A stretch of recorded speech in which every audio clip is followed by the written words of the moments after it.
Greetings and salutations, my sleepy buddies. I know you guys rely on these videos for deep sleep quickly, so let's snuggle up. Because tonight, we'll look at something you do every night, but that would seem strange to your ancestors. This is the story of how humans used to sleep, and trust me, it was nothing like what you're doing right now. So if you're new to the channel, joining the community is super easy. Just like the video as it helps, and let me know down below how you are doing and how life has been. Now get comfortable, turn on a fan for that soothing hum, and let's start. Close your eyes for a moment and imagine this. You're living 5,000 years ago and the sun is setting. But this isn't the sunset, you know, where you simply flip a light switch and continue your evening as though nothing happened.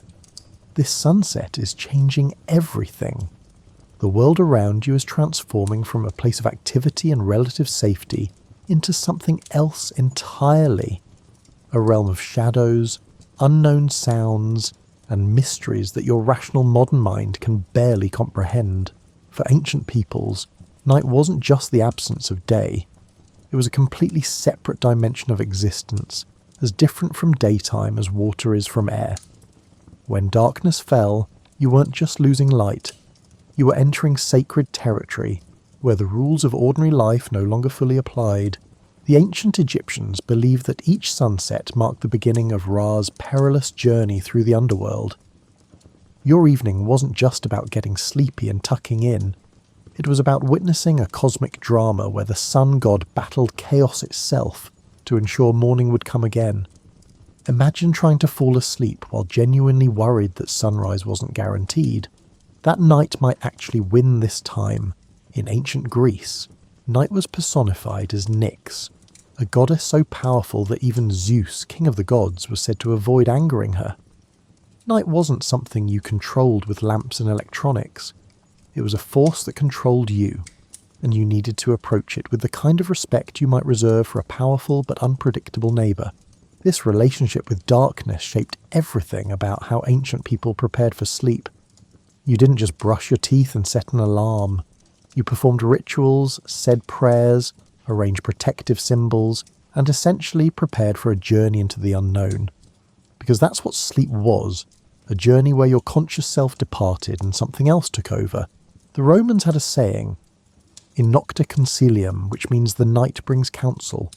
They believed that darkness had its own wisdom, that problems unsolvable in daylight could find solutions in the mysterious hours after sunset.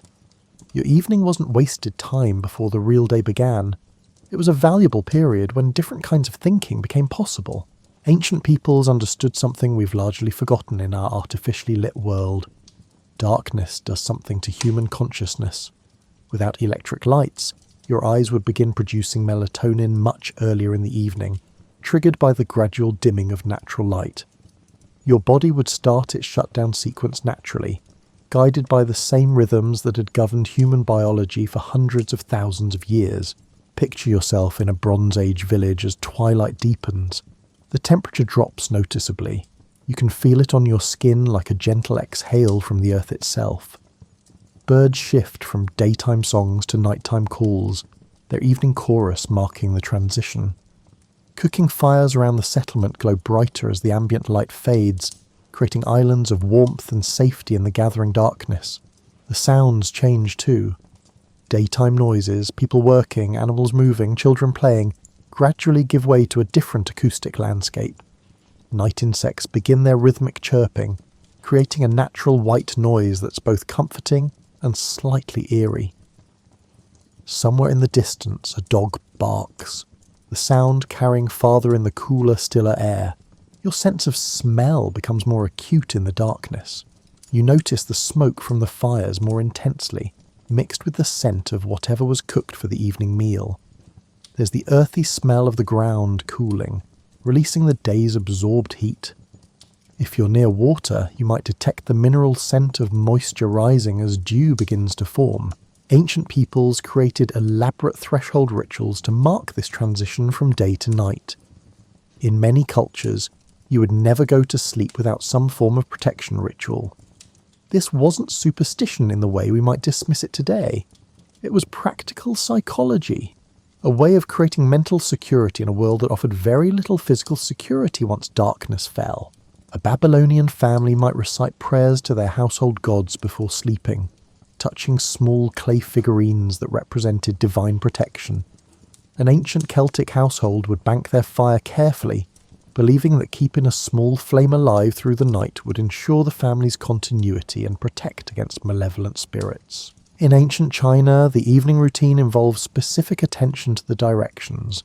Your sleeping position mattered because different orientations aligned you with different cosmic forces. Sleeping with your head pointing north was generally avoided because that was the direction associated with death. The dead were laid out that way, and you didn't want to accidentally signal to the universe that you were ready to join them permanently. The sacredness of night also meant that certain activities were forbidden after dark. Many ancient cultures believed that cutting your nails at night would bring bad luck, that sweeping after sunset would sweep away your prosperity, or that looking into mirrors in darkness might reveal things you weren't meant to see. These weren't random superstitions. They were ways of acknowledging that nighttime operated under different rules. For ancient peoples, the act of lying down to sleep was spiritually significant. You were voluntarily making yourself vulnerable, surrendering consciousness, and trusting that you'd wake up again in the morning. In a world without modern security, without emergency services, without the extensive safety nets we take for granted, this was a genuine act of faith. The darkness itself was populated with entities that modern people no longer acknowledge. Depending on your culture, the night might contain helpful spirits, harmful demons, the wandering souls of the dead, or divine messengers. Your bedtime rituals weren't just about relaxation. They were about negotiating safe passage through a landscape that was simultaneously physical and supernatural. Ancient peoples also understood that night was when healing happened, when the body repaired itself, and when dreams brought messages from gods or the deep unconscious. Sleep wasn't empty time, it was when important work occurred, work that couldn't happen during the busy daylight hours when your conscious mind was in control. Here's something that might blow your mind as you lie there in your comfortable bed, planning to sleep straight through until morning. Your ancestors didn't sleep that way. For most of human history, sleeping through the night in one continuous stretch would have seemed as weird as eating one meal a day or speaking in rhyme all the time.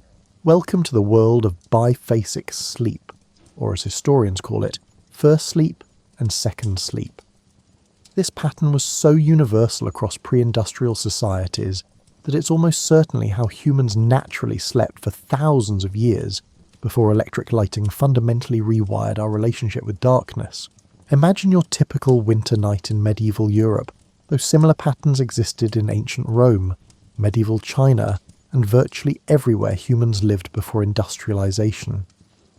Around 8 or 9 in the evening, when darkness had fully settled, and there was really nothing productive you could do by the dim light of candles or oil lamps, you'd go to bed.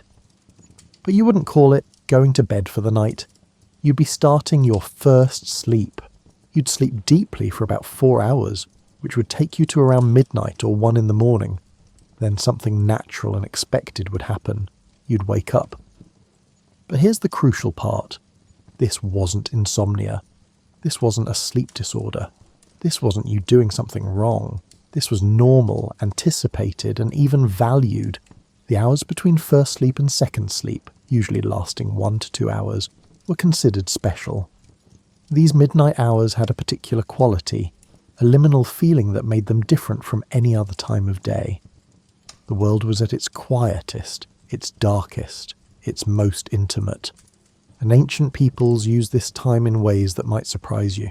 Some people would lie quietly in bed, thinking and reflecting.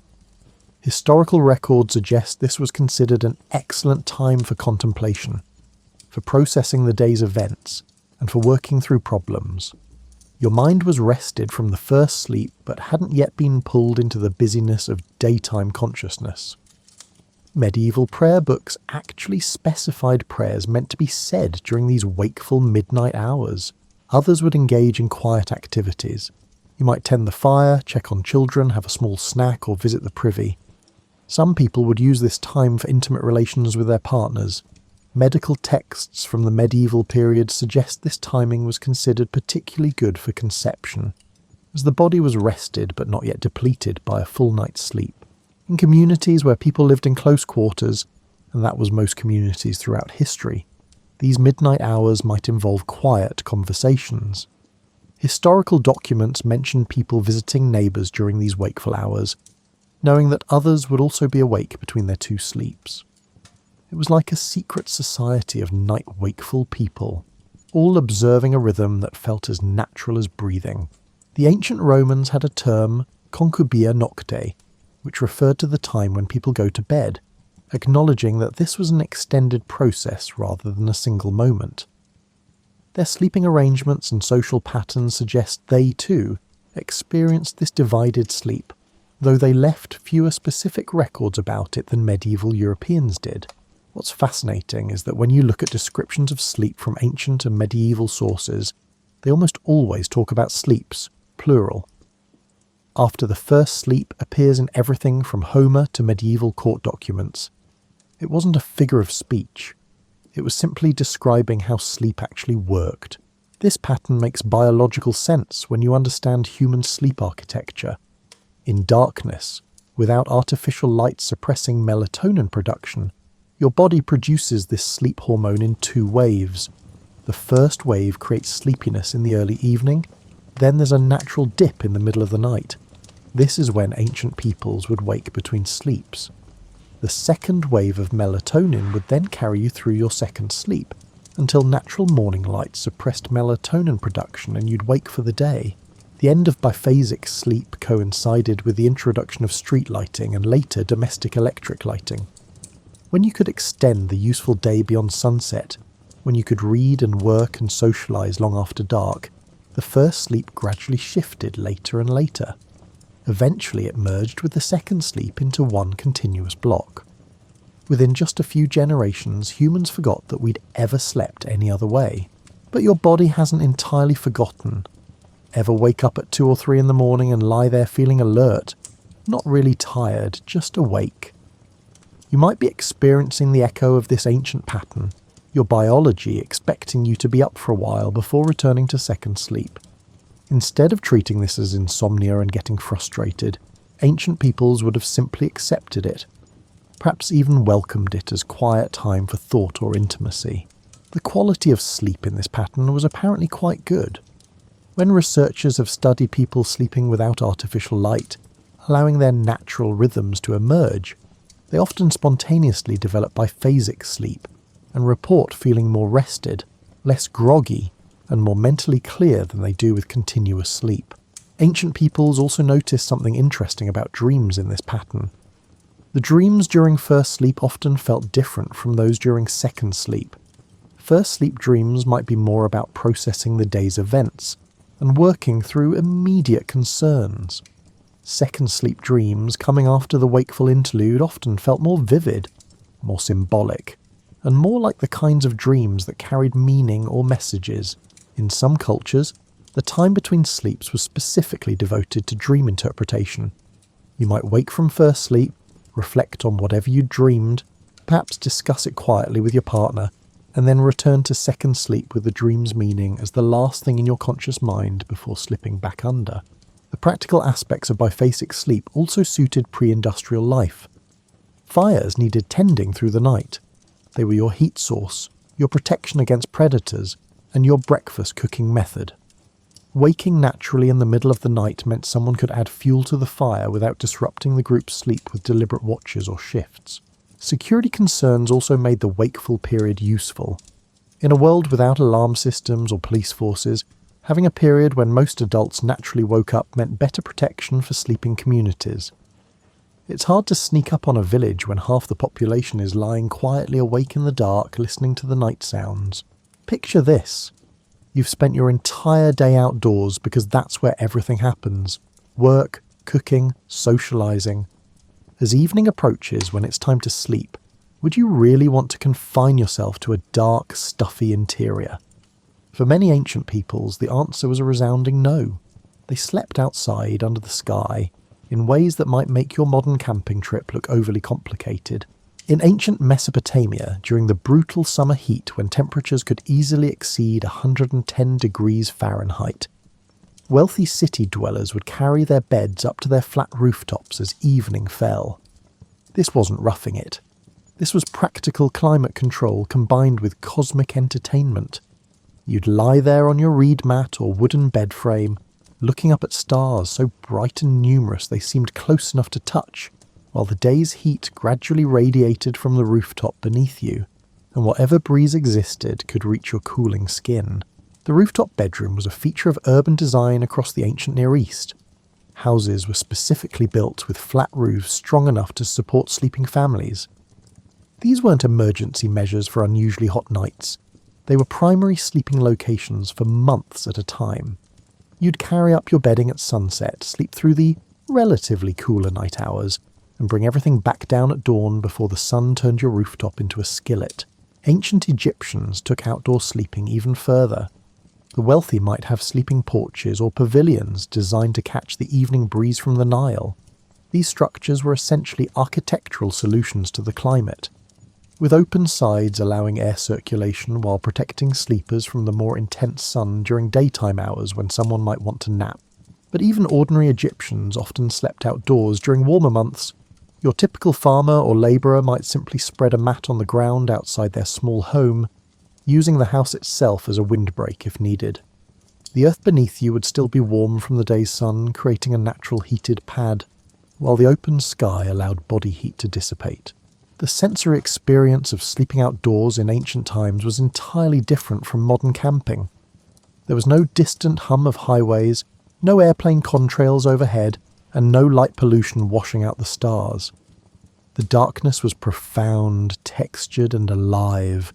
Your ears would attune to night sounds, wind moving through crops or palm fronds, the distant calls of night birds or jackals, and the close rustling of small nocturnal creatures going about their business. Ancient peoples developed sophisticated knowledge of how to sleep safely outdoors. Location mattered enormously. You'd avoid low spots where cold air settled and morning dew would be heaviest. You'd position yourself to catch any breeze, but also avoid being too exposed to wind that might chill you before dawn. You'd sleep on slightly elevated ground where water wouldn't pool if unexpected rain came. In ancient Greece and Rome, summer sleeping arrangements often involved the garden or courtyard. Wealthy Romans would have slaves set up couches in their peristyle gardens, those lovely colonnaded spaces that were half indoors and half outdoors. You'd fall asleep to the sound of a fountain, surrounded by night-blooming flowers and herbs whose scents became more intense in the cooler evening air. The Greek philosopher Diogenes famously slept in a large ceramic jar in the marketplace of Athens, taking the outdoor sleeping concept to an extreme that probably seemed eccentric even then. But his choice reflected a widespread understanding that sleeping outdoors wasn't a hardship. It was often more comfortable than being inside. Ancient Chinese culture developed the concept of sleeping porches and pavilions in gardens, particularly for summer months. These structures were carefully positioned to maximize evening breezes and morning light, while providing some protection from sudden rain. The philosophy behind them wasn't just practical, it included ideas about connecting with natural energy flows during sleep's vulnerable hours. In ancient India, sleeping outdoors under mosquito nets was common practice. These nets were marvels of practical engineering, light enough to allow air circulation, fine enough to keep out insects, and often beautiful enough to serve as decorative elements during the day. You'd sleep under a canopy of cotton or silk, the fabric moving gently with any breeze, creating a private cocoon under the open sky. The Aboriginal peoples of Australia had perhaps the most sophisticated outdoor sleeping practices, refined over tens of thousands of years. They understood how to read the land for the best sleeping spots, how to position themselves relative to fires for warmth without smoke inhalation, how to use windbreaks effectively, and how to stay comfortable in climates ranging from tropical to desert. Australian Aboriginal sleeping positions even had a temperature unit named after them, the 3-dog night. On cold nights you'd sleep with dogs, dingoes in their case, for warmth. A 1-dog night was chilly but manageable. A 3-dog night meant it was seriously cold, requiring 3 dogs to maintain a comfortable sleeping temperature. These weren't pets in the modern sense. They were living, breathing sleeping bags. For nomadic peoples across the ancient world, sleeping under the stars wasn't a choice but a way of life. Bedouin tribes in the Arabian desert perfected the art of sleeping outdoors in extremely challenging conditions. They understood how to find ground that would radiate warmth through the cold desert night, how to position camps to avoid flash floods in wadis, and how to create efficient shelter from the intense sun while maintaining ventilation. The Bedouin knew that sleeping directly on sand was usually uncomfortable. It provided no insulation and lost heat rapidly after sunset. Instead, they'd use multiple layers of woven goat hair blankets, creating a system that insulated from below while providing warmth above. The goat hair naturally repelled some moisture and provided better insulation than plant fibre textiles. Ancient peoples sleeping outdoors developed intimate knowledge of the night sky that served both practical and spiritual purposes. You'd mark time by constellations' positions, predict weather by the appearance of the sky and the behaviour of animals, and navigate by stars when necessary. The sky wasn't just scenery, it was your clock, calendar, and weather forecast combined. Seasonal changes determined sleeping arrangements in most ancient cultures. Summer meant sleeping outdoors or in the most ventilated spaces possible. Winter meant retreating to whatever interior spaces existed, often shared with animals whose body heat contributed to warming small dwellings. But even in winter, many ancient peoples preferred sleeping near open doorways or windows when weather permitted, valuing fresh air over sealed warmth. The spiritual dimension of sleeping under the open sky was significant for many cultures. Some believed that sleeping outdoors made you more accessible to divine messages in dreams, that the unobstructed connection between your sleeping mind and the cosmos allowed for clearer communication with whatever gods or spirits you recognized. Native American tribes across North America often preferred sleeping under the stars even when other options existed. The practice wasn't just about comfort, it reflected a philosophical position about humanity's place in the natural world. Being enclosed in solid structures for sleeping seemed almost insulting to the earth and sky. A rejection of the world that provided everything you needed. Get ready for this one. Privacy while sleeping is a modern luxury that your ancestors would have found bizarre and possibly even disturbing. For most of human history, sleeping alone wasn't just unusual. It was actually considered unhealthy, potentially dangerous, and maybe even a sign of social failure. Picture a typical medieval English household, though similar arrangements existed in ancient Rome, Tang Dynasty China, and indigenous cultures worldwide. The entire family, parents, children, possibly grandparents, maybe apprentices or servants, would sleep in the same room, not because they had no other choice, but because sleeping together was the expected, normal, healthy way to do it. This communal sleeping wasn't just about body heat conservation, though in drafty ancient buildings that was certainly a practical benefit.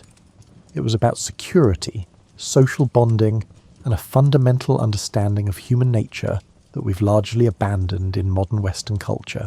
In ancient Japan, the concept of separate bedrooms didn't really exist in most households until remarkably recently. Families would spread futons across their main living space each evening and sleep together in the same room. The act of laying out sleeping mats and tucking them away in the morning was part of the daily rhythm, a ritual that marked the transition between waking and sleeping life. Ancient Roman sleeping arrangements varied by class but shared this communal aspect. A wealthy Roman household might have sleeping cubicles, cubicula, off the atrium, but these small rooms often contained multiple beds. Parents and young children would share space, while older children and household servants might sleep in other grouped arrangements. Sleeping alone was so unusual that when it happened, writers mentioned it specifically as noteworthy. The ancient Greeks had a similar approach. Their homes were designed around a central courtyard with sleeping rooms radiating off it.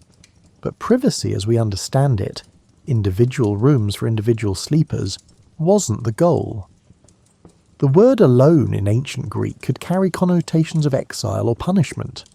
Why would anyone voluntarily endure that condition for the vulnerable hours of sleep? In medieval Europe, the Great Hall of castles and manor houses often served as the communal bedroom for most of the household. The lord and lady might have a slightly more private space, though private still often meant sharing with children and trusted servants. But everyone else would bed down in the main hall. You'd fall asleep to the sounds of other people breathing, shifting, occasionally snoring, maybe talking in their sleep. This arrangement had practical security benefits. In a world before alarm systems and police forces, having many people sleeping in the same space meant better protection against intruders. If someone unusual entered during the night, multiple people would likely wake and raise the alarm. But the communal sleeping went deeper than mere practicality. Ancient peoples understood something about human psychology that we're only now rediscovering through research. Humans regulate their nervous systems through proximity to other humans. Sleeping near people you trust actually helps you achieve deeper, more restful sleep because your subconscious doesn't need to maintain high alert levels.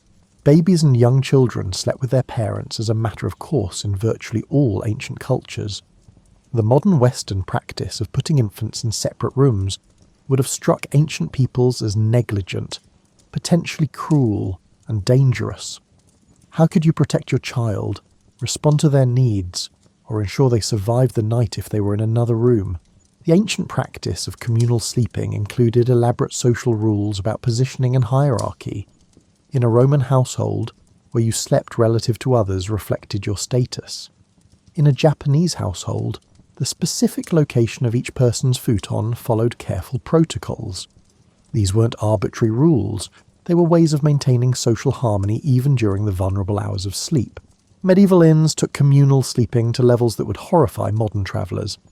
You didn't rent a room, you rented a space in a bed, and that bed would likely contain several other travellers, complete strangers who had also paid for their spot. The large beds at inns weren't romantic. They were an efficient use of space, allowing innkeepers to accommodate many travellers in limited rooms. These shared inn beds had their own etiquette. You'd sleep in your day clothes, though perhaps removing outer layers. You'd position yourself carefully to minimise disturbing your bed partners. You'd accept that someone else's cold feet might touch your leg during the night, and that was just part of travelling. Complaints about sharing beds with strangers don't appear in historical records. It was simply how inns worked. Ancient peoples also understood that sleeping near others provided warmth in ways that made survival possible in cold climates without modern heating. In Norse longhouses, the entire extended family clan might sleep in one large communal space, with the warmth from many bodies and the central fire making the structure habitable through brutal winters. The social bonding that occurred through communal sleeping was significant. You developed deep familiarity with your household's rhythms, who snored, who rose for the privy multiple times, who talked in their sleep, and whose babies woke for feeding. This intimate knowledge of each other's patterns created social cohesion that's hard to replicate when everyone sleeps in isolation. In ancient China, the kang, a heated platform bed large enough for entire families, served as the centre of household life during winter months.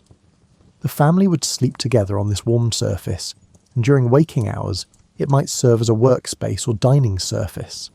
The kang wasn't just furniture, it was the heart of the household, and sleeping on it together reinforced family bonds. Monastic communities took communal sleeping to an institutional level. Medieval monks would sleep in dormitories, rows of simple beds or sleeping platforms in one large room.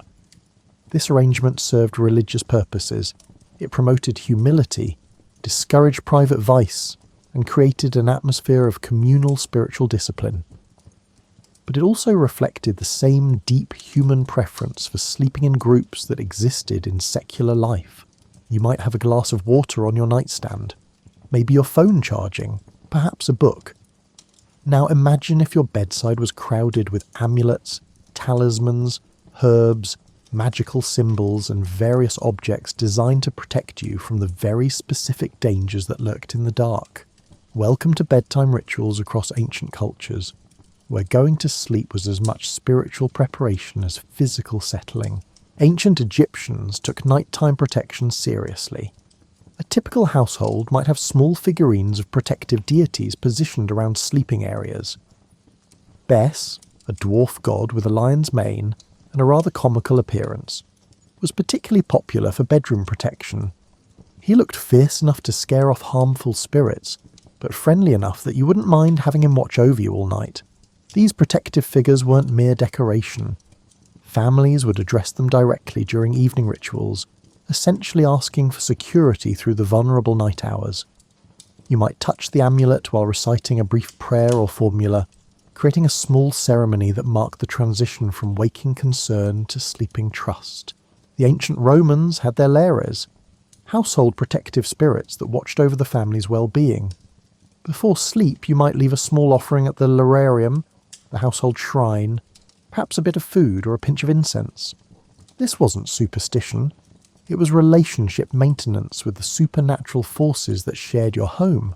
Many ancient cultures believed that specific plants had nighttime protective properties. Medieval Europeans might stuff pillows or mattresses with herbs like mugwort, believed to prevent nightmares and promote prophetic dreams. The strong, slightly bitter scent would be the last thing you smelled before sleep, and possibly the first thing you noticed if you woke during the night. Lavender, chamomile and vervain found their way into sleeping spaces across ancient Mediterranean cultures. These weren't just pleasant scents, they were considered spiritually significant. Lavender was associated with purity and protection. Chamomile was connected to solar deities, and thus provided a link to light even during darkness. Vervain was believed to prevent evil spirits from approaching sleepers. Ancient Chinese sleeping rituals involved careful attention to placement and direction.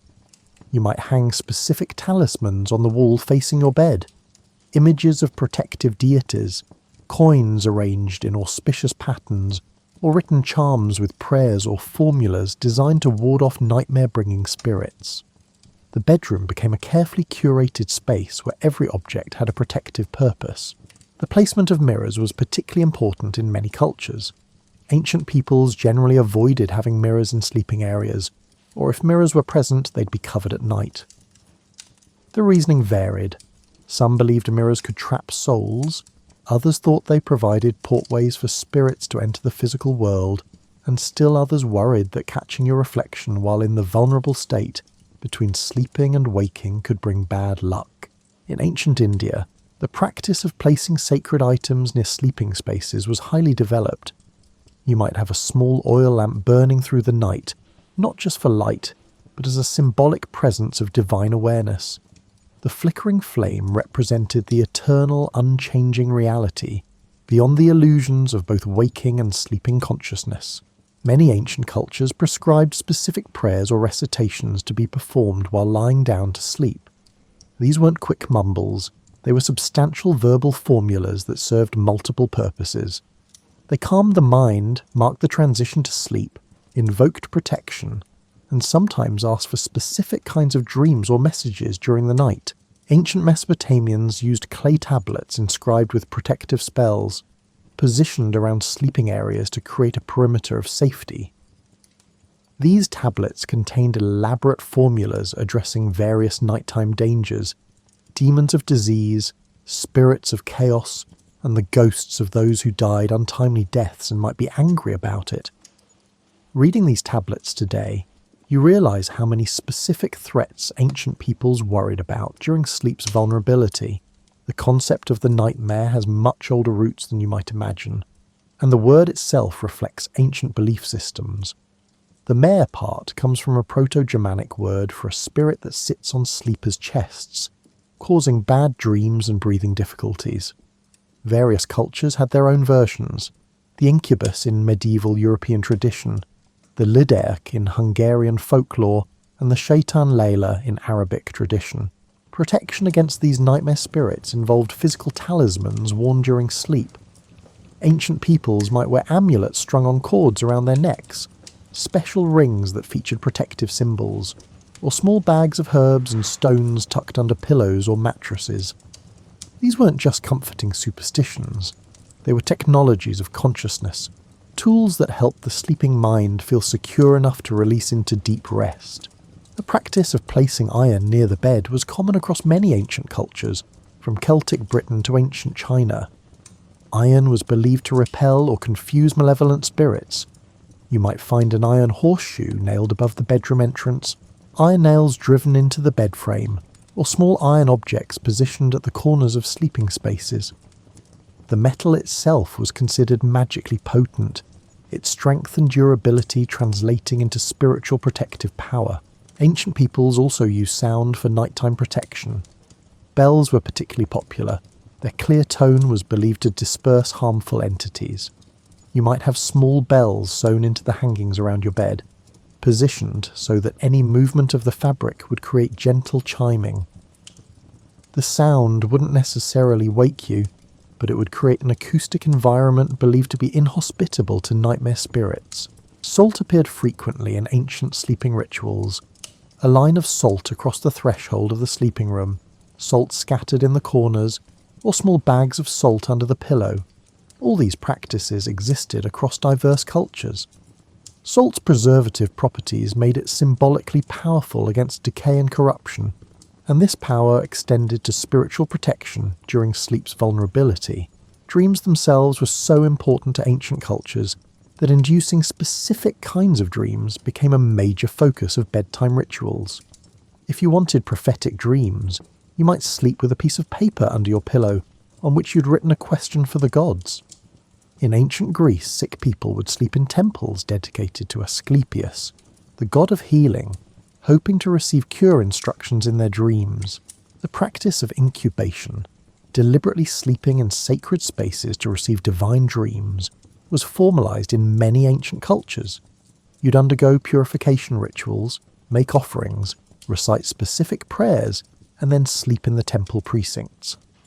The expectation was that the deity associated with that space would visit your dreams with messages, healing, or guidance. Imagine walking into a furniture store where the bed options include a pile of leather straps stretched across a wooden frame, a woven reed mat that gets rolled up each morning, a sand-filled pit lined with animal hides, or a raised platform designed primarily to keep you away from floor-dwelling scorpions. Welcome to ancient bedroom furniture, where comfort was defined very differently than it is in your mattress store catalogue. The ancient Egyptians actually had fairly sophisticated beds, at least by pre-modern standards. If you were wealthy, you might own a wooden bed frame elevated on legs carved to look like animal paws, usually lion or bull feet, because nothing says restful sleep like thinking about powerful animals. These frames held a sleeping surface made of woven rope or leather straps, creating a slightly yielding platform that distributed weight reasonably well. But here's the part that might make you squirm. Egyptian beds had a peculiar feature called a headrest, which was nothing like your plump pillow. Instead, it was a curved piece of wood, stone, or ceramic positioned to support your neck while your head hung off the bed's edge. Your skull would be suspended in air while your neck rested on this hard curved surface. Egyptians apparently found this comfortable, or at least preferable to alternatives. These headrests served multiple purposes beyond neck support. They elevated your head away from crawling insects that might traverse the sleeping surface during the night. They kept your elaborate hairstyles from getting crushed. Hair maintenance was serious business in ancient Egypt, and they were believed to have protective properties. Some were decorated with images of gods or protective symbols, positioned right at the vulnerable passage between the skull and body. The ancient Romans elevated bed design to an art form, at least for the wealthy. A well-off Roman might sleep on a lectus, essentially a couch that served double duty for reclining during meals and sleeping at night. These featured wooden frames, often beautifully decorated with inlays and carvings, with the sleeping surface created by a lattice of rope or leather straps topped with cushions stuffed with wool, straw, or, if you were truly wealthy, down feathers. But most Romans, like most ancient peoples, slept on much simpler surfaces. A straw-filled mattress on the floor, a simple wooden platform, or even just blankets spread directly on the ground were far more common than elaborate bed frames. Straw had the advantage of being cheap and readily renewable, and providing some insulation from cold floors. Its disadvantages included attracting various insects and needing frequent replacement when it became compressed, and frankly, unpleasant. Ancient Greek beds were similar to Roman ones, featuring the same basic design of wooden frames with rope sleeping surfaces. But the Greeks added an interesting innovation: the cline. a type of couch bed that featured raised edges on 3 sides, creating a semi-enclosed sleeping space. These raised edges weren't just decorative. They helped keep bedding and sleepers from rolling off during the night, functioned as backrests during waking hours, and created a psychological sense of protected space. In ancient China, the kang, that heated platform bed mentioned earlier, represented sophisticated engineering applied to sleeping comfort. The kang was essentially a brick or clay platform built over a system of flues that carried warm smoke from the kitchen or heating fire. The surface would be warm, sometimes almost hot, providing radiant heat from below. Families would cover this platform with mats and cushions, creating a sleeping surface that remained comfortably warm even during bitter winters. The thermal mass of the kang meant it would stay warm for hours after the fire went out, providing consistent warmth through the night. But it also meant you needed to be careful about the temperature. Too hot, and you'd be uncomfortable. Too cool, and you'd lose the main benefit. Managing a kang was something of an art form, requiring attention to fire temperature, flue draft, and seasonal adjustments. Japanese sleeping surfaces were elegant in their simplicity. The futon wasn't the thick folded mattress that Westerners associate with that word. Traditional futons were relatively thin cotton batting mattresses laid directly onto tatami mats, those woven rush grass floor coverings that have slight cushioning and natural humidity regulating properties. You'd sleep on a surface that was barely an inch or 2 thick, yet millions of people found this comfortable for centuries. The practice of laying out and putting away futons daily had practical benefits beyond space saving. It meant your bedding aired out regularly, preventing the moisture accumulation that could lead to mildew in Japan's humid climate.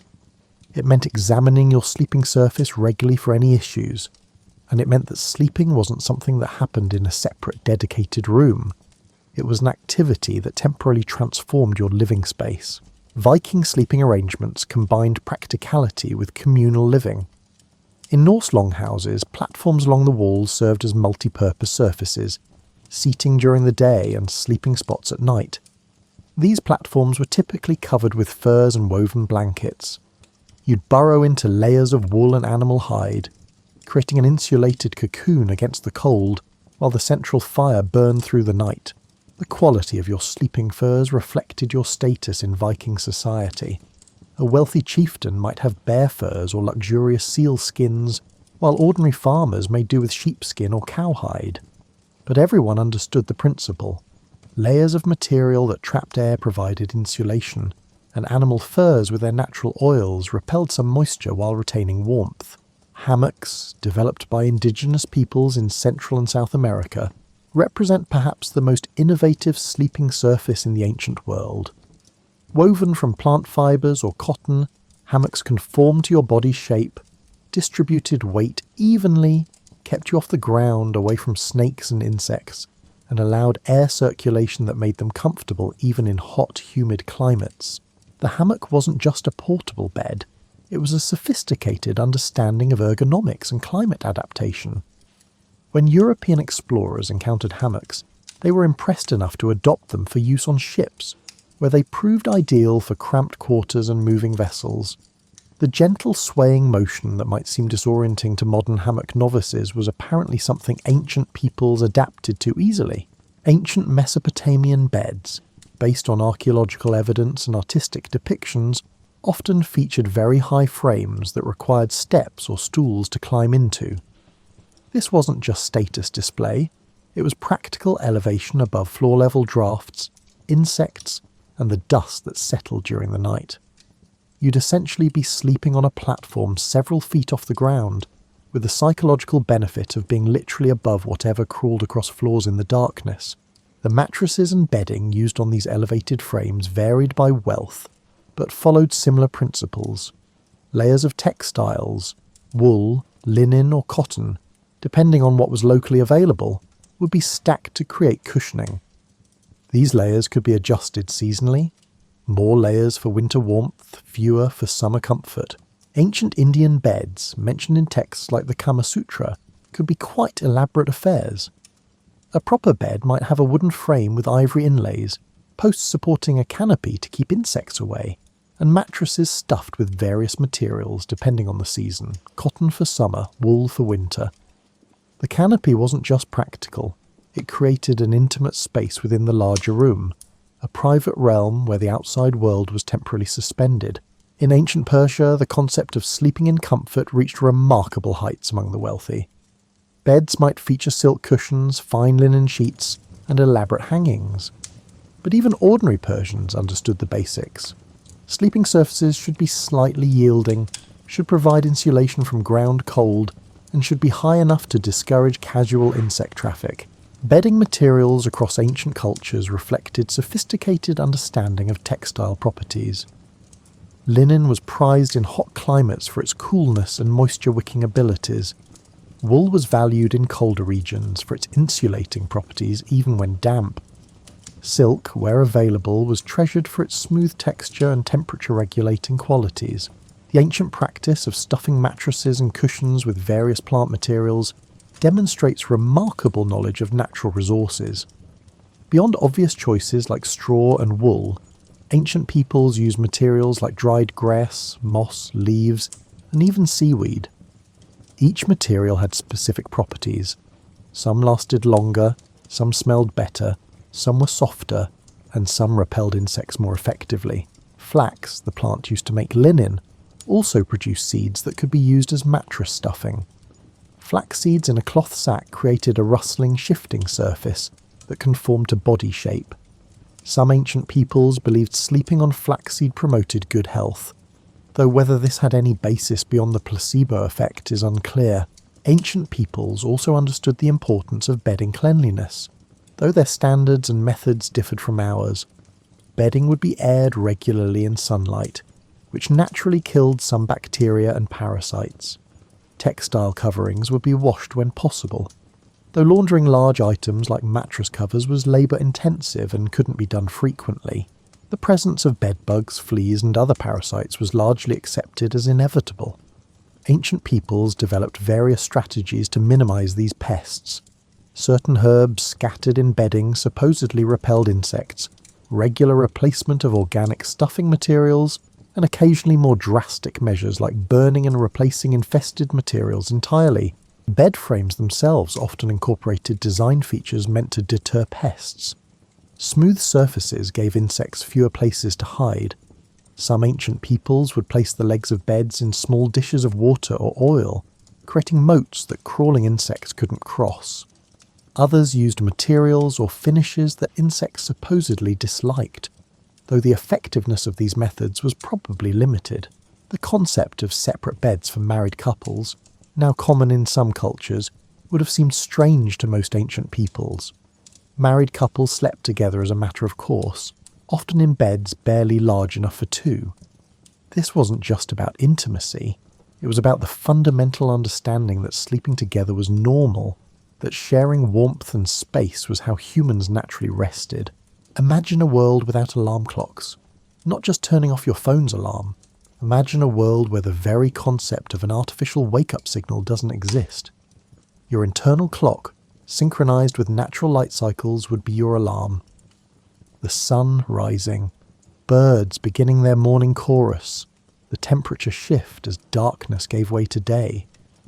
These would be your wake-up call, and they'd be far more gradual and gentle than the jarring electronic beep you probably experienced this morning.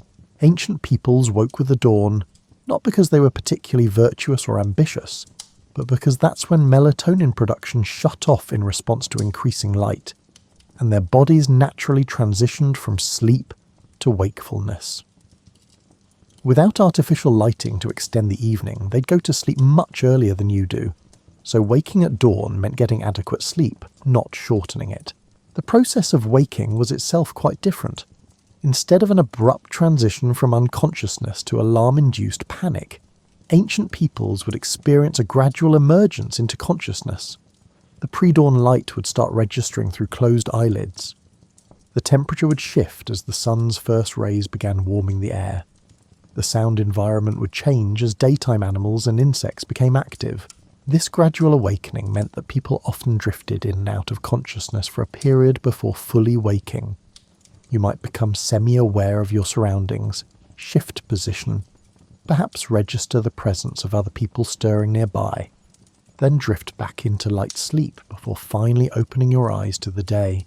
Ancient Romans had a specific term for the pre-dawn hours, diluculum, meaning when day begins to light up. This wasn't clock time, it was experiential time, the period when darkness hadn't fully lifted, but enough light existed to begin daily activities. For early risers, and most Romans were early risers by modern standards, this was when the day actually started. The morning rituals that followed waking were as elaborate as the evening ones, though with different purposes. Where evening rituals focused on protection and preparation for vulnerability, morning rituals emphasise purification, gratitude, and preparation for the day's activities. Ancient Egyptians would immediately wash upon waking, using water from clay vessels kept in their homes. This wasn't just hygiene, it was spiritual cleansing, washing away the night and any harmful influences encountered during sleep's journey. The water for morning washing might have been scented with oils or herbs, turning a practical activity into a sensory ritual that marked the transition to waking consciousness. Morning prayers or acknowledgements to household gods came next in many cultures. Having been protected through the night, you'd express gratitude and perhaps request guidance or good fortune for the day ahead. These weren't lengthy ceremonies, just brief recognitions that you'd survived another night and were beginning another day. The ancient practice of dream interpretation often occurred during these early morning hours. If you'd had a particularly vivid or disturbing dream, you might discuss it with family members while the dream was still fresh. Some cultures kept dream journals or consulted dream interpreters who maintained elaborate systems for understanding dream symbolism. Ancient Chinese culture developed sophisticated dream interpretation systems, with different types of dreams believed to carry different meanings.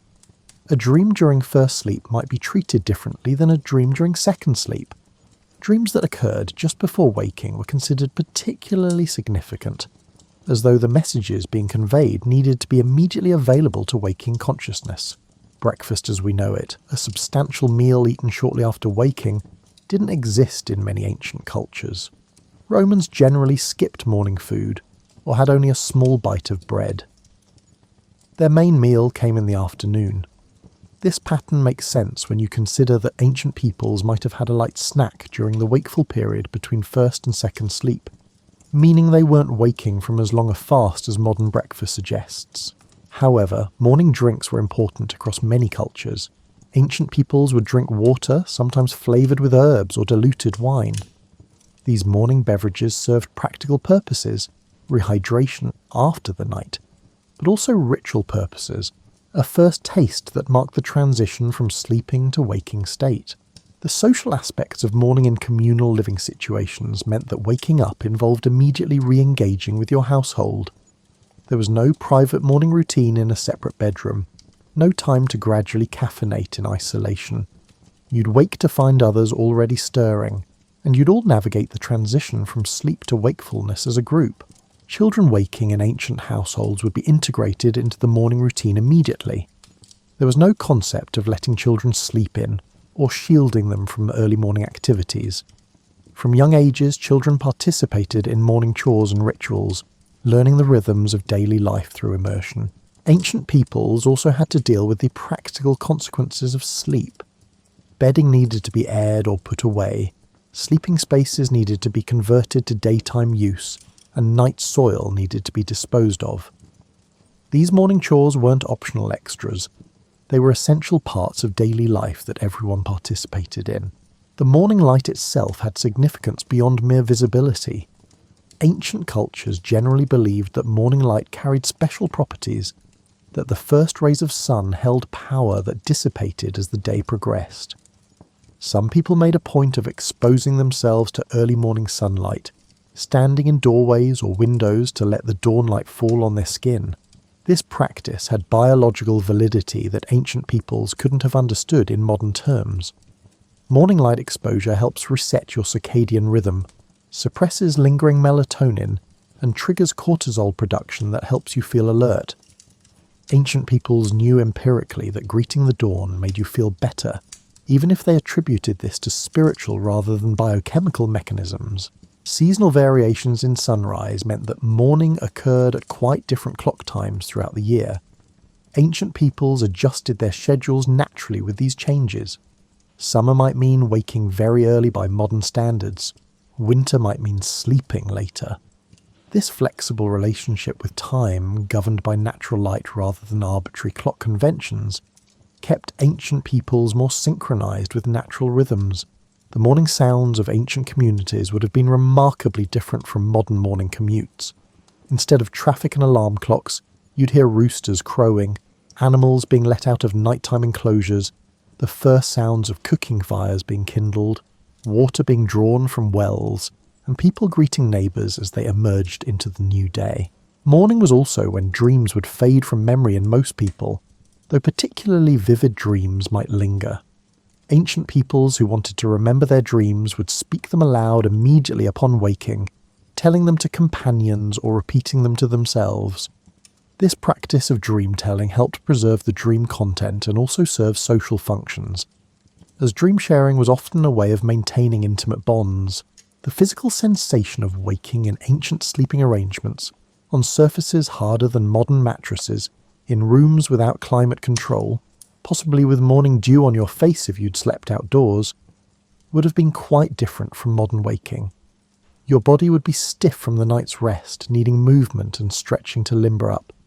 This morning stiffness would motivate people to begin physical activity fairly quickly after waking, which probably contributed to overall fitness levels. Ancient peoples understood that how you began the day influenced everything that followed. Morning wasn't just a time to mechanically prepare for work, it was when you set your mental and spiritual orientation for the hours ahead. The rituals, prayers, greetings, and small ceremonies that marked the transition from sleep to wakefulness were investments in having a good day, creating positive momentum that would carry through until evening when the cycle began again. As you lie there tonight in your controlled environment, with your white noise machine and your sleep tracking app, consider this. Ancient peoples understood something about sleep that our modern obsession with optimization sometimes misses. They knew that sleep wasn't something to be conquered, controlled, or perfected. It was something to be surrendered to, a natural process that worked best when you stopped trying to manage it. The ancient relationship with sleep was fundamentally different from ours.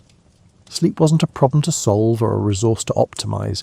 It was simply part of the natural cycle of life, as inevitable and necessary as breathing.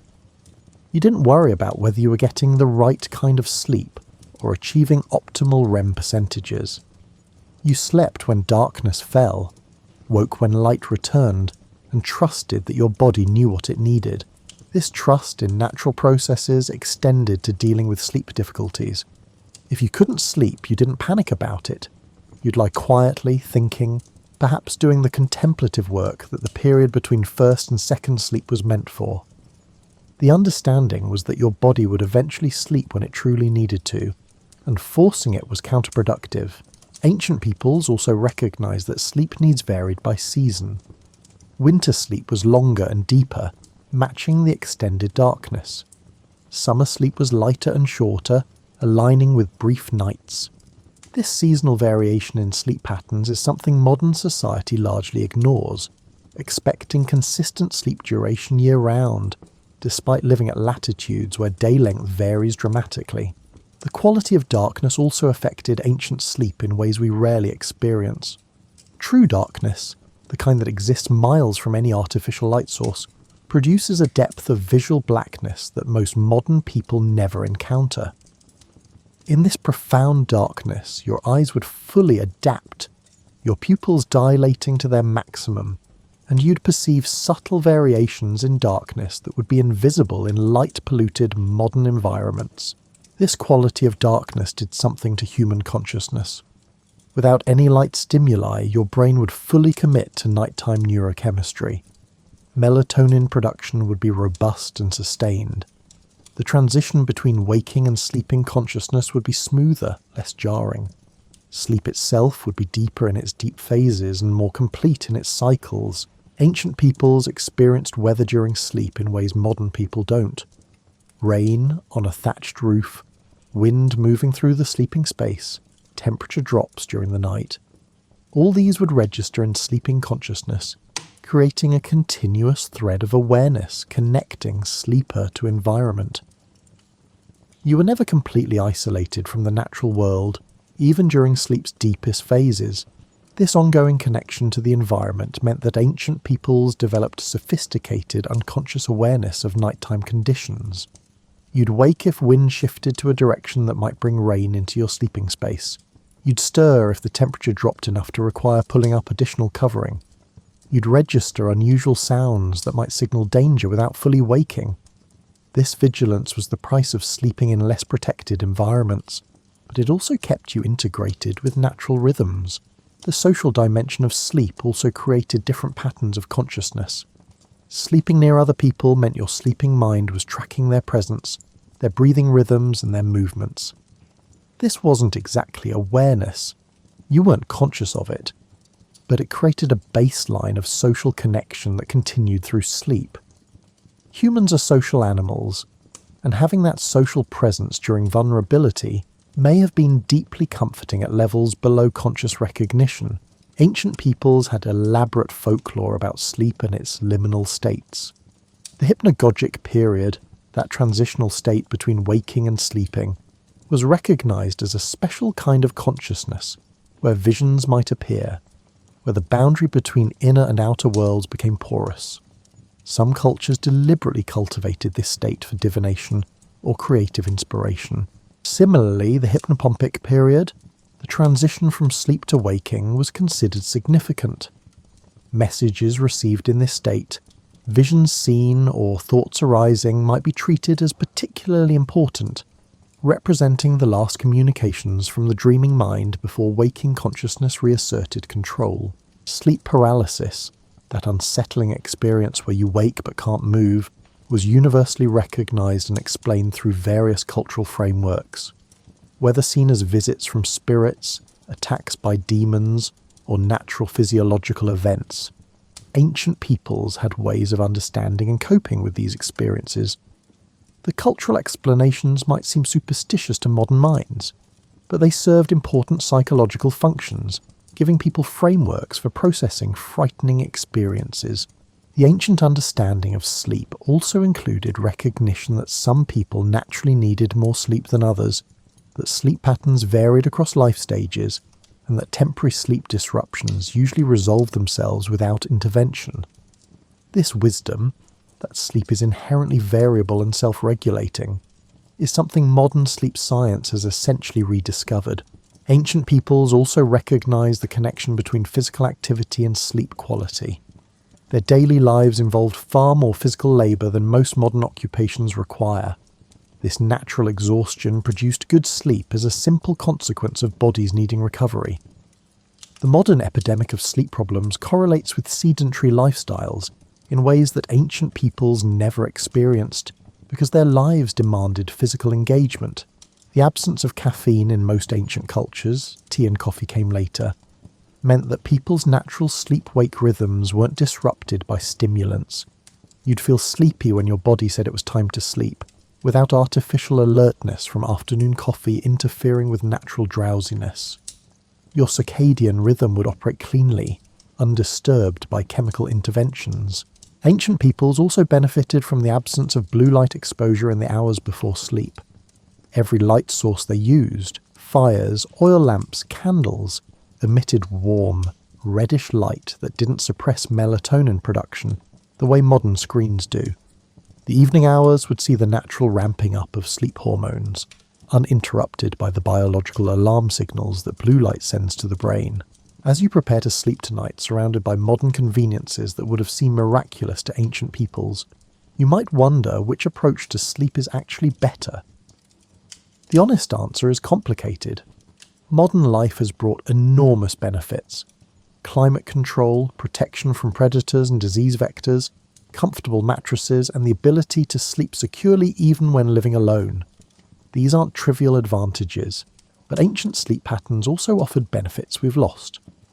The synchronization with natural light cycles, the social bonding of communal sleeping, the biphasic sleep pattern that included built-in contemplation time, the integration with seasonal rhythms, All these represented a kind of wisdom we've traded away for our modern sleep arrangements.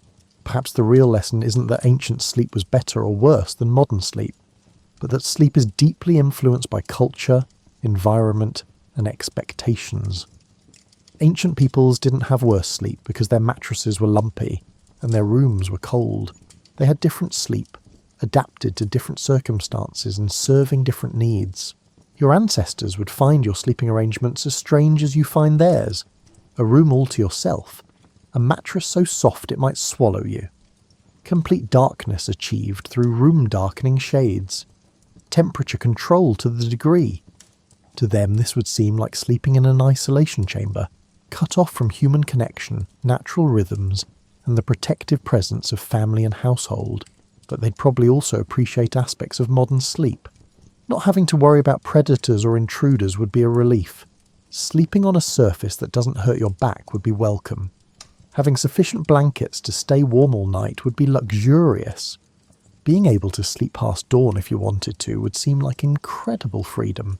As you drift off tonight, you're participating in one of humanity's most ancient activities, one that has connected every generation of humans who have ever lived. You're surrendering to the same vulnerability that your ancestors surrendered to, trusting that consciousness will return in the morning just as it has for countless millennia. The rituals you perform before sleep, checking locks, setting alarms, arranging pillows, echo the protective rituals ancient peoples performed, even if the specific threats you're guarding against have changed. The desire for security during vulnerability is universal, whether you're addressing it with talismans and prayers or deadbolts and alarm systems. And as you sleep, your brain will do essentially what your ancestors' brains did: cycle through sleep stages, consolidate memories, process emotions, clean metabolic waste from neural tissue, and prepare for tomorrow's waking hours. The fundamental neurobiology of sleep hasn't changed, even if nearly everything else about how we sleep has transformed. So sleep well tonight, knowing you're participating in an ancient human tradition. Whether you're sleeping alone or with a partner, in a soft bed or a firm one, waking to an alarm or to natural light, you're joining billions of humans across thousands of years who have closed their eyes each night and trusted that morning would come. And it always has. Ares was never the type of god to sit neatly in the lore of ancient Greece. Scholars often reduce him to a one-dimensional force of bloodlust, but his origins stretch into an older tapestry of mortal dread and shifting mythic structures. Long before he stood on Olympus, war itself existed. The roiling turmoil of Bronze Age conflicts shaped a primal deity, one who came to embody every surge of aggression in the human heart. Yet it wasn't always straightforward. A culture deeply familiar with the horrors and necessities of war formed something beyond a single note of violence. We picture the pantheon: Zeus the king, Hera the queen, Athena the strategic warrior, Apollo the golden archer, and so on. In that lineup, Ares is typically an outlier, unpredictable, quick to anger, sometimes portrayed as a brutish cousin no one fully respects. But in archaic traditions, he embodied the rawness of battle in a way that only a people who both feared and revered the bloodshed that either secured or destroyed their homes could comprehend.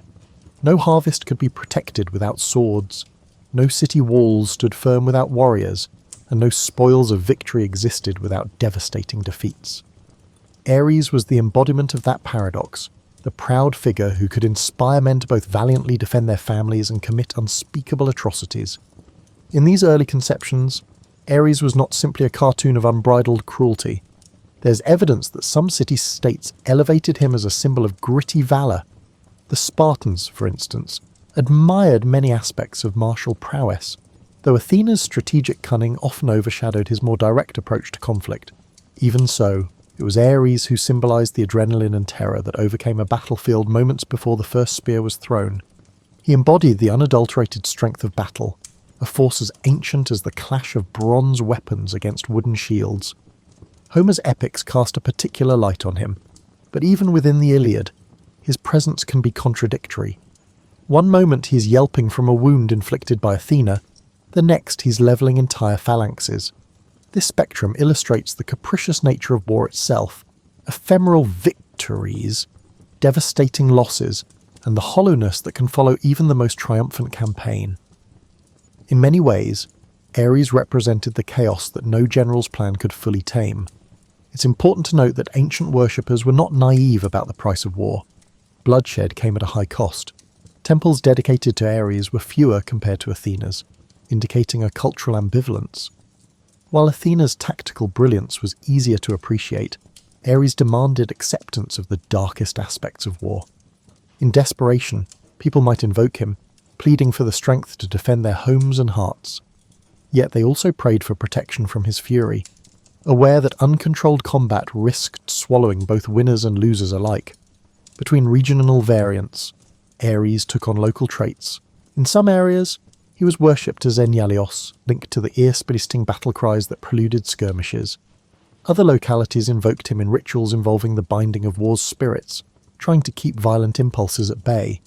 These complexities reflected the moral quagmire of mortal conflict, an interplay of necessity, pride, survival, and raw fear. Over time, Ares amassed titles that reflected both devotion and dread, serving as a constant reminder that the boundary between revered protector and menacing harbinger is often extremely thin. While modern retellings often trivialize him, archaic hymns and fragments reveal a god that mirrored the complicated psyche of a society dependent on war for expansion and survival. He wasn't a demon lurking at the edge of campfires, nor was he a glorious knight in shining armour. Instead, he occupied a realm of grey, where instincts of rage and honour coexisted. This realm, while brutal, was also strangely human. Conflict was embedded in daily life, raids, clan feuds, territorial disputes, and Ares was that small. Primal voice urging men onward when reason wavered. By the time classical myths fully evolved, that primal energy was fitted, somewhat uneasily, into the regal halls of Olympus. Surrounded by cunning gods and goddesses who valued wit, he became something of a misfit, the most mortal-like deity in his raw passions. In adopting him, the Greeks enshrined war within their divine family. They recognized that violence, while abhorrent, was also integral to how their worlds spun. Ares stood there as a living testament to the fact that civilization is built on the bones of the conquered. Those earliest conceptions set a tone that would reverberate through every subsequent portrayal. Ares, the unstoppable engine of conflict, simultaneously revered, feared, and occasionally pitied for a destiny bound to endless strife. If Ares embodied the screaming crescendo of conflict, then one might wonder how he behaved among gods celebrated for wily intelligence, justice, or cultural refinement. The image of the Greek pantheon at council, Zeus presiding, Apollo offering measured insight, Athena speaking with calculated reason, clashes with the idea of Ares pacing impatiently, eager for action. Indeed, many myths depict him as too headstrong for delicate planning, too impatient to grasp the subtle arts of negotiation. Yet this portrayal, while not wholly inaccurate, might obscure deeper textures to his mythic personality. Consider his kinship dynamics. He was the son of Zeus and Hera, both formidable in their own right. That heritage alone should grant him respect, yet the myths consistently show an heir as overshadowed, especially by Athena. Where she used logic to conquer, he used sheer force. Where she favoured cunning, he favoured brute strength. It wasn't just a clash of personalities, it reflected the Greeks' internal tension between strategy and aggression. Athena's popularity soared because her mode of warfare aligned with a sense of honourable wisdom. Ares, however, reminded the Greeks of war's uglier truths, truths that still demanded acknowledgement. At times, these sibling confrontations bordered on comic. Homer describes Ares bellowing in pain when struck by Athena's spear, his pride wounded as much as his flesh. Yet beneath the humour lay a sobering reality.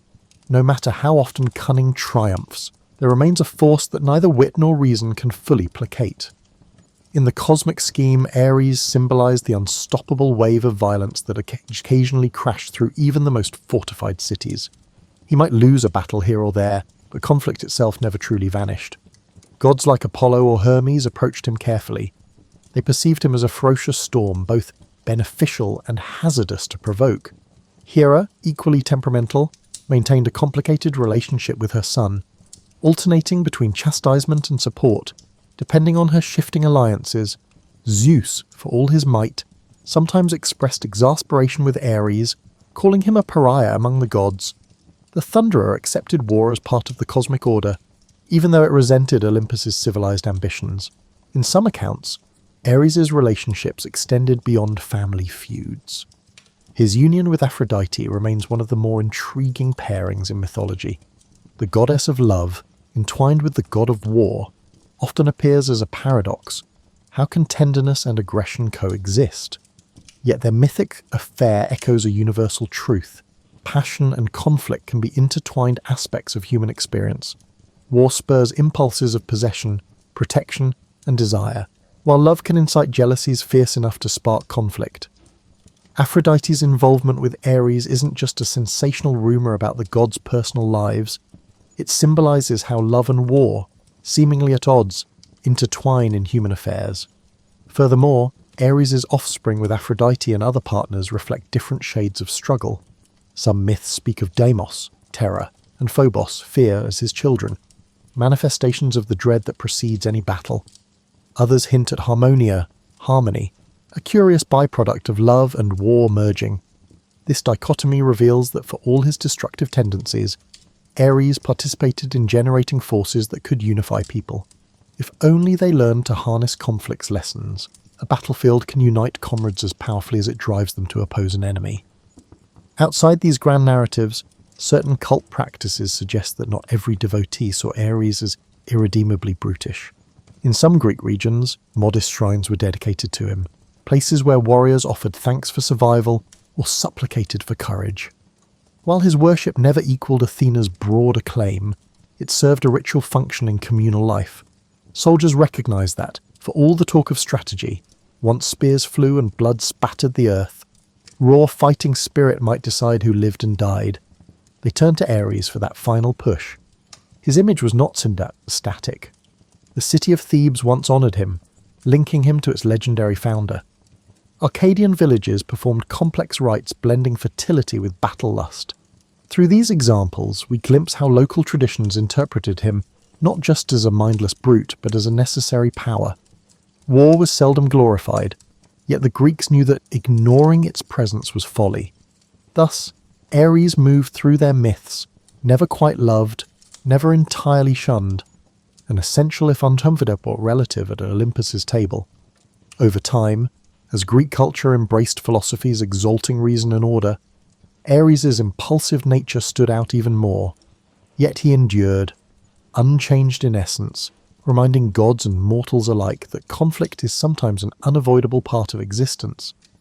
In a pantheon full of varied personalities, he was the stinging reality check, the raw surge of chaos no treaty or supplication could fully tame, and the rest of the immortals, though annoyed, amused, or appalled, had no choice but to allow him a seat at the feast. Though Ares belonged to the grand tapestry of the Greek pantheon, his reputation moved beyond mere mythic banter when mortals invoked him on actual fields of war.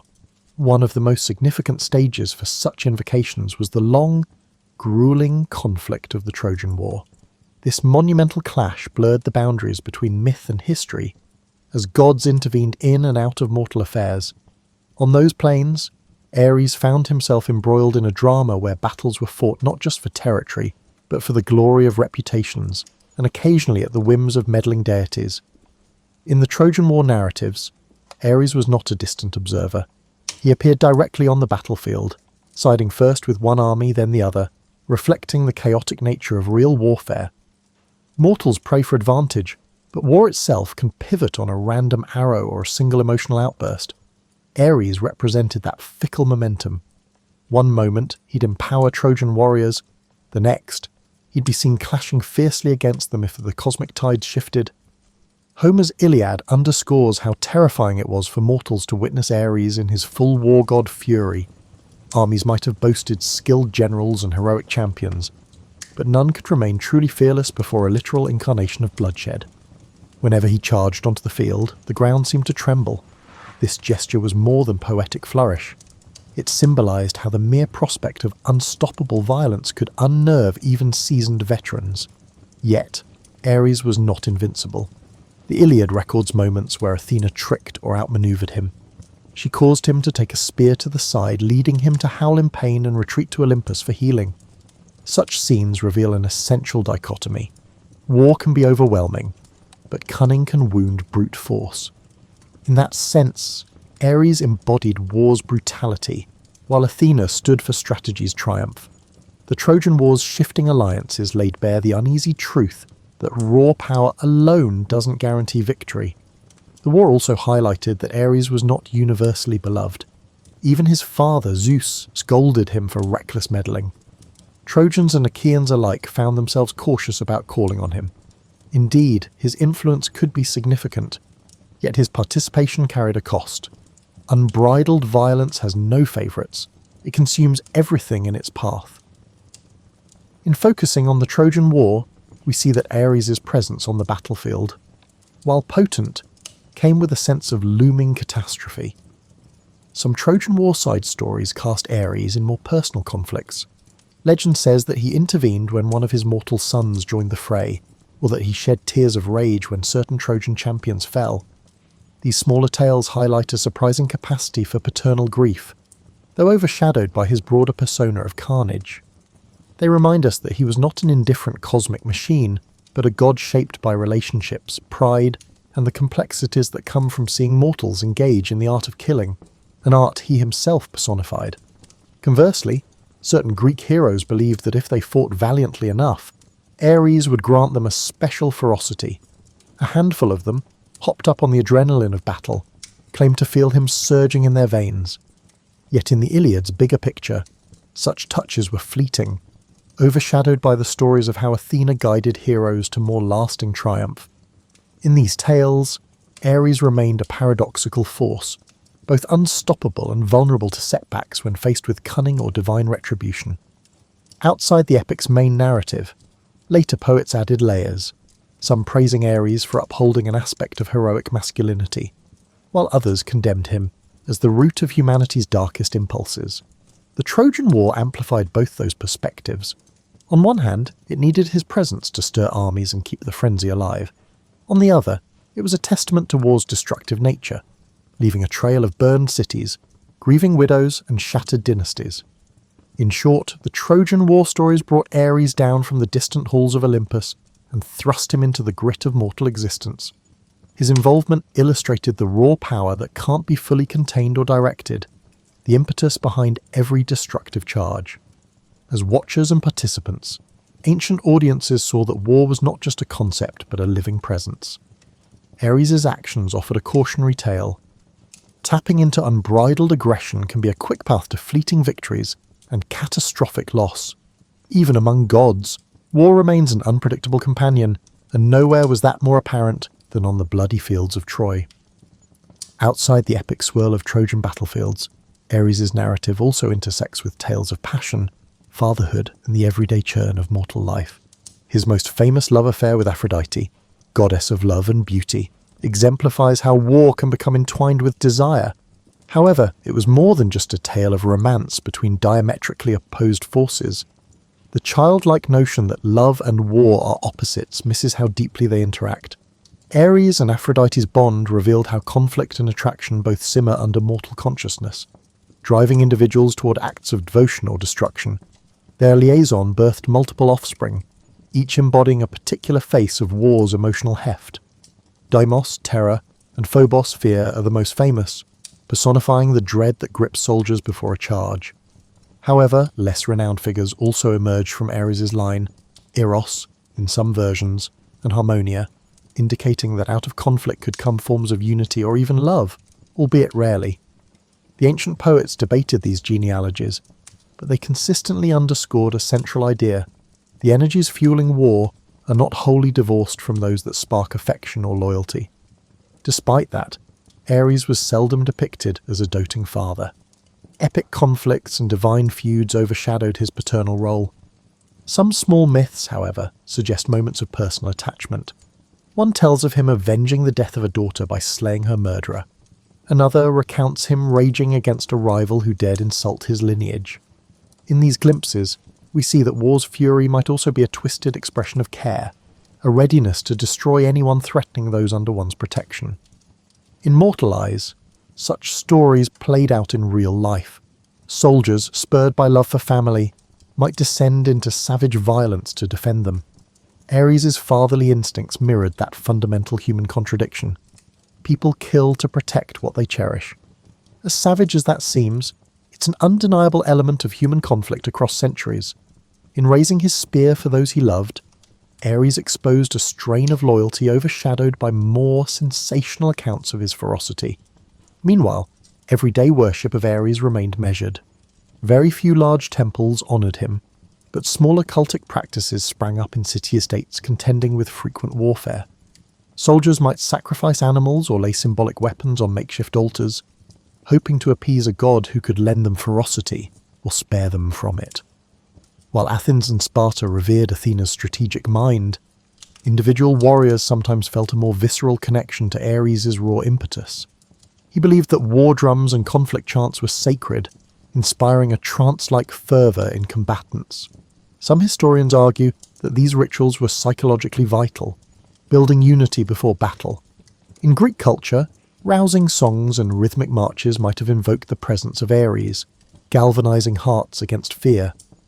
This communal invocation was less about praising wanton destruction and more about anchoring courage in a face-off where hesitation could spell defeat. Beyond these rites, travellers' tales claimed that some remote villages honoured Ares with festivals combining martial contests with solemn remembrance of the dead. Rather than glorifying conquest, they recognised the dual face of war, victory and devastation. One tradition described men wearing battered helmets as they recited the names of lost warriors, a ritual to keep war's toll visible. Ares, as the core deity of combat, stood in the midst of these ceremonies, a reminder that behind each triumph lay the heartbreak of mourning families. Mythic genealogies also link Ares to fearsome beasts, a reflection of how war unleashes primal instincts.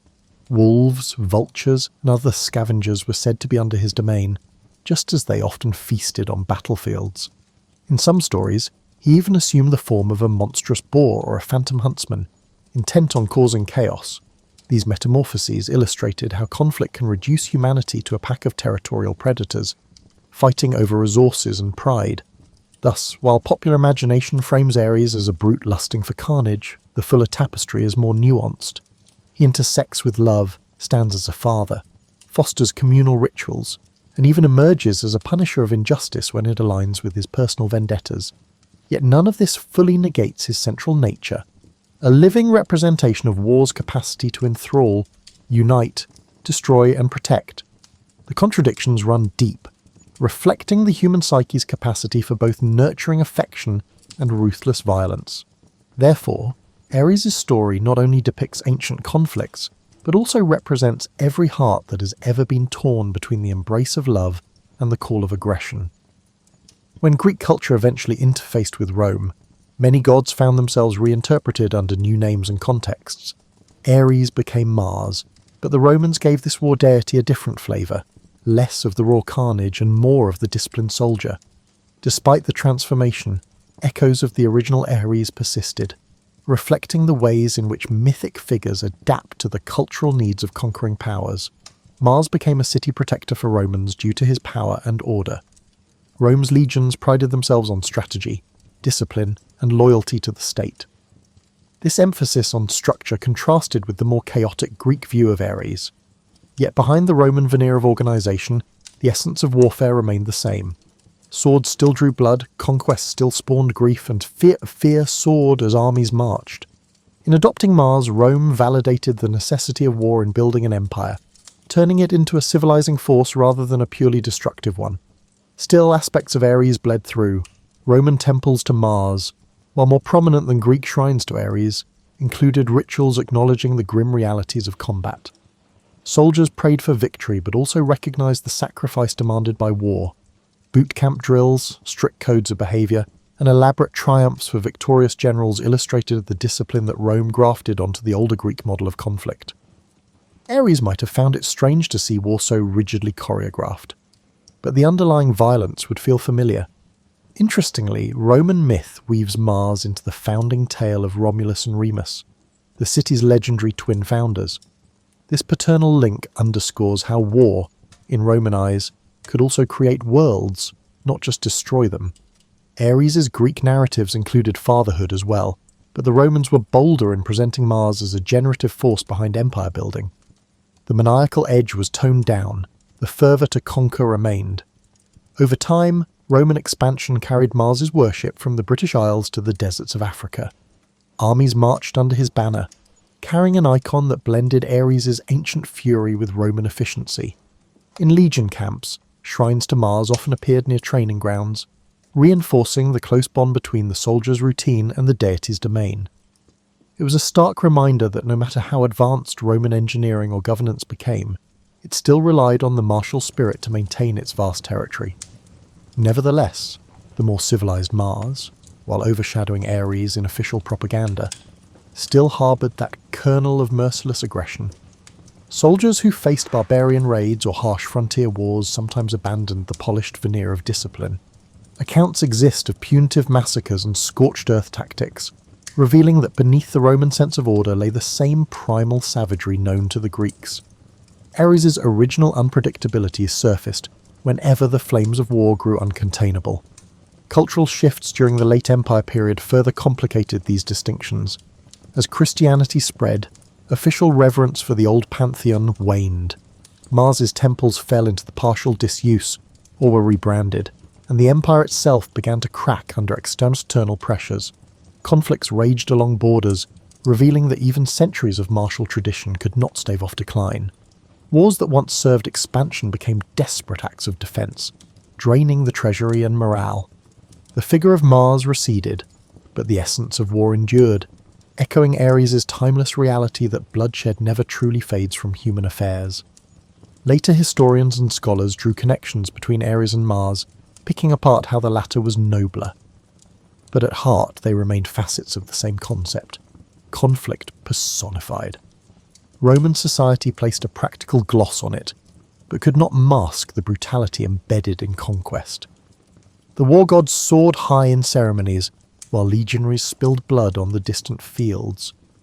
This duality, ritual homage and raw violence, kept the flame of Ares' Greek essence alive beneath Roman steel.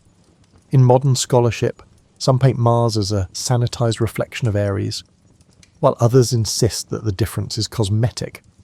Both deities represent a fundamental recognition that order and chaos collide whenever armies meet. Both speak to humankind's ongoing entanglement with aggression, pride, and territorial ambition. The shift from Greek to Roman worship might highlight style over substance, but war's nature endures. Ares, in whichever name or uniform, remains a haunting reminder that power and discipline cannot fully tame the beast within the battlefield's heart. Long after the Roman Empire fractured, the figure of Ares lingered in cultural memory, carried through medieval scribes and eventually Renaissance humanists who rediscovered classical texts. In each retelling, Ares transformed yet again, sometimes demonized by Christian writers who equated him with the sins of violence and wrath, other times romanticized by revivalists seeking to channel ancient virtues. Throughout these shifts, Ares remained a cipher for humanity's conflicted relationship with war. During the medieval period, chivalric ideals placed a veneer of nobility over combat. Knights fought for honour, weaving in Christian piety. In that environment, Ares found little direct worship, but the ethos of battle still carried echoes of his domain. When crusaders marched, the fervour that gripped them had parallels to his ancient mania, albeit cloaked in religious justification. Chronicles might not mention Ares by name, yet the spirit of relentless aggression was alive in siege engines and cavalry charges. With the Renaissance came a resurgence of interest in Greek and Roman lore, spurring new discussions on classical deities. Ares appeared in treatises, contrasting him with Mars, analysing the moral dimensions of warfare. Scholars debated, did the ancients see war as a necessary evil or an exalted path to glory? Ares' stories were passed for symbolic meaning, and his coarse passions seemed jarring against the Renaissance's admiration for harmony and proportion. Still, war raged across Europe in conflicts like the 30 Years' War, demonstrating that refined philosophies did not necessarily curb the reality of bloodshed. Meanwhile, artists and poets began portraying Ares in fresher contexts. Paintings of Ares and Aphrodite multiplied. each capturing the volatile mix of seduction and violence. Some Baroque composers wrote pieces referencing the spear of Ares, turning destructive force into musical allegory. In these works, the god of war became an aesthetic symbol rather than a religious figure, serving to dramatize the tension between unrestrained might and cultivated grace. As modernity emerged, nationalism took hold, forging new rationales for conflict. Ares drifted away from religious or even moral interpretations, recast as a mythic emblem for militaristic pride. Nations invoked him indirectly, boasting of unstoppable armies. Political cartoons or propaganda posters might depict a warlike figure reminiscent of Ares, brandishing rifles instead of spears, fueling mass mobilization. Though few invoked his name, his spirit loomed in the grand mobilizations of the Napoleonic era, or the World Wars, when entire continents caught fire. In the intellectual sphere, critiques of war found renewed voice. Philosophers like Kant or Rousseau, each in their own way, grappled with the tension between man's capacity for reason and his penchant for violence. They might not have cited Ares specifically, but his essence was there, the recognition that conflict repeatedly shatters idealistic visions of peace. Attempts to create lasting treaties often crumbled under national rivalries, echoing Homeric narratives where no truce lasted long once egos flared. With the rise of psychology, Ares gained an unexpected new framework. Analysts probed the death drive or the innate aggression they believed resided in human nature. In that context, Ares became a metaphor for primal impulses buried deep within the psyche. Archetypal theorists labelled him an enduring symbol of the warrior within, an ancient blueprint for aggression that civilization struggles to contain. Writers and therapists used this angle to explore personal struggles, like anger management or PTSD, arguing that ignoring the Ares archetype could lead to unchecked violence or sublimated rage. In the late 20th century, pop culture reimagined him yet again. Films, comic books, and video games cast Ares as a villain or anti-hero, charging onto digital battlefields or cinematic showdowns. These portrayals often relied on superficial traits, bulging muscles, booming voices, and unstoppable bloodlust, while occasionally teasing at deeper complexities. Even so, the essence of the ancient god persisted, bridging centuries. Modern war narratives remain haunted by the same questions the Greeks wrestled with. Does conflict define us? Can it be transcended, or is it inherent to our being? Through all these evolutions, Ares never fully disappeared. His story threads through every epoch that grapples with violence and the uneasy admiration it can inspire. Whether demonized or glorified, he stands as a collective symbol for humanity's willingness to pick up weapons in pursuit of power, survival, or ideals. Whenever peace falters, the old war god stirs in the background, a reminder that the same primal force that hammered bronze swords millennia ago still courses through the veins of modern armies and everyday individuals alike. In considering Ares' full trajectory, one sees that he transcends neat categories of good or evil. He is, rather, a reflection of how humans conduct themselves when pushed to extremes, whether in ancient Greece, imperial Rome, medieval crusades, Renaissance treatises, or modern conflicts. The spectre of war has consistently hovered, sometimes worshipped, sometimes feared, always consequential. Ares, as an entity, clarifies that violence cannot be exercised by moral condemnation alone. It is woven into the very tapestry of human civilization. Modern commentators might describe him as a cautionary metaphor, a primal reminder of our capacity for both communal defense and savage destruction. Yet the older Greeks saw more than mere caution.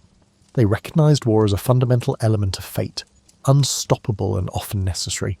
Armies marched not out of love for bloodshed, but because survival or ambition demanded it. Ares thus appeared both monstrous and essential, an uncomfortable contradiction that still resonates whenever diplomatic efforts fail. In the Pantheon's grand drama, Ares never fully fits. Athena, goddess of calculated tactics, earned widespread reverence. Apollo, with his luminous artistry, commanded spiritual devotion. Even Dionysus, the wild reveller, offered ecstatic release that could be twisted into mania. But Ares was war unvarnished, immediate, brutal, reeking of sweat and metal. The ancients lacked illusions about the cost of violence, but acknowledged its presence in forging empires and defending homes. A temple to Ares might be smaller, overshadowed by other deities, Yet when swords were drawn, prayers to him rose with urgent fervour. From a cosmic standpoint, Ares is arguably the most human-like deity, subject to rage, prone to heartbreak, swayed by familial attachments, and all too familiar with the destructive impulses that swirl in mortal hearts. He fights, fails, and fights again. Myths like the Trojan War underscore that even divine power cannot bring about clean victories. War is messy. So is Ares. Time after time he rushes into conflict, battered by contending gods or turned aside by fate, yet never extinguished. The cycle continues, reflecting the unstoppable continuity of human violence across ages. Yet amid the cruelty, traces of compassion surface. Myths telling of Ares avenging or protecting someone dear reveal a twisted sense of care. Perhaps the moral puzzle lies in the fact that war and love are not diametrically opposite, but rather two extremes of human passion. Ares' famous liaison with Aphrodite stands as a mythic testament to how destructive impulses can tangle with desires for union, each fueling the other. Far from being a cheap storyline of taboo romance, it exemplifies the contradictory ways passion manifests in our world. In examining Ares' modern legacy, one sees that we still wrestle with the same archetype. Soldiers sacrifice themselves out of fierce loyalty to country, tribe, or cause. Leaders might vow peace, yet mobilize armies when threatened. People decry warfare's horrors, yet remain enthralled by the tales of valor and the adrenaline of conflict. Some even argue that competition, if not outright conflict, drives innovation and progress. Thus, the war god remains relevant, not because society idolizes mayhem, but because it struggles to escape it. Perhaps the true lesson Ares offers is about grappling with humanity's inner contradictions. We crave harmony, but prepare for battle. We condemn violence, yet permit it under certain rules. We honour heroes who defend the helpless, yet question the morality of conquest. Ares doesn't solve these contradictions, he illuminates them. By stepping into his realm, we confront the unstoppable surge that can erupt within any of us, individually or collectively, under fear, anger, or ambition. And that confrontation is neither gentle nor purely savage. It is human. Peace advocates might shudder at the thought of exalting a war deity, but ignoring him does little good. Recognizing Ares means recognizing that aggression is part of our lineage. Only through understanding that reality can we hope to channel it responsibly or mitigate its worst effects. In the end, Ares is not just the sword raised high or the shield clanging in defiance. He is the flicker of rage in the eye of someone cornered, the tremor of adrenaline before a decisive stand, the triumphant shout that echoes across a battlefield. War's form changes, from bronze spears to nuclear arsenals, but the core impulse remains. Ares stands eternal, no longer needing sacrifices in quiet shrines, yet thriving wherever conflict looms. Through him, we witness a facet of ourselves that is both awe-inspiring and terrifying, our capacity to wage war, and perhaps one day to master it. Born in 69 BCE, Cleopatra, the seventh Philopator came from a family that had controlled Egypt for over 3 centuries. These were the Ptolemies, who were descended from a general under Alexander the Great.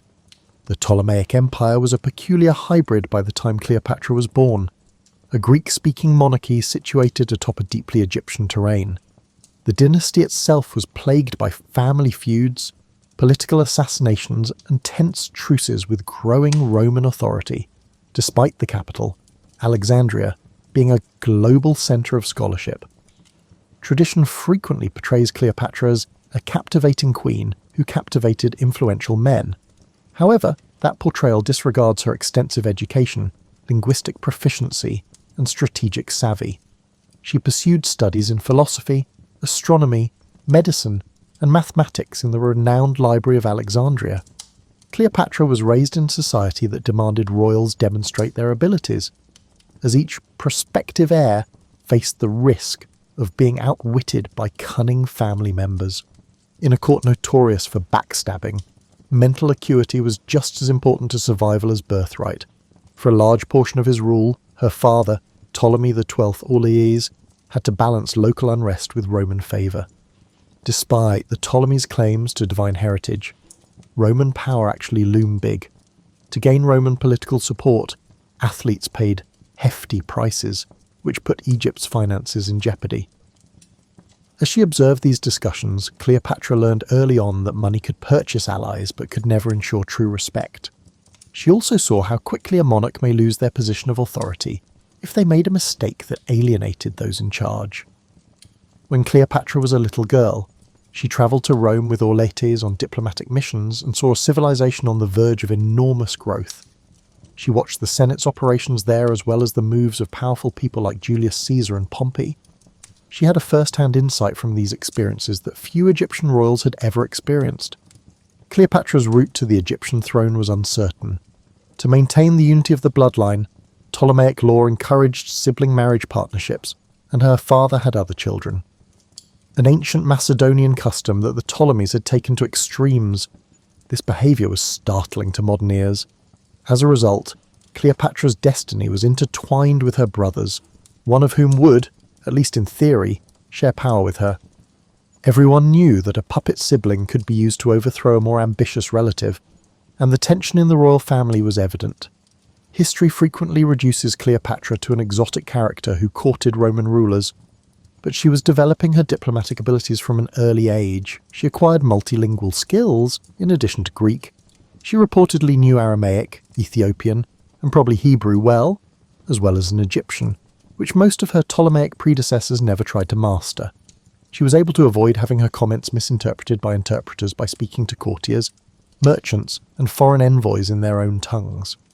Her ability to communicate directly became one of her most powerful assets, enabling her to bridge cultural gaps.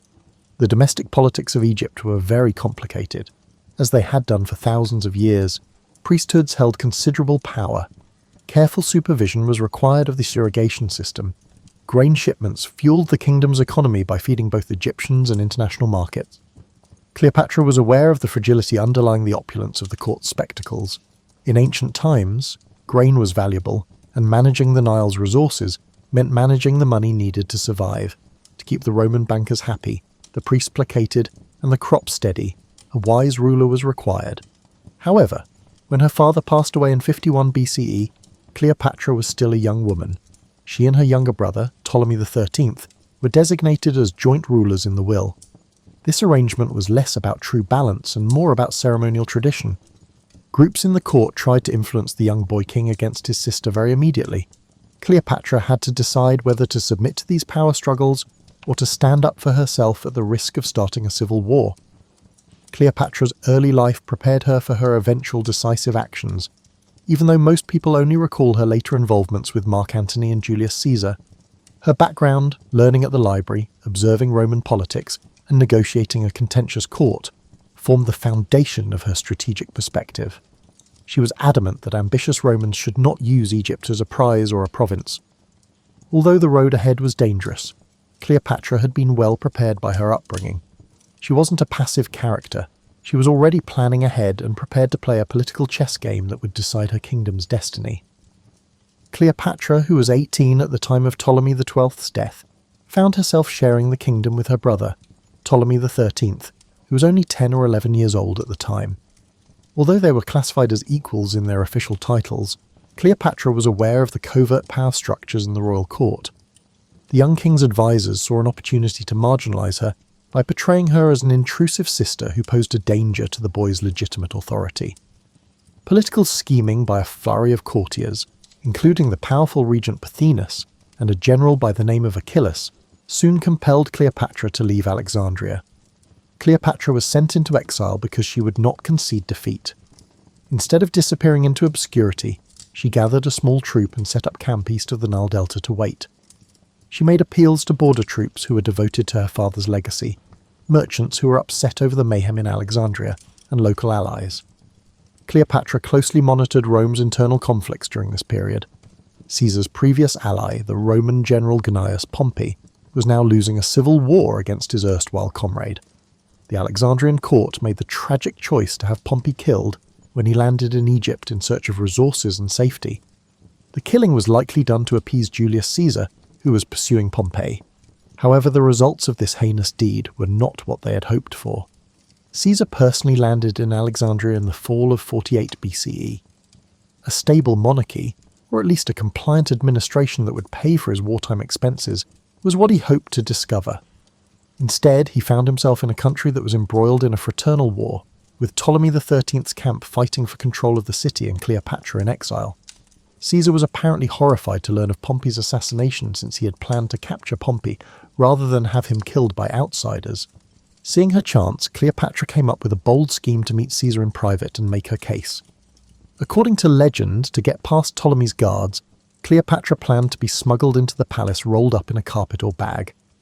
Although some historians disagree with the precise approach, everyone agrees that Cleopatra's first-hand meeting with Caesar was a persuasive masterstroke. She portrayed herself as a legitimate queen whose brother's court had turned treacherous, rather than as a defenseless exile. She knew Latin well enough to communicate directly with Caesar. He was said to be as fascinated by her intelligence and humour as he was by her royal demeanour. Caesar, a master strategist, believed that Cleopatra was a better ally than her younger brother in ensuring Egypt's stability. The siblings must get back together and rule together again, he said.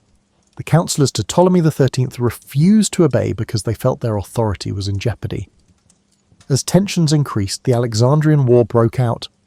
Alexandria's streets and docks became battlefields when Caesar's army engaged in combat with Ptolemy XIII's supporters.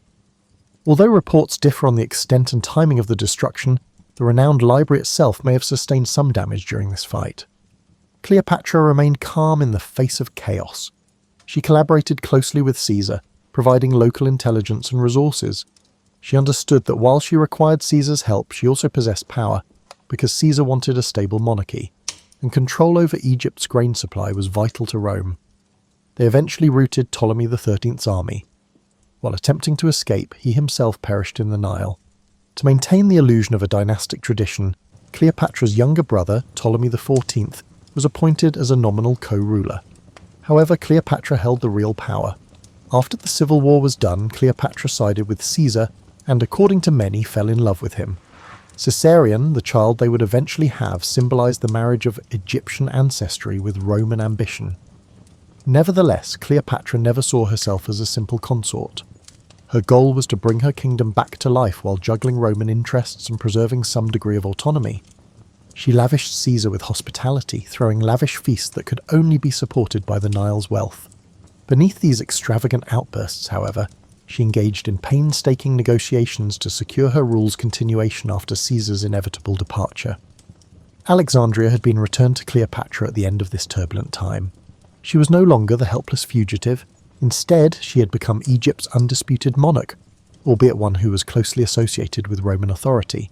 She had forged a complicated alliance with the most powerful man in the Mediterranean by navigating war and conspiracies. There were new obstacles in the way, primarily how to balance Egypt's sovereignty with Rome's demands. However, Cleopatra had demonstrated that she was more than capable of skillfully navigating through situations that would shatter a less powerful ruler. Following the Alexandrian War, Cleopatra oversaw a court that combined Roman and Hellenistic elements with old Egyptian customs. She reclaimed trade routes vital to Egypt's growth and dispatched envoys to negotiate border accords to regain control over areas lost during previous crises.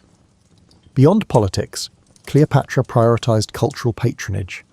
She provided financial support for academic pursuits, sponsored building projects, and made sure that Egypt's temples, particularly those honoring the goddess Isis, whom she came to identify increasingly with, received royal backing. She and Julius Caesar's relationship kept changing.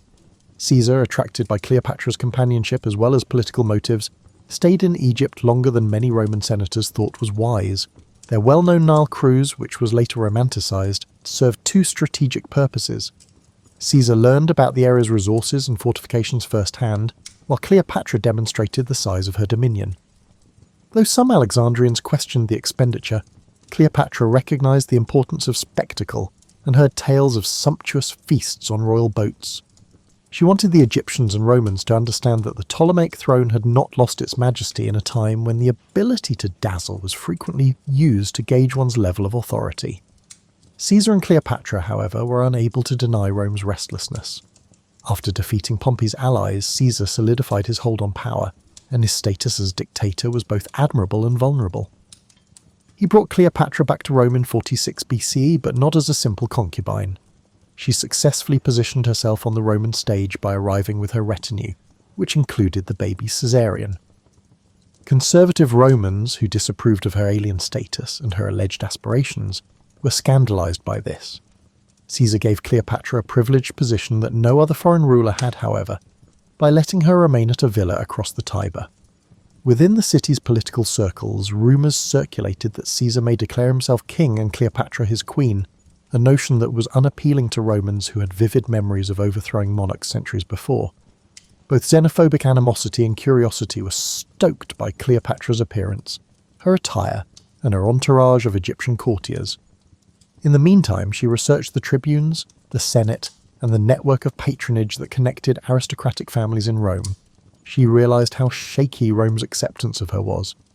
Nevertheless, she engaged in diplomatic outreach, establishing connections with powerful senators and their spouses, giving presents and organising cultural events that showcased Alexandria's refinement. But Cleopatra's primary goal was to ensure the future of her dynasty. From the Egyptian perspective, she desired Caesarion's recognition as his heir, even if it wasn't official. Caesar gave Caesarion preferential treatment even though he never legally declared him his son under Roman law. Caesar's continuous success appeared to be the key to the future. However, the tide of Roman politics was shifting, and many were disturbed by Caesar's acquisition of awards and display of monarchical accoutrements. Caesar was assassinated on the Ides of March in 44 BCE as a result of a conspiracy. Cleopatra, shocked and exposed, was in a dangerous situation in Rome. She swiftly retreated amid the confusion, returning to Alexandria with Caesarion and her entourage. According to some accounts, she thought about siding with Mark Antony or other groups in the ensuing power war. Cleopatra, however, was realistic. She understood that Romans would fight for the Republic once more, and before making any dangerous agreements, she needed to know who would win. Securely established in Egypt, she concentrated on bolstering the economy and defences of her realm, while she awaited the next Roman ruler to initiate contact. She made a deliberate decision to stay out of Rome during this rough time. If she had stayed,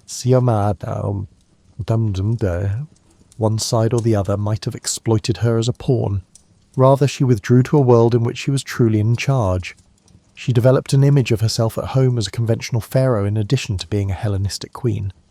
Her picture with a diadem, occasionally with subtle references to Egyptian iconography, was featured on coins bearing her name.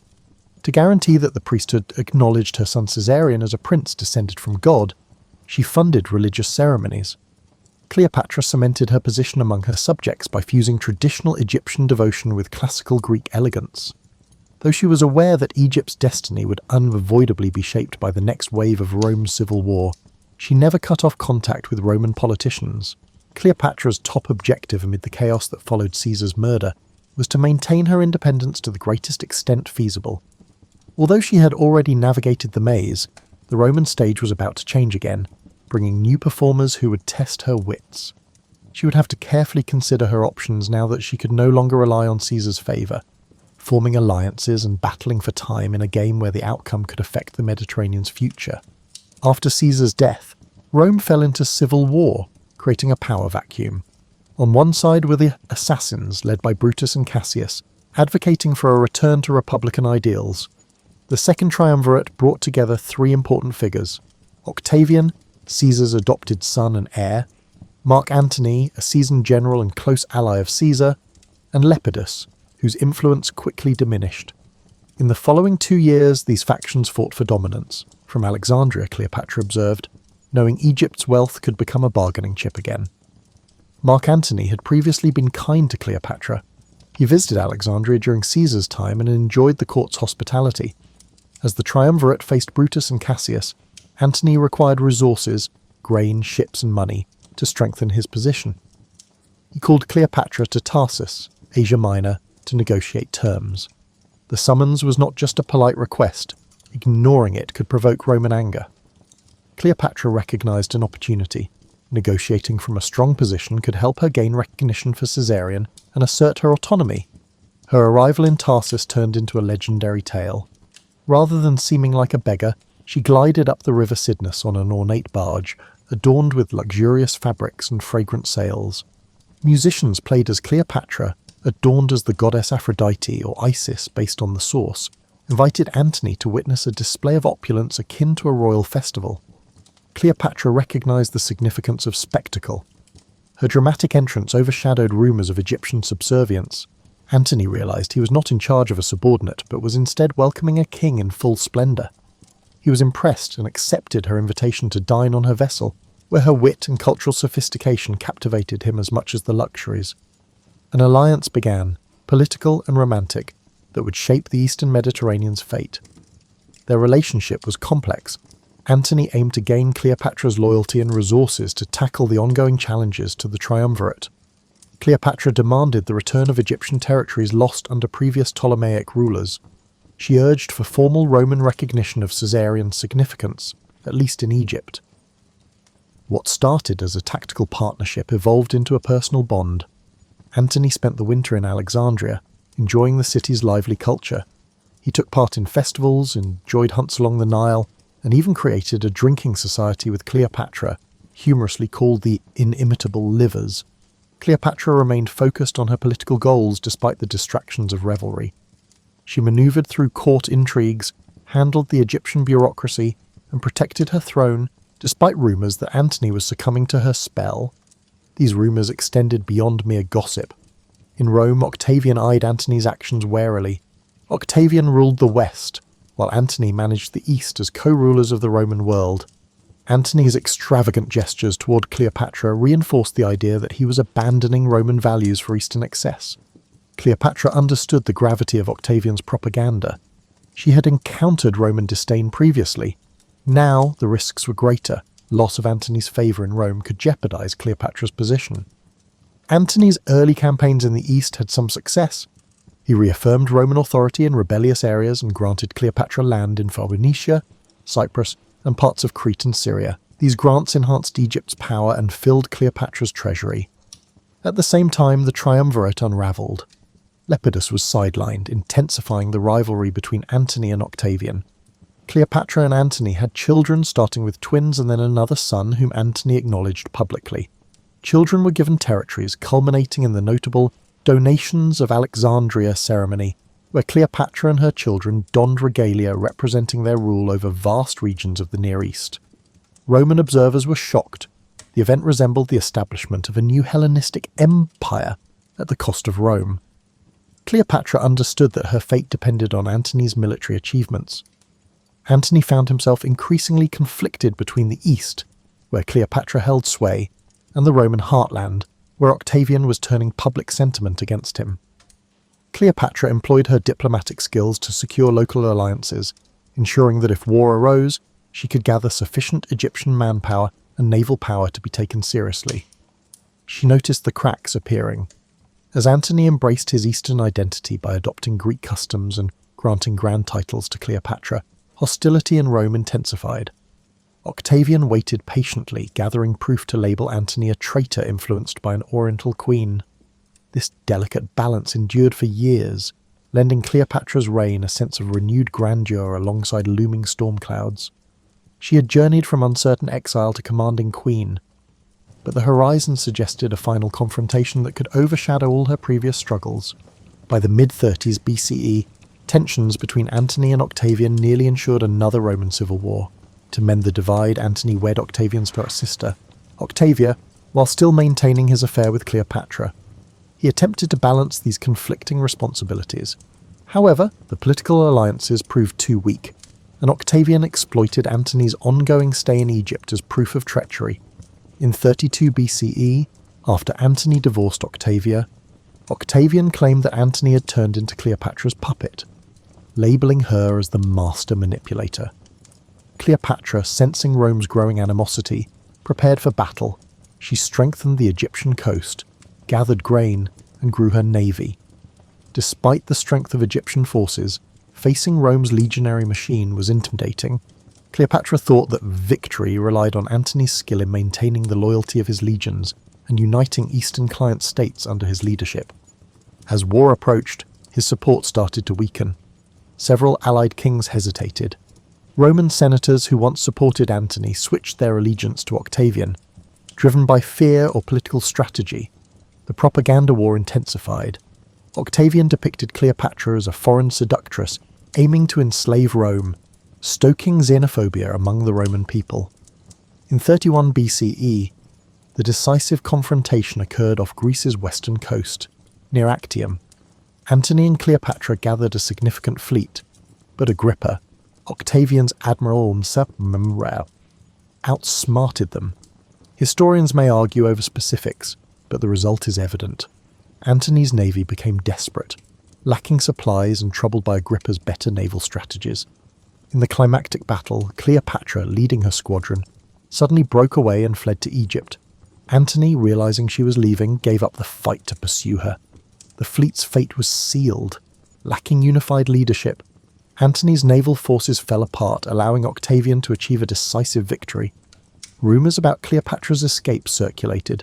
Was it panic, strategy, or a prearranged plan if the situation worsened? Some accuse her of betrayal, while others believe she realised the battle was lost and tried to salvage what she could. Actium dealt a severe blow to Antony's cause.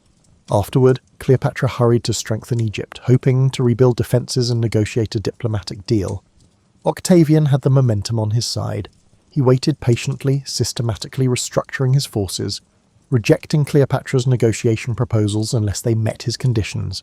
Antony and Cleopatra's relationship, once adorned with splendour, faltered under the burden of their loss. Antony experienced shame in front of his troops, many of whom abandoned him. Cleopatra confronted the truth that her meticulously built Eastern Empire was falling apart. She attempted to negotiate once more. Would Octavian allow Caesarion to rule as co-regent if she surrendered Antony? Historical records indicate Cleopatra considered various escape options, yet Octavian remained ruthless. He viewed Cleopatra as a danger and aimed to remove her from power. Caesarion, being Caesar's biological son, complicated his claim to Rome's legacy. Removing both mother and child would pave the way for Octavian's unchallenged dominance. In the summer of 30 BCE, Octavian launched an invasion of Egypt. Antony's efforts to organise a defence crumbled due to desertions and a superior Roman force. According to legend, upon hearing a false report of Cleopatra's death, Antony took his own life by stabbing himself. Mortally wounded, he discovered the queen was still alive and was brought to her. Their last meeting marked a sad end to a once glamorous partnership. Antony passed away in her embrace, forcing Cleopatra to face Octavian by herself. Octavian's victory was certain. Cleopatra's final hope was to maintain a trace of her dynasty or escape the shame of being displayed in Rome. She locked herself inside a mausoleum she had constructed, filled with her treasures and said to hold concealed toxins. Octavian aimed to capture her alive, likely planning to showcase her in his triumph as a trophy representing Rome's victory over the East. Understanding the futility of resistance, Cleopatra readied herself for a final act that would echo through history. Various accounts of her death exist, but the most well-known is the tale of an asp sneaked into her hideout, biting her arm and bringing a quick, though painful, demise. Some say she took poison. She made the decision to face death on her own terms rather than accepting it as the living conquest. Cleopatra's death marked the end of the Ptolemaic dynasty, leading to Egypt becoming a Roman province. Caesarion was captured and executed on Octavian's orders, removing any threat to his rise as Rome's first emperor, Augustus. Cleopatra's reign ended, but her legend was just beginning, destined to be recounted in ways that often mask the woman behind the myth. After Cleopatra's death, Roman accounts depicted her as a cunning temptress whose ambitions led Antony astray from Roman virtue. Poets and historians aligned with Octavian, who would become Augustus, reflected the official narrative that Cleopatra represented the corrupt East. Her final stand, the gilded mausoleum, and the tale of the asp became material for moralizing treatises and sensational storytelling. Despite the Romans' vilification, they could not deny her importance. She was the final monarch of a once mighty dynasty, and her fall signified Rome's clear dominance in the Mediterranean. Egypt transformed under Roman control. Cleopatra's administrative frameworks, such as tax systems, land management, and temple support, remained intact, with Roman officials now at the helm. Alexandria remained a significant cultural hub, despite no longer being a royal capital. Cleopatra's memory in Egypt became intertwined with the local folklore over time. Some viewed her as a tragic figure aiming to safeguard the land from foreign control. Some, swayed by Roman propaganda, held her responsible for leading the nation into war. The temples showcased images of Ptolemaic rulers in pharaonic attire, reflecting the hybrid world Cleopatra once ruled. Rome gained a vast province and a compelling narrative. The victory over Cleopatra symbolized the triumph of Roman discipline over Eastern luxury. Augustus leveraged this narrative to consolidate his power. He erected monuments to commemorate his conquest of Egypt, minted coins declaring peace restored, and influenced the Roman mindset to see Cleopatra's downfall as unavoidable. Behind the propaganda was an acknowledgement that Cleopatra was an extraordinary opponent. She matched Roman statesmen in diplomacy, commanded resources, and nearly forged a new political reality. If Actium had unfolded differently, the narrative of Rome could have changed significantly. Over the centuries, Cleopatra's reputation changed numerous times. Roman playwrights depicted her as a witch, captivating Antony with his potions and spells. Early Christian writers used her as a cautionary tale about the dangers of lust and power, emphasizing moral lessons. However, there were also more understanding perspectives. Chroniclers, particularly of Greek descent, lauded her intelligence, multilingual abilities, and cultural refinement. Alternative accounts reveal her negotiations with local elites, philanthropic gestures to the Alexandrian poor, and efforts to maintain Egyptian autonomy. These insights provided an alternative to the prevailing Roman story. In the medieval period, much classical literature remained in monasteries. Cleopatra appeared occasionally in moral tales or collections of notable women, frequently overshadowed by biblical figures. The Renaissance revival of classical learning sparked new curiosity. Scholars found Greek and Roman texts, revealing Cleopatra as a multifaceted figure. Artists drew inspiration from her dramatic life, creating paintings, plays, and poems. Shakespeare's Antony and Cleopatra portrays her with a tragic grandeur. Shakespeare partly followed Roman biases, portraying her as theatrical and manipulative, yet he also revealed her depth, showcasing the fiery intelligence that fueled her allure. Subsequent centuries witnessed additional reinterpretations. Enlightenment thinkers debated if Cleopatra was an enlightened ruler or a reckless tyrant. The Romantics saw her as a symbol of passionate defiance against a cold, practical empire. In the 19th and early 20th centuries, European Orientalist views transformed Cleopatra into the symbol of exotic allure.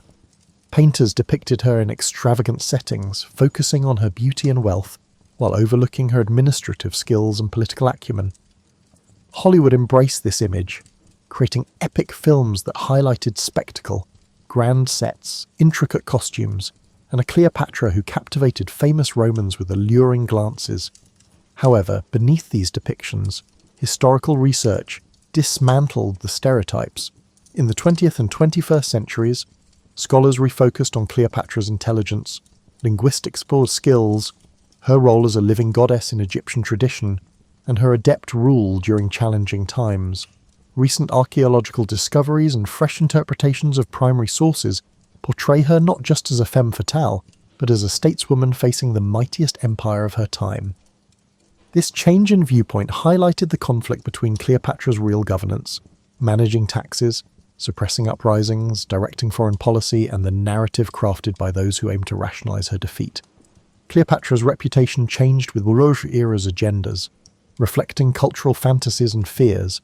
Her true legacy, her efforts to preserve a sovereign Egypt against Rome's expansion, endures as a testament to her strategic prowess, even if overshadowed by the highlights of her personal liaisons. Cleopatra is a figure that urges us to see beyond stereotypes, highlighting that the true complexity of history is often lost in the propaganda and entertainment of the era.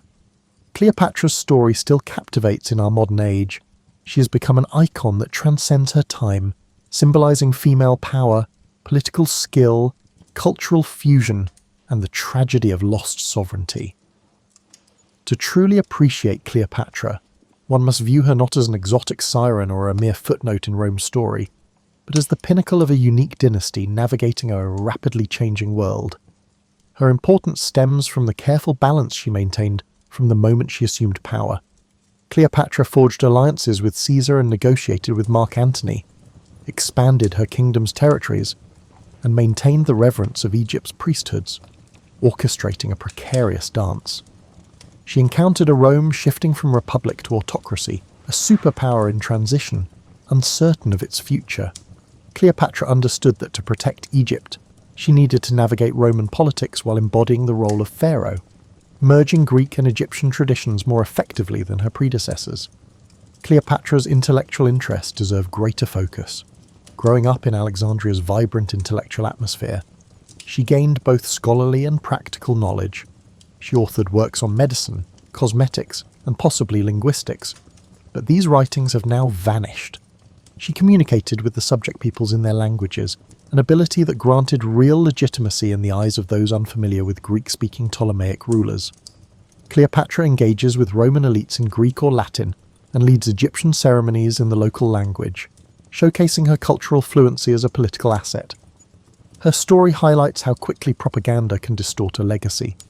Roman accounts depicted Cleopatra as a seductive foreign queen, overshadowing her contributions as a stateswoman.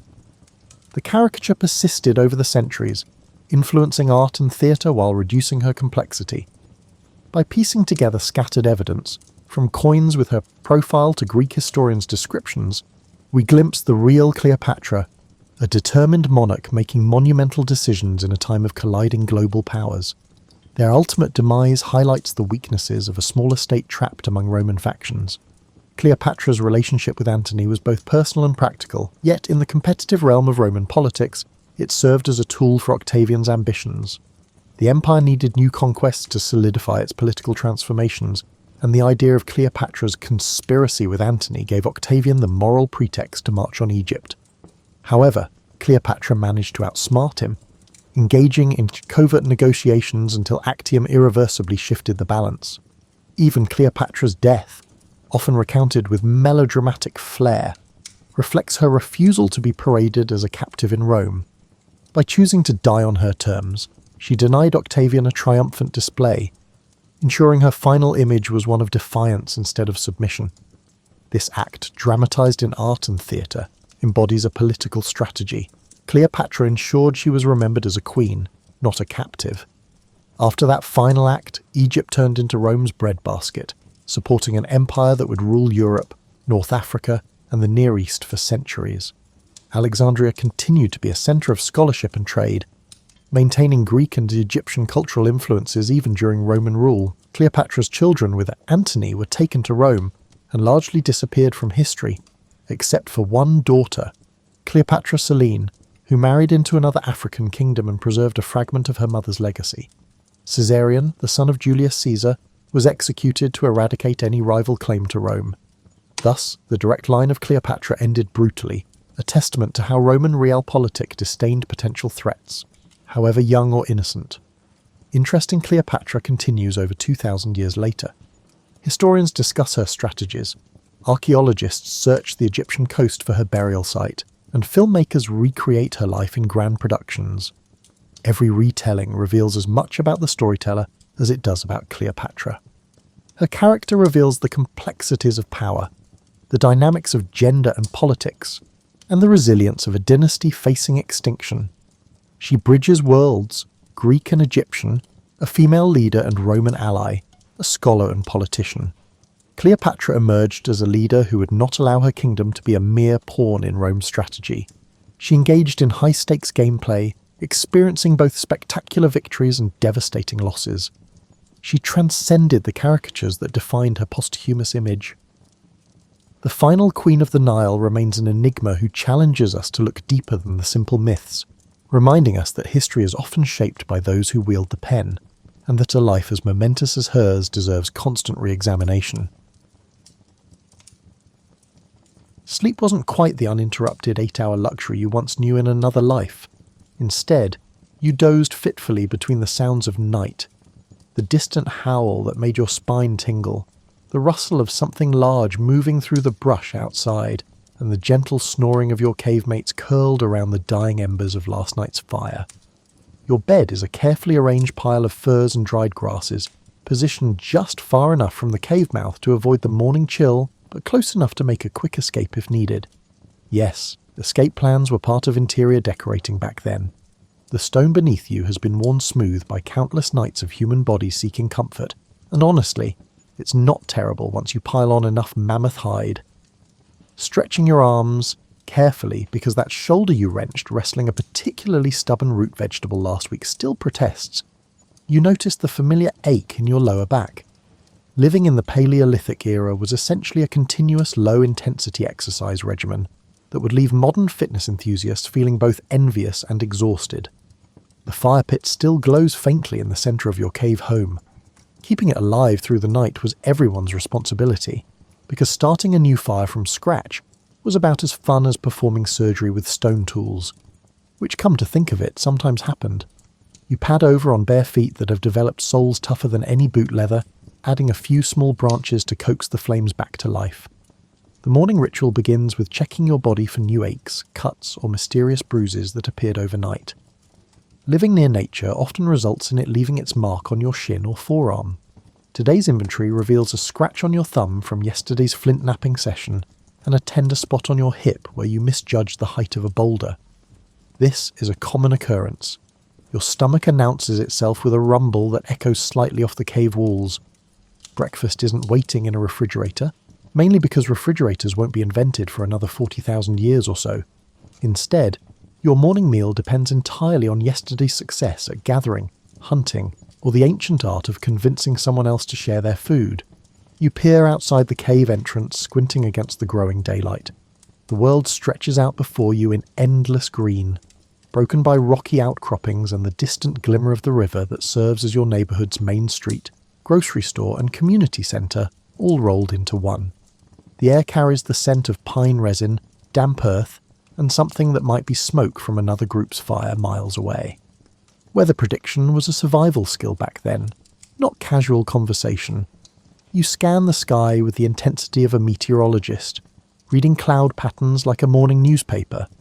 Those wispy streaks to the west suggest wind later, which could mean rain by evening. The thought makes you mentally catalogue the cave's water containers, mostly animal bladders and carefully shaped gourds that took weeks to perfect. A sound from deeper in the cave indicates your companions are stirring. There's Grack, whose snoring could wake the dead and occasionally did wake the living at inconvenient moments. He's already sitting up, running thick fingers through hair that defies any attempt at styling, not that styling products were readily available. Beside him, Mira stretches like a cat, her movements graceful despite sleeping on stone and fur. The day ahead holds the usual uncertainty. Food needs to be found, tools require maintenance, and somewhere out there, opportunities and dangers wait in equal measure. But first, there is the simple joy of living in a world where each sunrise feels like a tiny triumph against the challenges. Your feet find their way to the cave entrance, and you stand there for a moment, breathing in the morning air that tastes cleaner than anything you could imagine.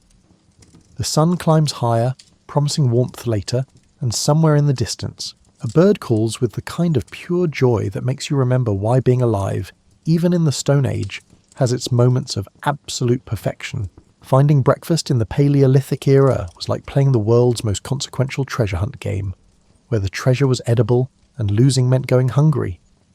You step outside the cave, bare feet immediately registering the temperature and texture of the ground, information your modern brain would dismiss, but your ancient instincts catalogue automatically. The morning dew has settled on everything, turning spiderwebs into jewelled masterpieces and making certain rocks slippery enough to turn a casual stroll into an impromptu tumbling session. Having experienced this lesson firsthand several times, you now walk with a measured gait, understanding that gravity remains the same in the Stone Age as it does everywhere else. Your stomach rumbles again, more insistently this time. You've noticed that the human digestive system doesn't care about the historical significance of your situation. It simply craves food, ideally as soon as possible. This morning's breakfast menu depends entirely on your knowledge of what's edible versus what's decorative versus what's deadly. It's like being a contestant on the world's most dangerous cooking show. 20 yards from the cave, you spot a cluster of berry bushes that wasn't there yesterday. Actually, they were there yesterday, but your brain is still learning to see food sources instead of just green stuff. The berries are small and dark purple and pass the preliminary tests. Birds have been eating them without falling over, and they smell right. You taste one carefully, letting the flavour register fully before committing to a handful. They are sweet, slightly tart, and have a texture that suggests they won't cause immediate digestive rebellion. Success. Gathering enough to satisfy your hunger, you remain vigilant for potential opportunities. Breakfast in the Stone Age was often a progressive meal, eaten as you found it rather than sitting down to a prepared plate. Near the berry bushes, a cluster of what you've learned are edible roots pokes through the soil. Digging them up requires the sharp stick you carved last week, and excavating roots turns out to be excellent exercise for muscle groups you didn't know existed. The roots are starchy, filling, and taste vaguely like potatoes if potatoes had been designed by someone who'd only heard a rough description of what food should taste like. A flash of movement catches your eye. A rabbit is frozen in the peculiar way that rabbits pretend to be invisible by remaining absolutely still. Your hand moves slowly toward the throwing stick tucked into your woven grass belt. Rabbit would be a protein upgrade to this morning's vegetarian fare, but hunting requires a combination of skill, luck, and the kind of patience that doesn't come naturally when your stomach is demanding immediate attention. The throwing stick is a marvel of Stone Age engineering, basically a carefully balanced wooden projectile that you've practiced with until your shoulder aches. The rabbit remains motionless, probably calculating its odds of escape versus the energy cost of sudden movement. You shift your weight slowly, raising the stick with movements smooth enough not to trigger the rabbit's flight response. Then a branch cracks somewhere behind you. Probably Grack stumbling around looking for his breakfast, and the rabbit vanishes in a blur of brown fur and indignation. Your throwing stick sails through empty air and lands with a disappointed thud against a tree trunk. So much for upgraded protein. You retrieve the stick, mentally adding practice hunting in areas with fewer clumsy companions to your growing list of survival improvements. The berries and roots will have to suffice for now, supplemented by the memory of yesterday's successful fish-catching expedition. Walking back toward the cave, you notice Mira has discovered a bird's nest with eggs, the kind of find that makes everyone's morning significantly brighter. Eggs are perfect food packages, assuming you can convince their parents that you need them more than the unhatched occupants do. The negotiation typically involves quick hands and faster feet, especially when the parents are larger birds with strong opinions about egg ownership. The morning meal shapes up to be a combination of your berries and roots, shared eggs, and some leftover fish that Grack managed not to eat entirely yesterday. It's not exactly a gourmet breakfast, but it contains calories, nutrients, and the satisfaction of having successfully gathered it yourself from a world that doesn't deliver food to your door. Sitting on a sun-warmed rock outside the cave, you eat slowly, savouring flavours that are simple, direct, and somehow more satisfying than you expected. The food tastes like work, like success, like the peculiar pride that comes from feeding yourself through knowledge and effort rather than convenience. Your stomach settles into contentment, and the day ahead seems more manageable with breakfast accomplished. The sun rises higher, warming the rocks on your shoulders. Somewhere in the distance you can hear the river calling with promises of fish and the kind of morning bath that wakes up every nerve ending at once. After breakfast, your attention turns to the daily maintenance tasks that keep Stone Age life functional. Your toolkit needs inspection, and in a world where the nearest hardware store won't exist for several millennia, tool maintenance isn't optional, it's survival. You settle onto a flat rock that serves as your workbench, spreading out your collection of implements with the care of a surgeon arranging instruments. There's the knife you chipped from flint 2 weeks ago, its edge still sharp enough to slice through hide but showing tiny nicks from yesterday's root-digging expedition. You've bound the spear tip, which required 3 attempts to perfect, to its wooden shaft with such meticulous sinew wrapping that it almost appears decorative. Flint knapping, the art of striking stone with stone to create sharp edges, requires the kind of focused attention that makes meditation look like multitasking. You choose a piece of flint, testing its weight and density with fingers that have learned to read stone like others read books. The hammerstone fits perfectly in your palm, its surface worn smooth by countless impacts. The first strike sends a small chip flying, landing near your feet with a tiny click. Success! You turn the flint slightly, visualizing the blade hidden inside the raw stone, waiting to be revealed through patient, precise work. Strike, turn, examine, strike, turn, examine. The rhythm becomes almost hypnotic, each impact calculated to remove exactly the right amount of material. Somewhere around the 15th strike, your concentration wavers for just a moment, and the hammerstone catches the flint at the wrong angle.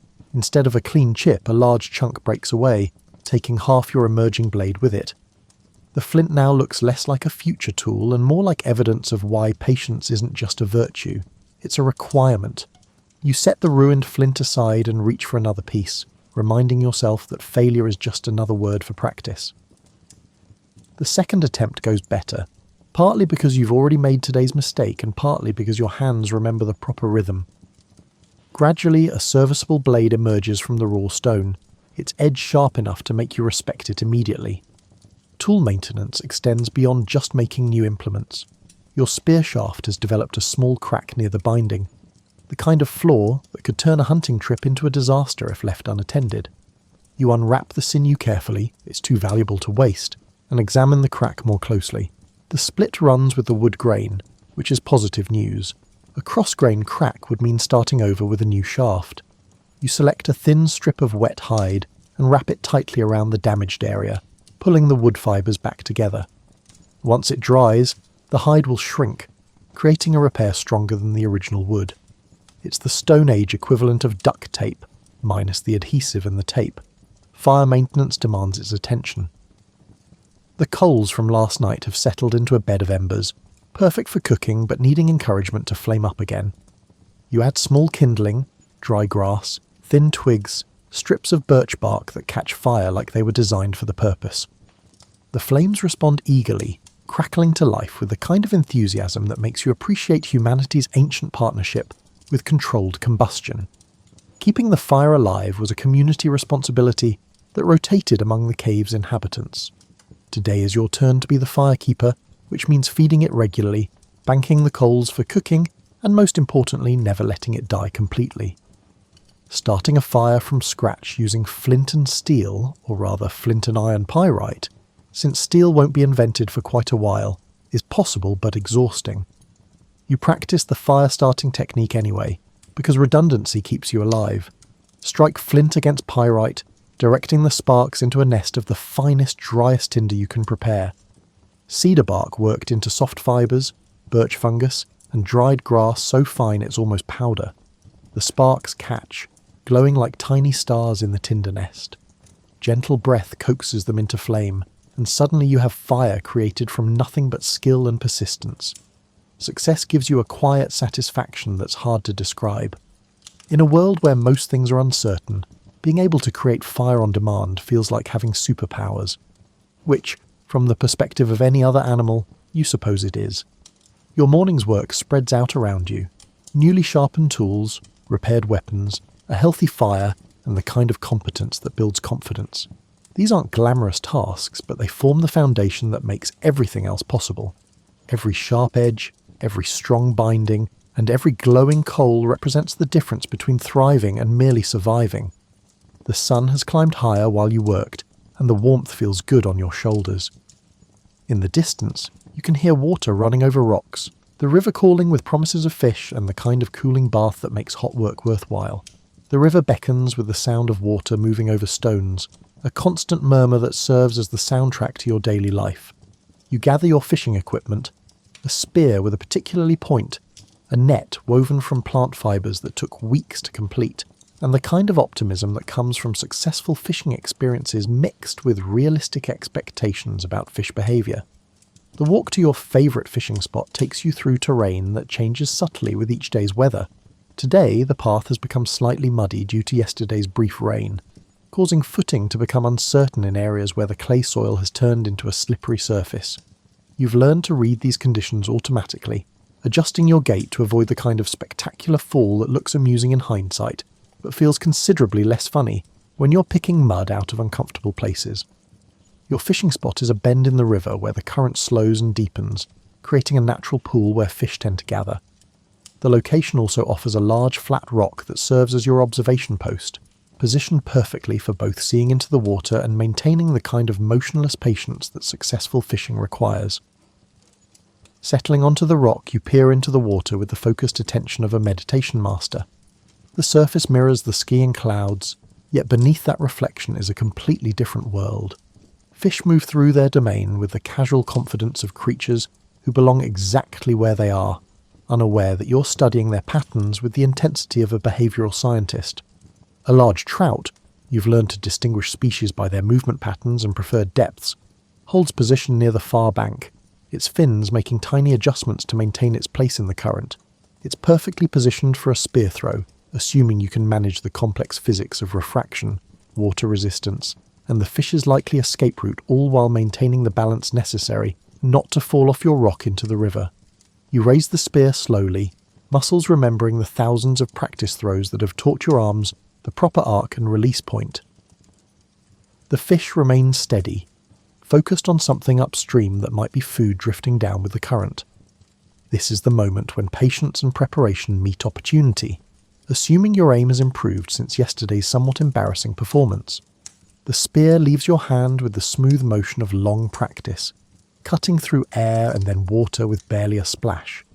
Success appears certain for a moment. Then physics asserts itself in the form of water refraction, and your spear passes harmlessly beneath the fish, which vanishes in a swirl of indignant motion that somehow manages to look reproachful. Retrieving the spear requires wading into water that's shockingly cold despite the warm air.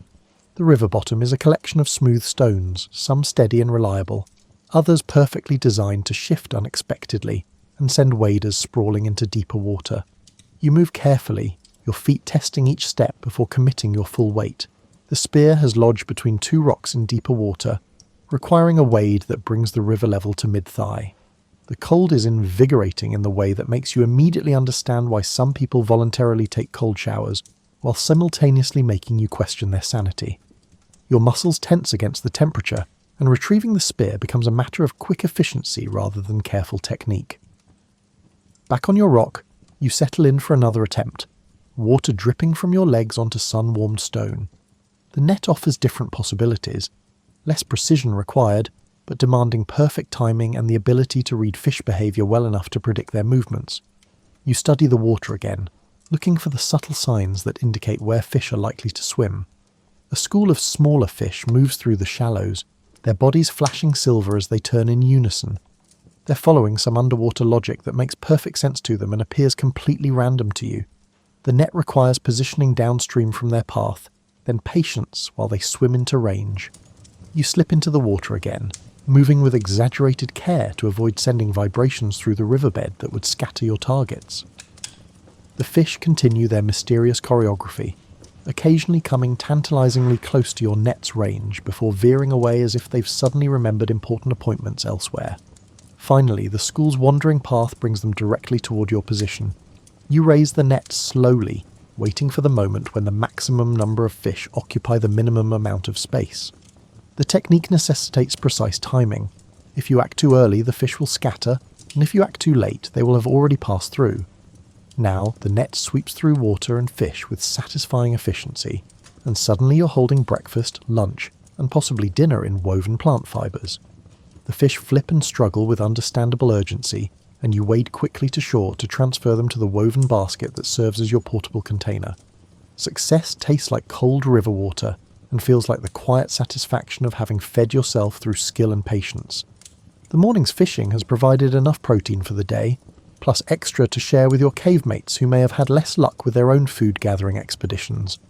Walking back toward the cave, basket of fish in one hand and wet fishing gear in the other, you reflect on the peculiar satisfaction of having succeeded at something your ancestors would recognise and approve of.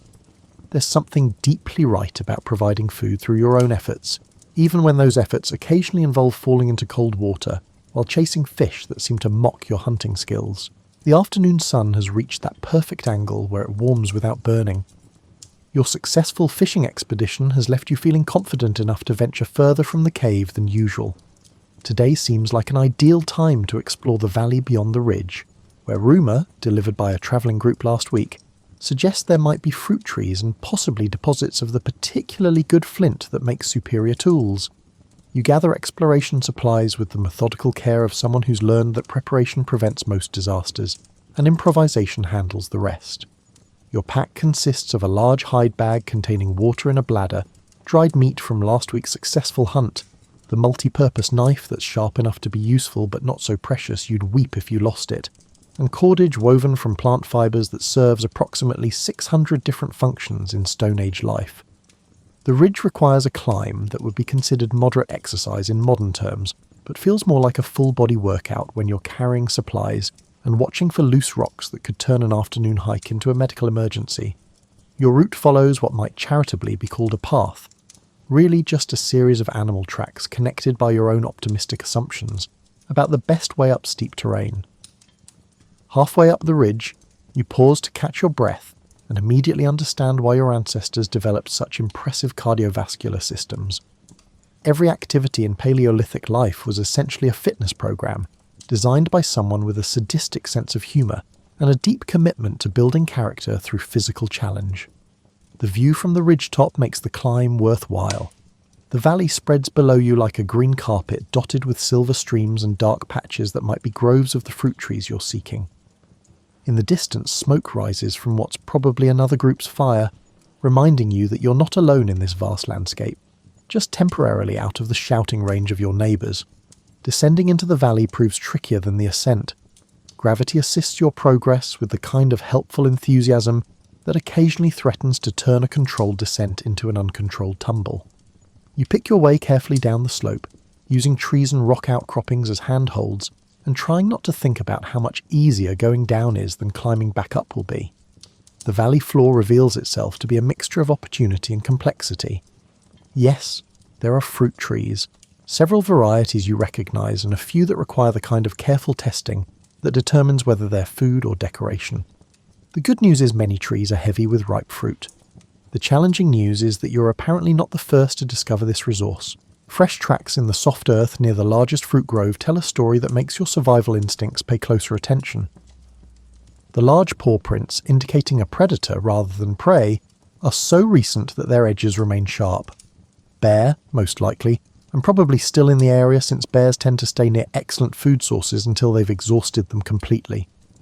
This scenario creates what you might call a tactical situation. The fruit represents valuable calories and nutrients that would improve everyone's diet significantly. The bear represents the kind of conversation partner who settles disagreements through methods that don't typically end well for the smaller participant. Wisdom suggests retreat. Hunger suggests negotiation. Pride suggests you're probably overthinking the whole situation. You compromise by gathering fruit from trees on the periphery of the grove, working quickly but quietly, ears tuned for any sound that might indicate you're about to have an unexpected encounter with the local bear population. Every fallen branch that cracks underfoot sounds like a gunshot in the afternoon stillness, and every rustle of leaves brings a momentary pause to listen for approaching footsteps that weigh considerably more than yours. The fruit gathering goes well until you reach for a particularly promising cluster growing just out of easy reach. Stretching toward it requires shifting your weight onto a branch that seemed sturdy enough when you tested it, but apparently has strong opinions about supporting human body weight. The branch surrenders with a sharp crack that echoes through the grove like a dinner bell ringing for every predator within miles. You land in a heap of bruised dignity and scattered fruit, momentarily more concerned about the noise than the impact. The grove falls into the kind of absolute silence that suggests every creature with ears is now listening intently to determine what just announced its presence so dramatically. After several heartbeats of holding your breath and straining your ears, you conclude that immediate danger seems unlikely. Gathering the scattered fruit with hands trembling slightly from adrenaline rather than injury, you come to the conclusion that discretion is a crucial aspect of fruit gathering. Your pack now contains enough fruit to supplement several meals, plus the kind of story that will improve with each retelling around the evening fire. The discovery of the flint deposits proves anticlimactic after the fruit tree adventure. Yes, the stone is excellent quality, better than what you've been working with. Yes, there's enough to supply your tool-making needs for months. And yes, it's located in an easy-to-access outcropping that doesn't require negotiating with large carnivores. You gather several prime pieces of flint, testing each for quality, and selecting those most likely to produce superior tools. The additional weight in your pack reminds you that the return journey will be more challenging than the trip down, but a good flint is worth the extra effort. The afternoon light has begun its slow slide toward evening by the time you start the return climb. Your pack, now heavy with fruit and stone, makes the ascent feel like a full-body strength training session, designed by someone who believes suffering builds character. Each step up the ridge requires deliberate effort, and you find yourself developing a new appreciation for the concept of pack weight distribution. The return to your cave feels like coming home after a successful adventure, your pack heavy with the day's discoveries, and your body pleasantly worn out from useful exertion. The late afternoon light filters through the trees with that golden quality that makes everything look like it's been painted by someone who understands the beauty of natural illumination. Your cave mates have been busy during your absence. Mira has constructed what appears to be a fish-drying rack from carefully arranged branches, and several of yesterday's catch hang in neat rows, slowly transforming into preserved protein that will last much longer than fresh fish. Grak has been working on something involving a great deal of scraped hide and what looks like sinew, though his projects often remain mysterious until they reach completion. The fruit you've gathered creates immediate excitement. Fresh fruit has been scarce lately, and the variety you've brought back includes several types that none of you have tasted before. This leads to the careful ritual of testing new foods. Small amounts first, attention paid to flavour and any immediate reactions, then waiting to see if your digestive system approves of the innovation. The unknown fruits turn out to be pleasantly sweet with a slightly tart finish, and your stomach accepts them without protest. Success. Dinner will be considerably more intriguing than usual. The remaining fruit can be dried using techniques that transform perishable food into long-term storage solutions. Your flint discovery generates a different kind of enthusiasm. Grak examines each piece with the focused attention of an expert, testing density and grain structure with techniques you're still learning. Good flint means better tools, which means more successful hunting and gathering, which means improved odds of thriving rather than merely surviving. As evening approaches, the ritual of fire building begins. Today's fire will be larger than usual, partly for cooking the varied foods you've all gathered, partly for the social warmth that comes from sitting around flames while sharing the day's experiences. You add a portion of fuel, and soon the cave entrance glows with cheerful light, pushing back the growing darkness outside. Cooking in the Stone Age requires timing, attention, and acceptance that precision isn't always possible. The fish cook quickly on hot stones placed near the fire, their flesh turning from translucent to opaque, with the kind of straightforward honesty that makes you trust the process. Roots require longer cooking. They are buried in coal and covered with more coal until the hard starch becomes something approaching tender. The fruit needs no cooking, but some of it gets wrapped in leaves and placed near the fire's edge, where gentle heat concentrates the flavours and creates something resembling a primitive dessert. The result tastes like concentrated summer, sweet and warm and satisfying in ways that make you understand why humans developed such elaborate relationships with food preparation. Mealtime in your small community follows informal protocols that balance individual needs with group harmony. Everyone shares the food based on their contributions and needs. Today's successful fishing expedition earns you a larger portion of the evening meal, while your fruit discovery means everyone enjoys flavours that wouldn't otherwise have been available. The conversation that accompanies dinner revolves around the day's experiences, challenges and discoveries. Grak describes his hide working project, which is apparently intended to become a more comfortable sleeping arrangement, an innovation that everyone endorses enthusiastically. Mira explains her fish drying technique, learned from a group they encountered several weeks ago, who came from a region where preservation methods had evolved to handle seasonal variations in food availability. Your adventure in the fruit grove gets recounted with the kind of embellishment that turns a minor mishap into an entertaining story. The branch-breaking incident becomes slightly more dramatic in the telling, the bear track slightly fresher, and your escape slightly more narrow. This is how oral tradition begins, not with deliberate exaggeration, but with the natural tendency to make experiences more engaging when sharing them with others. As full darkness settles outside the cave entrance, the fire becomes the centre of your small world. Its light creates a circle of warmth and safety that makes the vast night seem manageable rather than threatening. The flames dance with hypnotic patterns that capture attention in ways that television won't manage to duplicate for several thousand years. The evening's work continues around the fire. You begin shaping one of the new flint pieces into what will eventually become a superior knife. The careful chip-by-chip process made easier by good light and comfortable seating on fur-covered rocks. Mira works on cordage, twisting plant fibres into strong rope using techniques that require consistent tension and rhythm.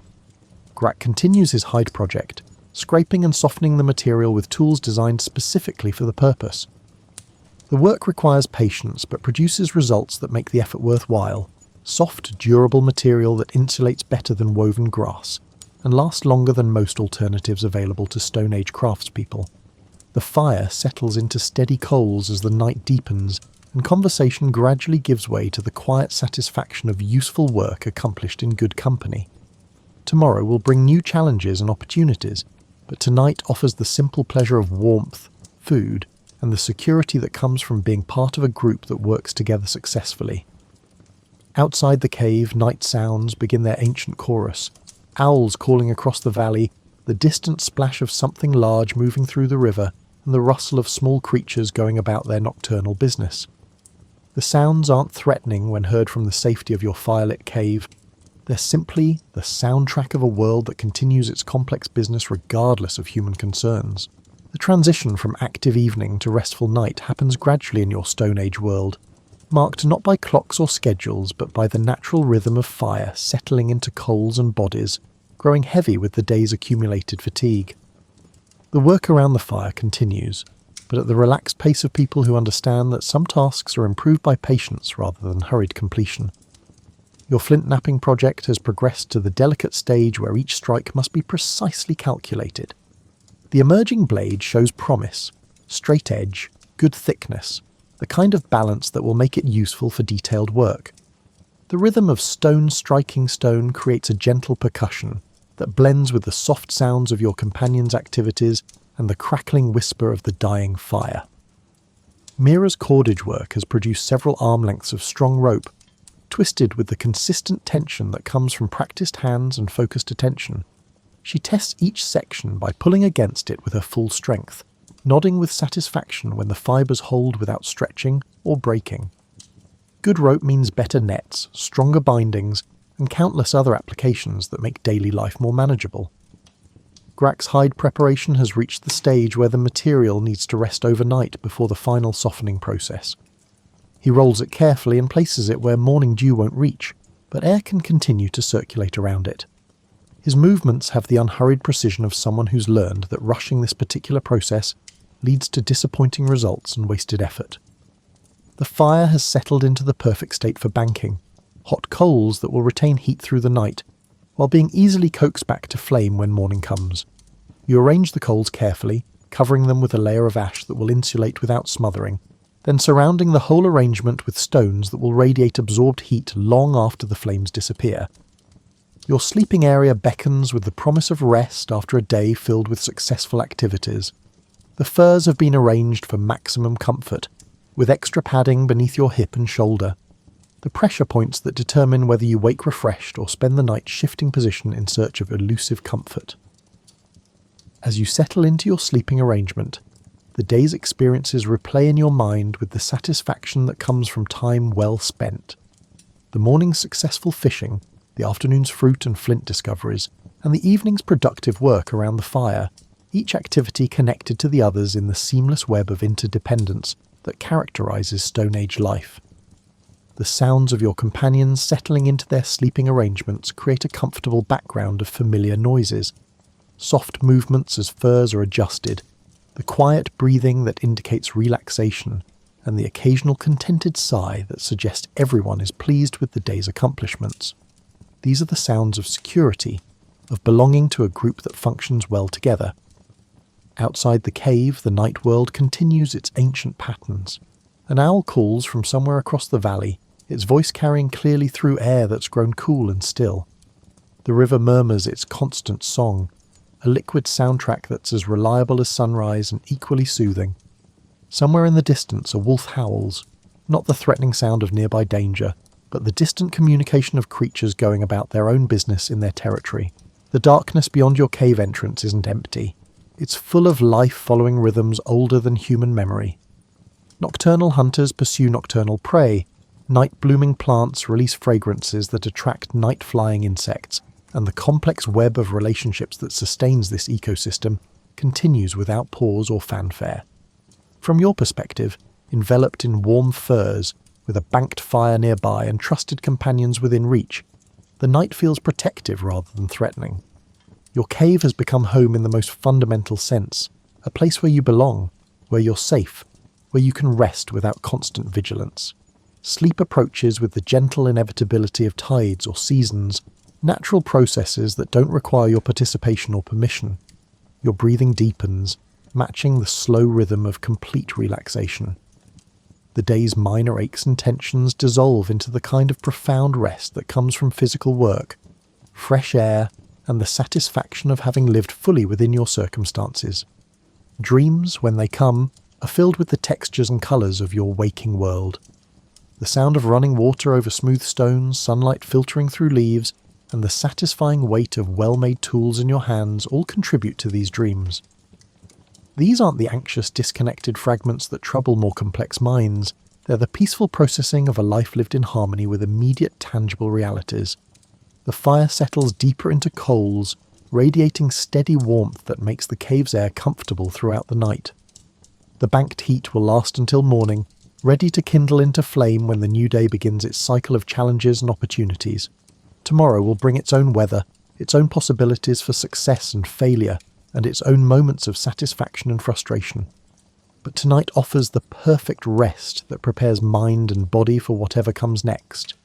Your breathing slows to match the rhythm of deep sleep, and the last conscious thought is gratitude for the simple completeness of a day well lived in humanity's most essential mode. The night embraces you with the vast stillness of a world where artificial light hasn't yet pushed back the darkness, where silence isn't broken by mechanical sounds, where rest comes naturally when the sun sets, and work resumes when it rises. This is sleep as it was designed to be, profound, restorative, and perfectly aligned with the natural world that remains your home, your challenge, and your endless source of both struggle and wonder. In the depths of night, your cave becomes a pocket of human warmth in the vast coolness of the world. The banked fire glows like a gentle heartbeat, steady and reassuring. Your breathing synchronizes with the ancient rhythms that have guided human rest for countless generations. Slow, deep, peaceful breaths that carry away the day's tensions and prepare your body for tomorrow's adventures. The furs beneath you hold the day's accumulated warmth, creating a cocoon of comfort that makes the stone floor feel almost luxurious. Your muscles relax completely, releasing the subtle tensions that come from constant awareness, constant readiness, and constant engagement with a world that demands your full attention during waking hours. Sleep, when it finally claims you completely, is the kind of rest that modern humans rarely experience, uninterrupted by artificial lights, electronic sounds, or the mental chatter of complex schedules and abstract worries. It's sleep that serves its fundamental purpose: complete restoration of body and mind, preparing you for another day of the most essential human activities: finding food, creating shelter, making tools, and maintaining the relationships that make survival not just possible, but meaningful.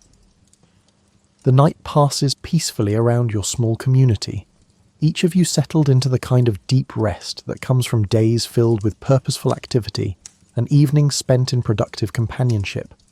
Outside, the natural world persists in its nocturnal activities, while within your cave 3 humans slumber peacefully, rooted in the ancient rhythms of earth and sky, seasons and weather, work and rest. Tomorrow will bring new challenges, new discoveries, and new opportunities to exercise the skills and knowledge that keep you thriving in humanity's most fundamental environment. But tonight offers the perfect gift of complete rest, deep sleep, and the profound peace that comes from a life lived in harmony with the natural world that remains, now and always, your truest home. Imagine waking up one morning and finding out that your neighbour became a millionaire by picking up shiny rocks from a riverbed. That's pretty much what happened in 1848 when James Marshall saw something shining in the American River at Sutter's Mill in California. What began as one man's curious observation would soon lead to the largest voluntary migration in human history. People from every continent except Antarctica loaded their lives into wagons and ships and set off in search of dreams that shone like fool's gold in their minds. The California gold rush wasn't the first in the world, but it was the most famous. This is partly because it happened at the same time as the invention of the telegraph and mass-produced newspapers. Within months, word spread to the East Coast, Europe, Australia, and even small villages in China. It spread faster than a fire in dry grass. Farmers in Iowa were leaving their plows, shopkeepers in Boston were closing their stores, and whole families were selling everything they owned to try to get rich in the Sierra Nevada foothills. But California was only the start. Gold discoveries in Australia in 1851 caused their own rush, bringing people looking for wealth to the hot outback. The Klondike Gold Rush of 1896 sent people looking for gold to the other end of the world. The frozen wilderness of Alaska and Canada, where temperatures could drop to 50 below zero, and it was dark for months. The Witwatersrand goldfields in South Africa turned empty Veld into one of the world's largest cities almost overnight. There were different things about each gold rush, but they all had some things in common that seem almost magical when you think about them. People like teachers, farmers, blacksmiths and seamstresses suddenly thought they could survive in places that would be hard for even experienced outdoorsmen. It was like having gold gave you some kind of magnetic power that made you ignore common sense and the need to protect yourself. It's interesting to think about the psychology of gold fever as you go to sleep. Gold doesn't go bad, rust, or lose its value overnight like other kinds of wealth. For thousands of years, people have thought it was valuable. It was used in the burial masks of pharaohs and the crowns of kings. The weight of gold in your hand, how it catches light, and how it doesn't tarnish or decay are all very satisfying. In a world that is always changing, gold stands for stability and safety in a universe that is always changing.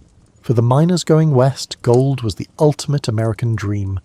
The idea that anyone, no matter where they came from or how much they knew, could change their life with hard work and a little luck. Gold didn't care if you were a Harvard graduate or couldn't read your own name. It didn't care about your family tree. What mattered most was your willingness to go through hard times and your ability to see opportunities when they were right in front of you. Getting to the goldfields was often just as hard as mining for gold. Think about putting everything you might need for months or years into a space smaller than your bedroom closet, and then travelling thousands of miles through places that were more in your head than on reliable maps. The overland route to California went through deserts where water was hard to find and valuable, mountain passes that could be blocked by snow even in the summer, and rivers that could be calm one day and raging torrents the next. People who took the sea route had to deal with different problems. It could take 6 months to sail around Cape Horn, and the water was some of the roughest on Earth. Men who had never been to sea were crammed into ships that were meant to carry cargo, not passengers. This would make modern cruise ship passengers ask for their money back. Those who could afford to go through Panama had to deal with tropical diseases, dangerous river crossings, and sometimes weeks of waiting for ships on the Pacific side. But people came anyway, drawn by stories that got more and more amazing with each telling. Stories about miners finding nuggets the size of turkey eggs, rivers so full of gold that you could fill a pan in minutes, and regular people becoming incredibly rich in just a few weeks. Most of the time these stories were exaggerated or made up, but they had just enough truth in them to keep the dream alive. It's amazing how these individual dreams, when added together, changed whole continents. In places where only coyotes and rattlesnakes had lived before, cities sprang up overnight. The search for gold led to the growth of economies, transportation systems, and social structures in whole areas. The effects on the environment and culture would last for generations, long after the gold that was easy to get was gone. As you drift off to sleep, think about how brave, or maybe foolish, it was to give up everything you knew for the chance of something that might not be real. These weren't trained explorers or professional adventurers.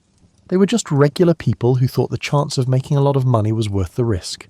Their stories show us that sometimes the most important events in history are caused by people who refuse to believe that their situation will never change.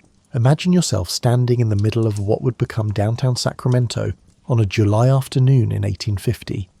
The temperature is around 110 degrees Fahrenheit, and the air above the hot pavement looks like water. The sun is as hot as a forge, and there's no way to get away from it.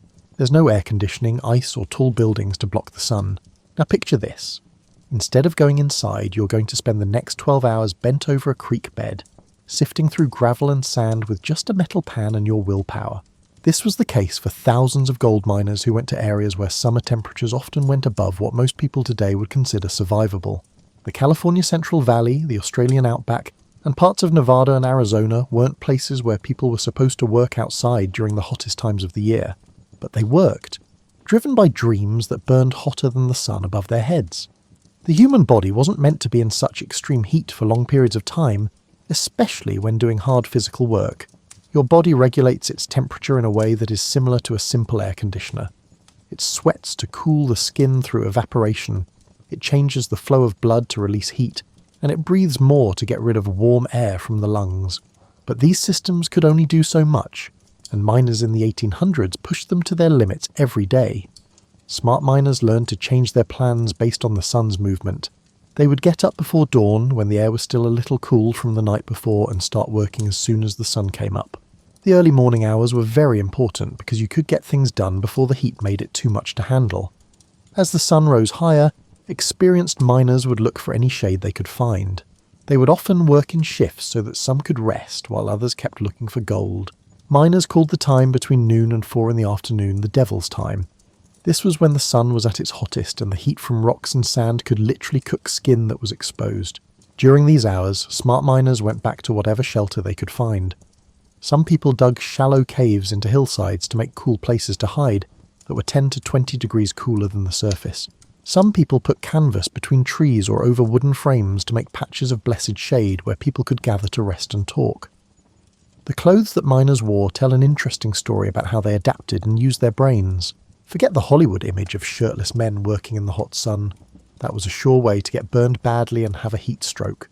Instead, experienced miners learned how to cover almost every inch of skin that was showing while still letting air flow. They wore wide-brimmed hats that cast shadows on their faces and necks, long-sleeved shirts that were loose enough to let air flow, and bandanas that could be soaked in water and tied around their necks to cool off. Many miners wore clothes that they learned from Mexican vaqueros and Native American tribes that had been living in these areas for a long time. Eastern gentlemen liked dark wool suits better than loose, light-coloured cotton clothes because they reflected heat better. Some miners even started wearing multiple layers, a thin inner layer to soak up sweat and an outer layer to keep the sun out while letting air flow between the fabrics. Finding shade became almost as important as finding gold. In mining camps, trees were valuable because they provided shade and lumber. A single big oak or pine tree could decide where a whole camp would be set up. Tents and lean-tos would be set up in careful patterns to get the most shade possible during the day. Water wasn't just for drinking, it was also very important for staying cool. When there was water, miners would soak their shirts and hats, which worked as a simple but effective way to cool off. Some smart people even came up with complicated ways to move water over canvas awnings, which were like evaporative coolers in the 1800s. The mental effects of extreme heat were just as hard to deal with as the physical ones. Not only does heat exhaustion make you feel bad physically, but it also changes the way you think, feel, and make decisions. When miners worked in very hot or very cold weather, they often got cranky, made bad decisions, and got what we now call heat-induced depression. The constant pain made mental strength weaker, just like it made physical strength weaker. But people were very good at adapting. Bodies that had never been in such heat before slowly got used to it, becoming better at handling heat, sweating more effectively, and circulating blood better. When miners made it through their first summer in the goldfields, they often found the second year easier to handle because their bodies got used to conditions that would have seemed impossible when they first got there. Some of the best mining companies were the ones that knew how important it was to keep workers safe from the heat. Companies that gave their workers enough shelter, encouraged them to rest during the hottest parts of the day, and made sure they could get to cool water usually had healthier and more productive workers. It was an early lesson in industrial safety that most people wouldn't learn for decades. As you picture yourself in those hot mining camps, feeling the sun on your shoulders and the coolness of the evening shade, remember that these were not superhuman people. They were just regular people who learned to deal with unusual situations. The fact that they were able to live and even thrive in such conditions shows how strong the human spirit can be when it is driven by strong dreams. In romantic stories about the gold rush, water is always there. There are babbling creeks where miners pan for gold and clear mountain streams that show off the Sierra peaks. But the truth was often very different and much harder. Getting clean, safe water was often a matter of life and death, and getting enough food in remote mining camps took a lot of creativity that would impress modern survivalists. Ironically, miners often valued water more than the gold they were looking for. On a hot afternoon, a glass of cool, clean water could be worth more than a handful of gold dust, especially if the water cost $1 a gallon, which is like $30 or $40 now. In some of the more remote mining areas, entrepreneurs made a lot of money not by finding gold, but by bringing water in barrels from faraway places and selling it to miners who needed it. Finding water turned into both a science and an art. Experienced miners could read the landscape like a book. They looked for small signs that showed where water was underground. Some plants only grew where their roots could get to water tables. Animals' behaviour, such as where they gathered at dawn and dusk and the paths they wore through the landscape, often revealed hidden springs or seasonal water sources. Some miners became very good at dowsing, which is the art of finding underground water with forked sticks or metal rods. Modern science still doesn't fully understand how they did it. These methods became a big part of mining camp folklore. Whether they really worked or just made miners feel more sure about digging in places where they thought they might find water. It was like playing the geological lottery to dig wells in mining country. The same rocky ground that might hide gold deposits could make it very hard to get to the water table. Sometimes miners would spend weeks chiseling through solid rock, hoping to find water before their current supply ran out. The deeper they dug, the cooler the water they might find. This was a great bonus in places where surface water could get too warm to be refreshing. When water was hard to come by, miners came up with very clever ways to save it that would impress environmentalists today. You could save the water you used to cook with to wash dishes, then use it again to do laundry, and finally use it to clean up dust around the campsite. There was no waste. Some camps set up strict rationing systems with community leaders keeping an eye on how much water people used and making sure everyone had access to basic supplies. The quality of the water that was available was often just as bad as the amount. Minerals that made people sick could be in mountain streams that looked crystal clear, or worse, bacteria from mining operations or natural sources upstream. Miners learned how to tell if water was good by its taste, colour and smell. They also figured out how to clean up water that wasn't clean. Boiling water was the best way to clean it, but it needed fuel and time that weren't always available. Some miners used simple filters made of cloth, charcoal and sand to clean their water. Some people learned how to add chemicals like alum or other minerals that would make impurities settle to the bottom, leaving cleaner water at the top.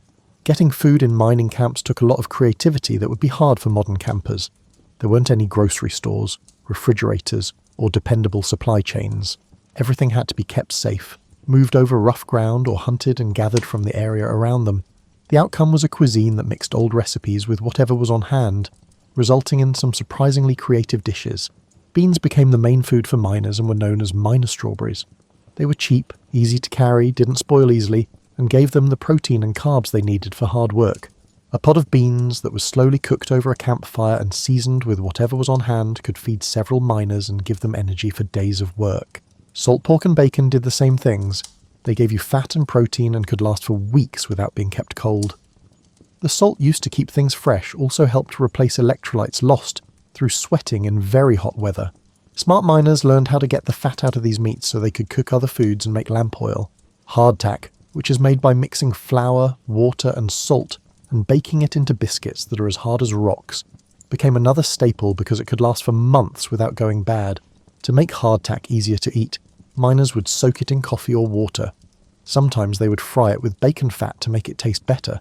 The joke was that hardtack was so hard it could stop a bullet, but it kept miners from starving when they ran out of other food. People didn't just enjoy coffee, they thought it was necessary for survival. The caffeine helped miners stay awake during long work days, and the hot drink kept them warm at night in the cold mountains.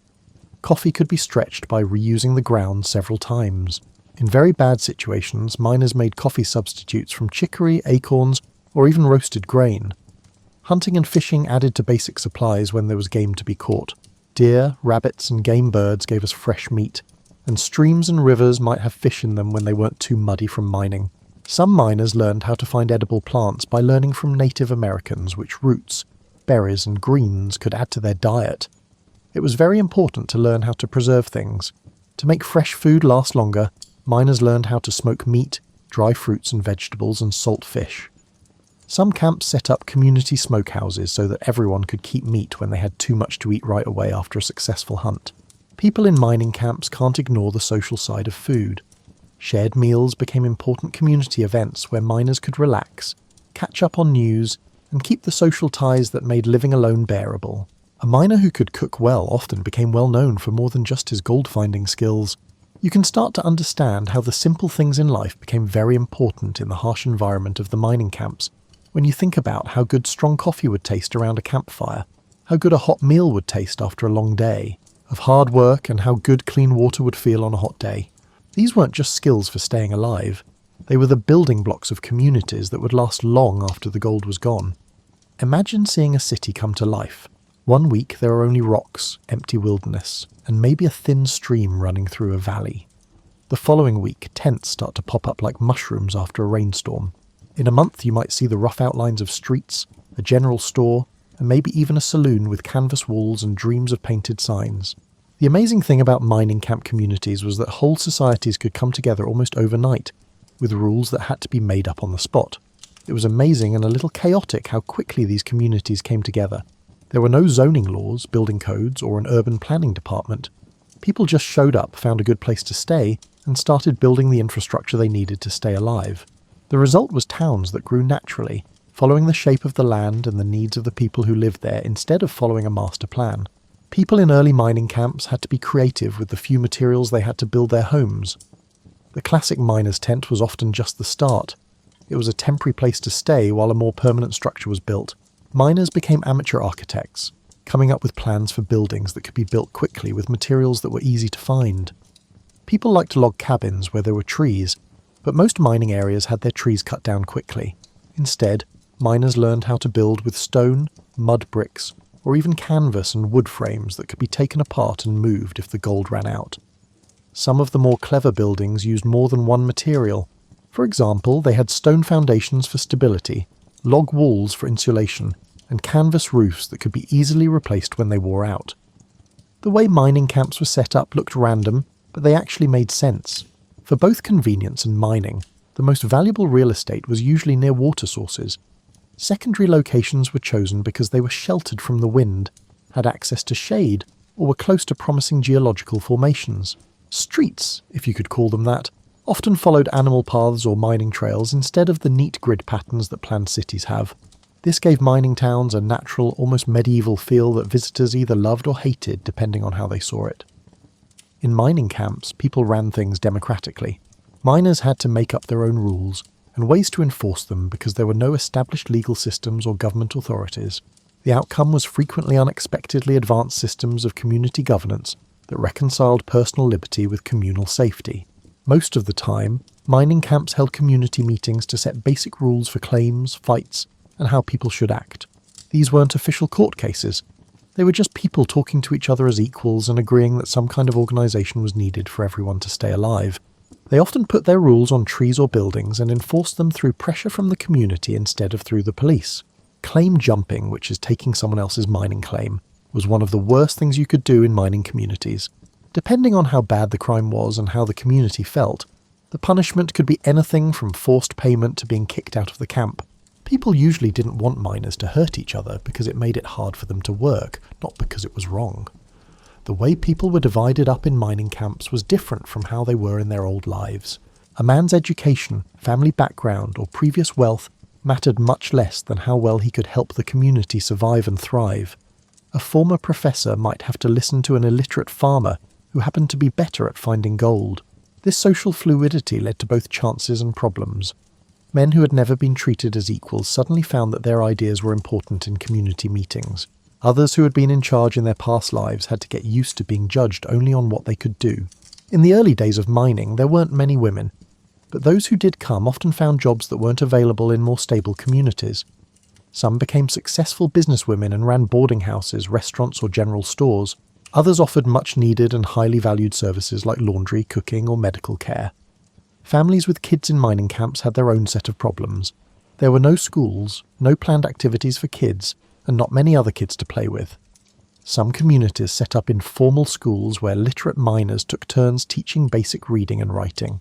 Kids who grew up in mining camps often learned a lot of practical skills and became very independent, but they didn't always get the formal education that would help them later in life.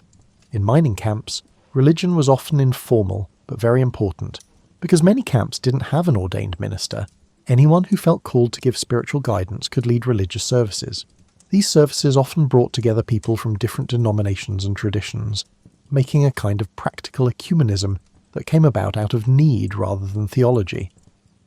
The general store was the centre of most mining towns. It was a place to get supplies, hang out with friends, and talk to people.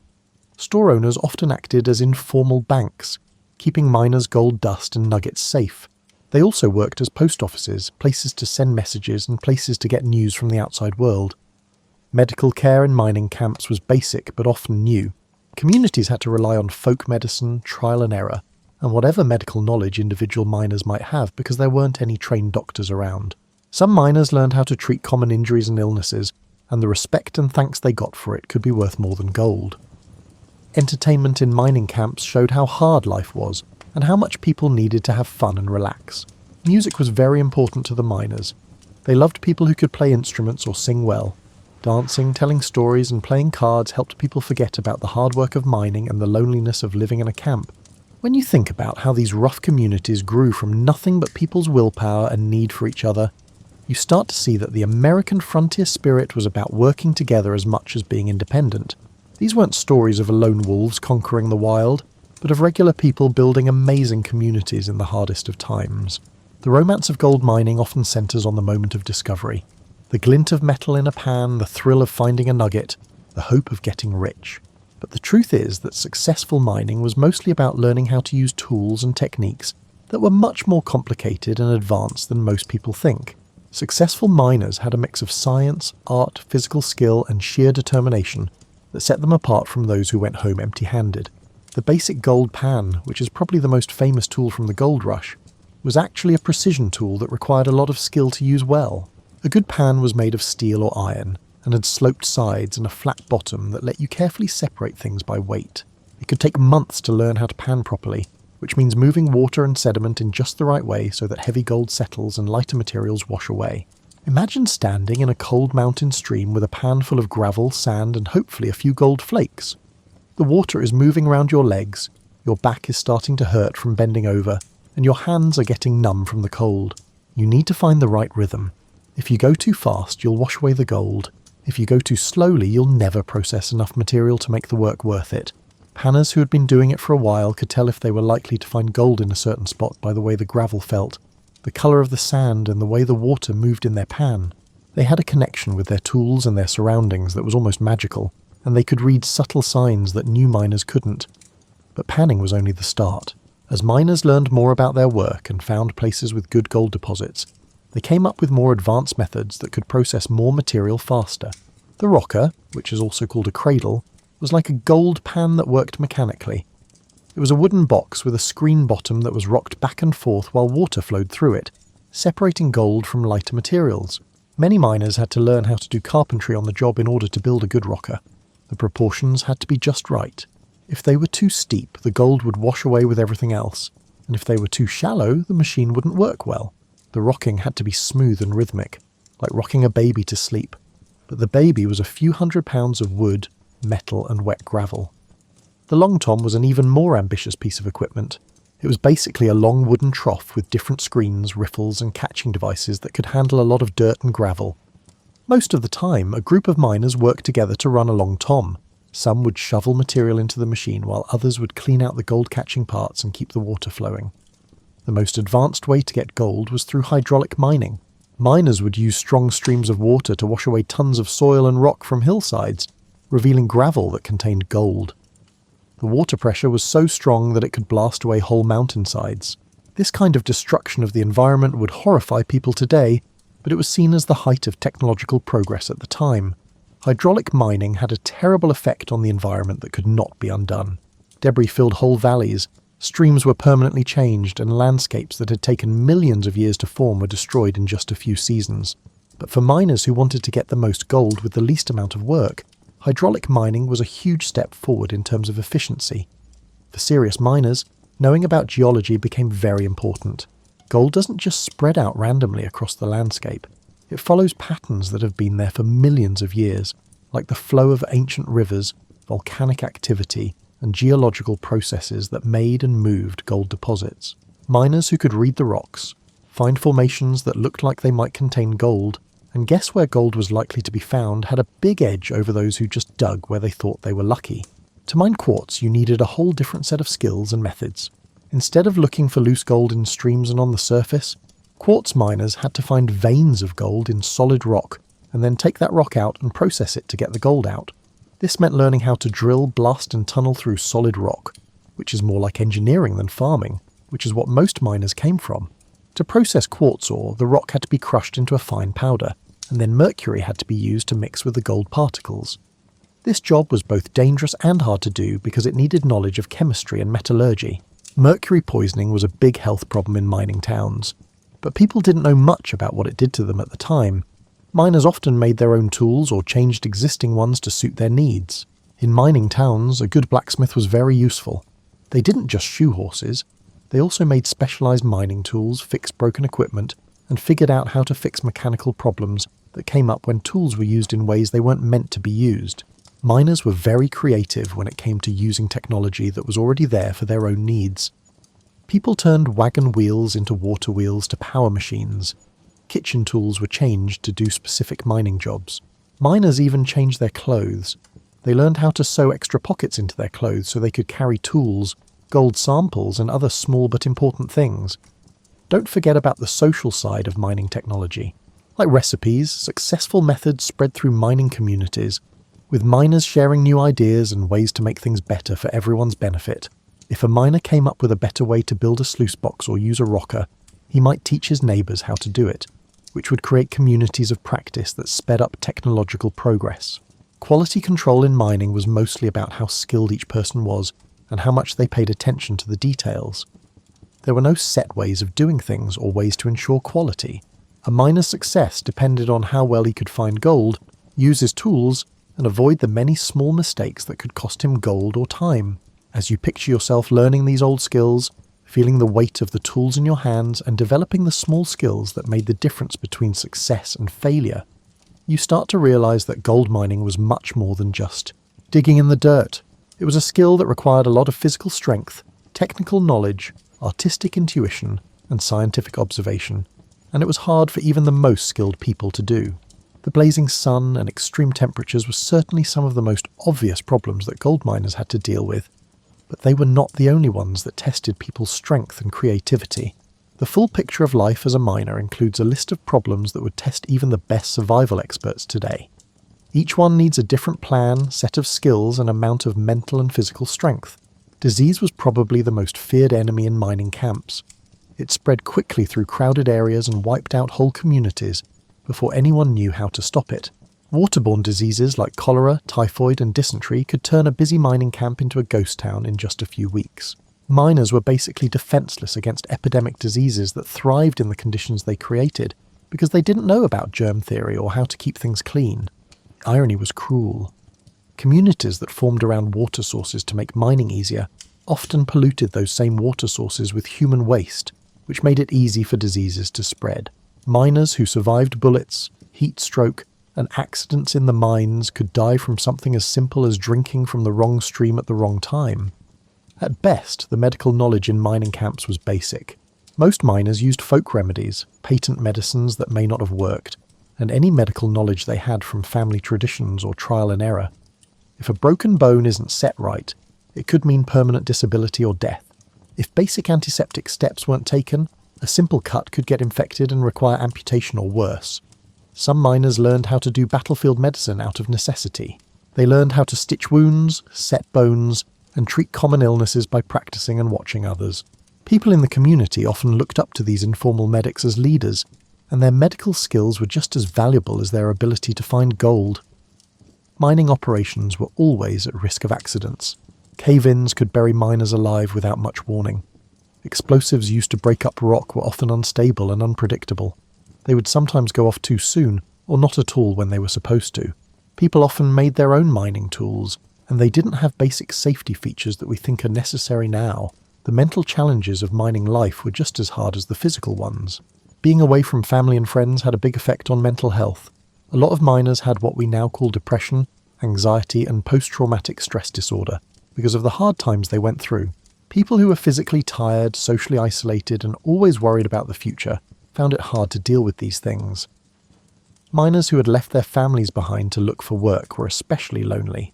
Letters from home could take months to get there and cost a lot of money compared to what a miner made. It was impossible to measure the emotional toll of being away from loved ones in ounces of gold, but it was always there. Even miners who found gold on a regular basis often had trouble with money. In remote mining areas, the same supplies could cost 10 to 20 times as much as they would in settled areas. A simple meal could cost a whole day's pay, and basic tools could cost weeks of carefully saved gold dust. Mining communities went through boom and bust cycles which added to the stress. A miner might spend months getting a claim and building the tools he needs to work it, only to find out that the gold deposit is smaller than he thought, or that the water levels have changed and made his location unusable. To start over, you needed more than just money.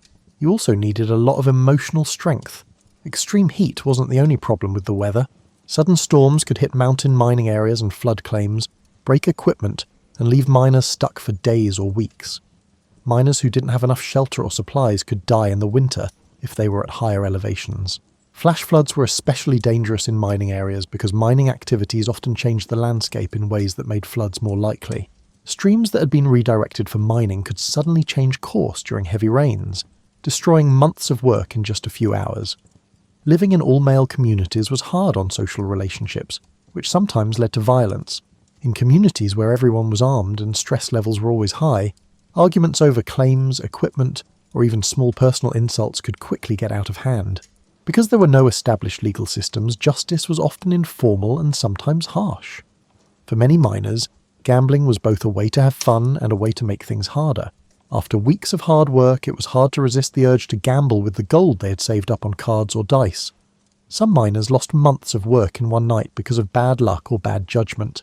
This made cycles of boom and bust that lasted much longer than the normal risks of mining. Substance abuse was another way to get away from the hard life of mining, but it often made things worse. Most mining camps had easy access to alcohol, which helped people deal with physical pain, emotional stress, and being alone. But it also made people less able to think clearly, made accidents more likely, and made people dependent on it, which could be hard to break.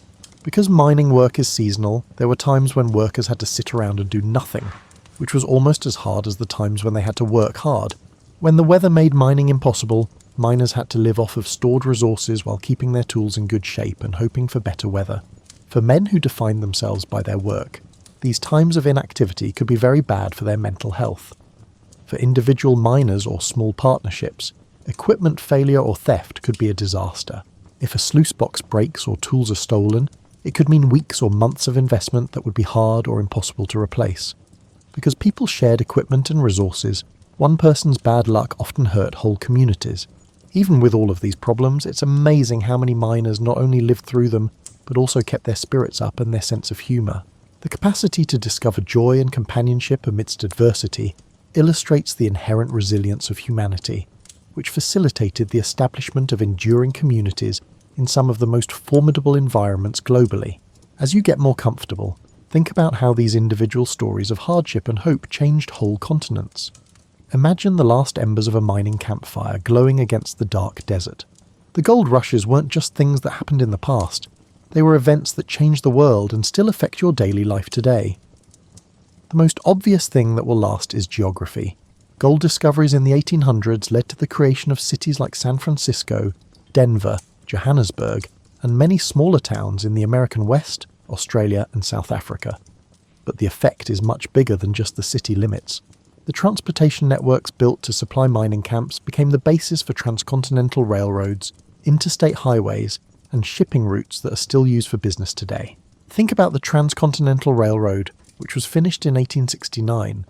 People often say that it was a great achievement of American engineering and willpower, but it was really built to meet the needs of mining communities in the Western Territories. The economic reason for such a big project was the need to move supplies to miners and gold back to markets in the East.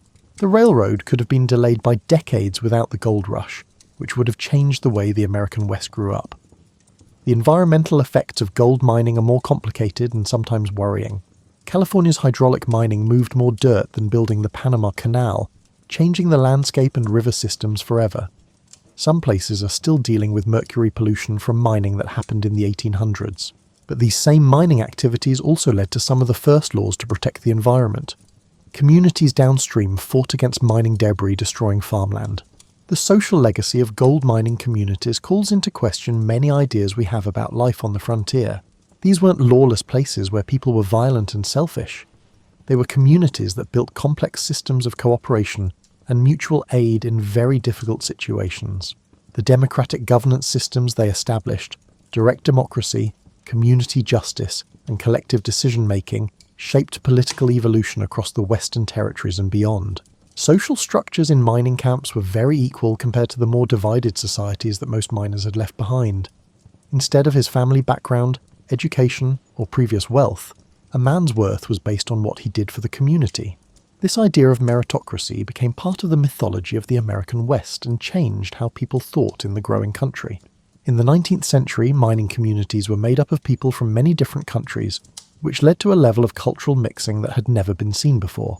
Chinese miners working with Mexican vaqueros, German immigrants teaching Irish workers new skills, and Australian prospectors learning from American 49ers all contributed to cultural exchanges that benefited everyone involved and set the stage for the multicultural societies that would form in the 20th century. In mining towns, women's roles were often very different from the strict Victorian ideals that were common in more settled areas. The practical needs of life on the frontier and the lack of women gave women chances to start businesses, be independent, and have an impact on society that wouldn't be common in mainstream society for decades. Some of the first successful female business owners, political leaders, and social reformers came from mining towns, where necessity was more important than traditional gender roles. The new technologies that were made in mining camps could be used for a lot more than just getting gold. For decades, methods for moving big amounts of dirt and rock affected how buildings were made. Water management systems made for mining operations were used as models for irrigation projects all over the dry West. When former miners returned to settled communities, even simple new ideas like better camping gear and portable cooking methods spread throughout society. The financial systems that grew up around gold mining helped make modern banking and investing possible. The need to store, move, and trade gold led to the creation of safe vaults, dependable scales and assaying methods, and standardized ways to judge the value of precious metals. Some of the biggest banks in the world today started as banks that served mining communities. The boom and bust cycles that mining areas went through also taught important lessons about how to diversify the economy and make it last. Communities that were able to move away from economies that relied on mining and toward more varied economic bases often did the best in the long run. These experiences were some of the first examples of how communities that depend on resources could change when the economy changes.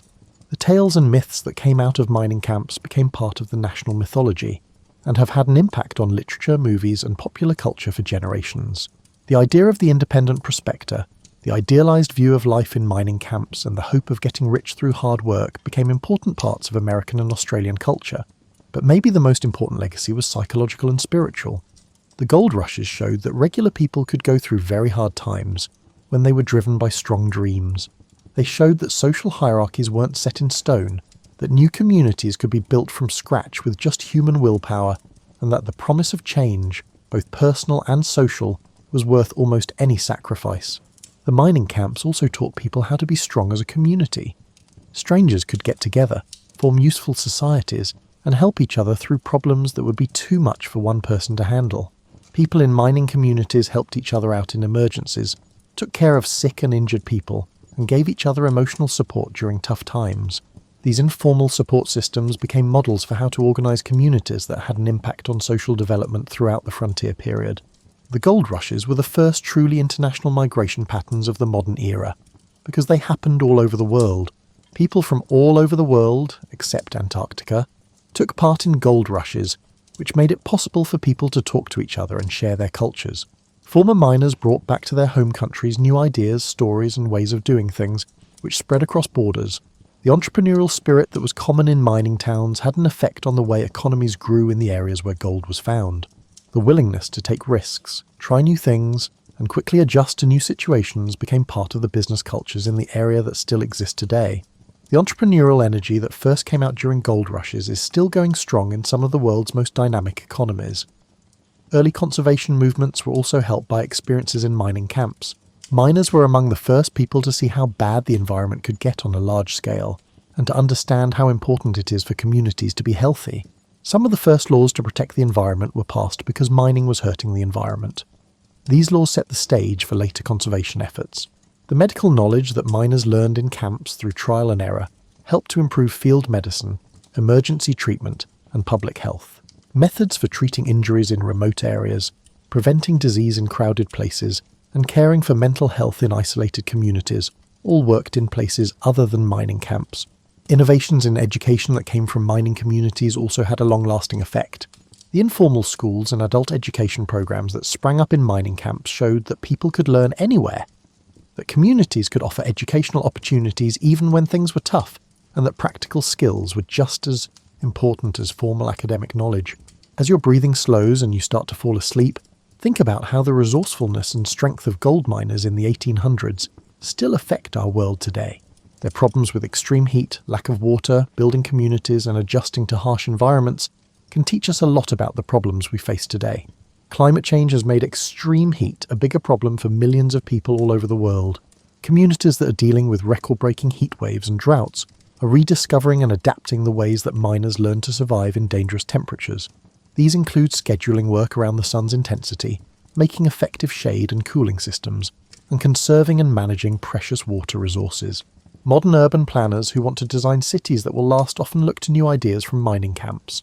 The quick formation of communities, the smart use of limited resources, and the democratic governance structures that were common in successful mining communities can be used as examples for modern problems like refugee resettlement, disaster, recovery and sustainable development in places with few resources. The miners' water-saving methods like careful rationing, systems that can be used more than once, and new ways to purify water are very similar to the methods being developed for areas where water is scarce today. People living in areas that are affected by drought are dealing with the same problems that miners did. How to live and thrive when water is scarce and unreliable. The psychological resilience that allowed miners to endure isolation, uncertainty, and physical hardship provides valuable insights for mental health professionals assisting individuals confronting contemporary stresses. The informal support systems, community-building practices, and strategies for making meaning that helped miners stay hopeful during tough times can also help people today who are dealing with economic uncertainty, social isolation, and environmental problems. Many modern business owners look to gold rush stories for inspiration, and there are real similarities. Modern entrepreneurs often leave safe situations to chase risky chances in tough situations, just like miners. The same traits that made miners successful, being willing to change quickly, learn new skills, and keep going even when things go wrong, are what make businesses successful today. The way that mining camps came up with new ways to use old tools, made new things with limited resources, and shared improvements with the rest of the community is similar to how modern tech startups and maker communities come up with new ideas. The spirit of finding practical solutions to problems that helped miners survive and thrive is still what drives human progress today.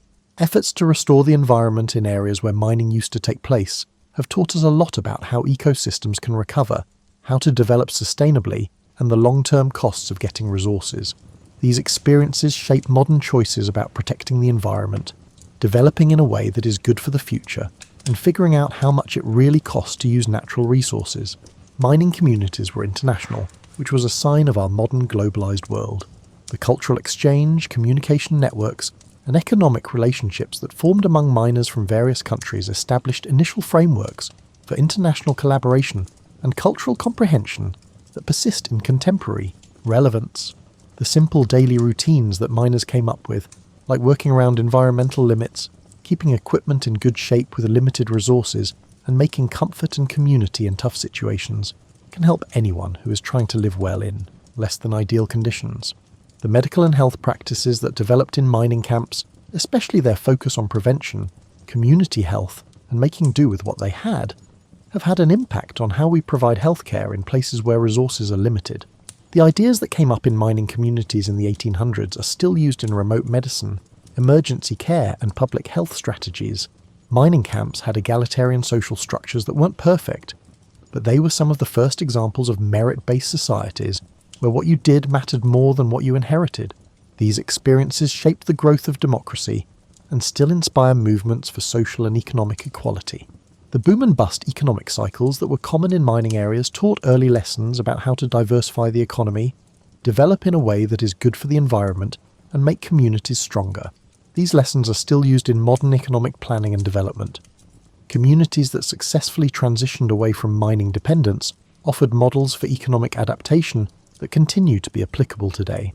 The stories and legends that came out of mining camps are still a big part of popular culture today. They also teach us important lessons about what people can do, how communities form, and how individual dreams can lead to group success. These stories remind us that regular people can do amazing things when they need to. As you drift off to sleep, think about all the people who were able to get through the heat, lack of water, loneliness and uncertainty because they believed that change was possible. Their legacy isn't just the gold they found or the communities they built. It's also the fact that they showed that people can adapt, survive, and even thrive in the most difficult situations. The miners who worked in the hot sun, saved every drop of precious water, and built communities out of shared need and hope left us more than just stories from the past. They showed us how to be strong, come up with new ideas, and build communities that are still useful when we face problems that seem impossible to solve. Their capacity to discover joy and camaraderie amidst adversity, sustain hope in the face of uncertainty, and derive meaning from challenging experiences serves as a model for individuals navigating the complexities of modern existence. The same human traits that helped them survive and even do well in the tough conditions of mining camps in the 1800s, being able to change, being persistent, helping each other, and being stubbornly hopeful, are still what make people strong today. As the last embers of our pretend campfire fade away, and the stars in the desert sky become clearer, take a moment to think about the amazing journey we've taken through the world of gold mining communities. These weren't superhuman people. They were normal people who found amazing amounts of strength, creativity and community spirit when they were faced with challenges that would test anyone's limits.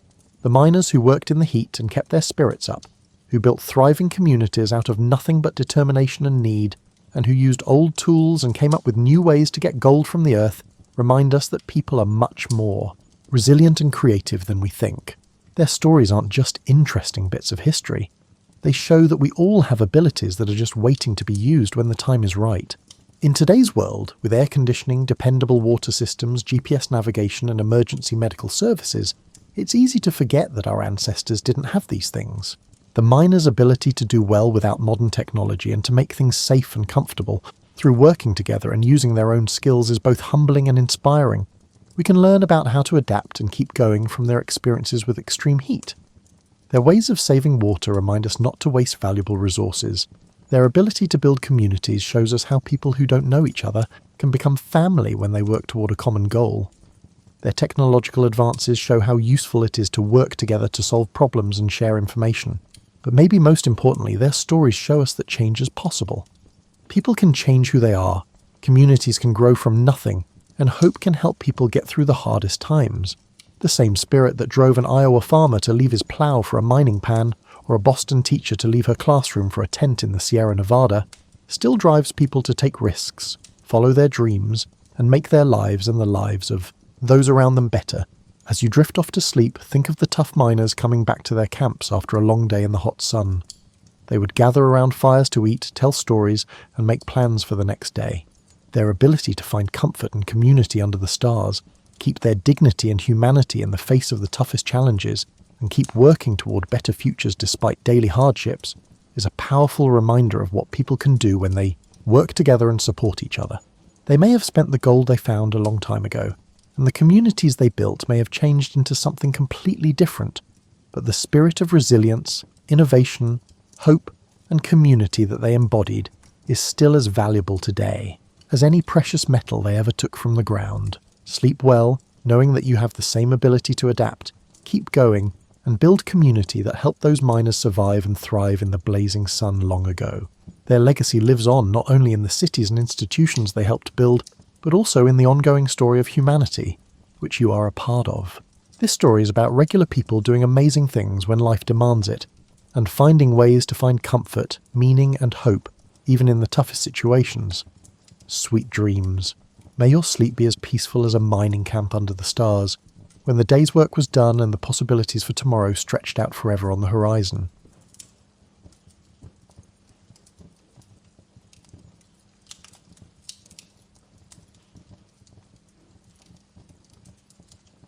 Tonight, we explore the life and contributions of Rosalind Franklin, the brilliant scientist whose pioneering work in X-ray crystallography was instrumental in the discovery of the DNA double helix. Her dedication to science and her role in one of the most significant breakthroughs of the 20th century continue to inspire generations of researchers today. So before you relax, as always, take a moment to like the video and subscribe to the channel if our content helps you. Also, let us know where you're watching from and what time it is for you. We're always open to requests for stories boring and interesting. If you guys ever have any in mind, let us know. Now get rid of those bright lights, turn on your fan if you have one, and let's begin. Rosalind Franklin's name often appears as a footnote in the story of DNA, overshadowed by the fame of James Watson and Francis Crick. Yet her life was neither trivial nor easily summarised. Born in London in 1920 to a prominent Jewish family, she grew up when few encouraged women to pursue rigorous science. Even as a child, she displayed a fierce hunger for knowledge that defied social norms. Her father, Ellis Franklin, supported her education yet worried about her independent streak. At St Paul's Girls' School, she excelled in math, chemistry and languages, while her peers aimed at more conventional futures. A scholarship to Newnham College, Cambridge, put her among mentors who valued her promise but questioned women's roles in labs. Undeterred, she poured energy into research, proving her place through diligent work. When World War II broke out, Britain needed scientists. She joined the British Coal Utilisation Research Association, studying carbon's microstructures. There, she discovered a passion for methodical experimentation. She also encountered X-ray crystallography, a technique aligning perfectly with her meticulous nature. After the war, a fellowship in Paris brought her to Jacques Méring's lab, where she refined her skill in X-ray diffraction. Her high standards and exacting methods yielded notable papers on carbon structure, establishing her as a rising star in crystallography. By the early 1950s, King's College London offered her a position to study DNA. Maurice Wilkins and his team believed X-ray diffraction could unlock the molecule's secrets. Franklin arrived armed with expertise, determined to implement new protocols and improve equipment. Lab tensions surfaced quickly. Wilkins had expected a collaborator. Franklin insisted on autonomy. Some colleagues admired her precision, while others found her difficult. Still, she pressed on, convinced that careful data could cut through any confusion. Working with her student, Raymond Gosling, she captured a series of images, the most famous labelled Photo 51, revealing a striking helical pattern. She wanted more evidence before announcing a conclusion, preferring thoroughness over speculation. Yet behind the scenes, her data slipped into other hands. Unbeknownst to her, a colleague showed Watson and Crick her diffraction results. Already pursuing a helical model, they seized her findings as key confirmation.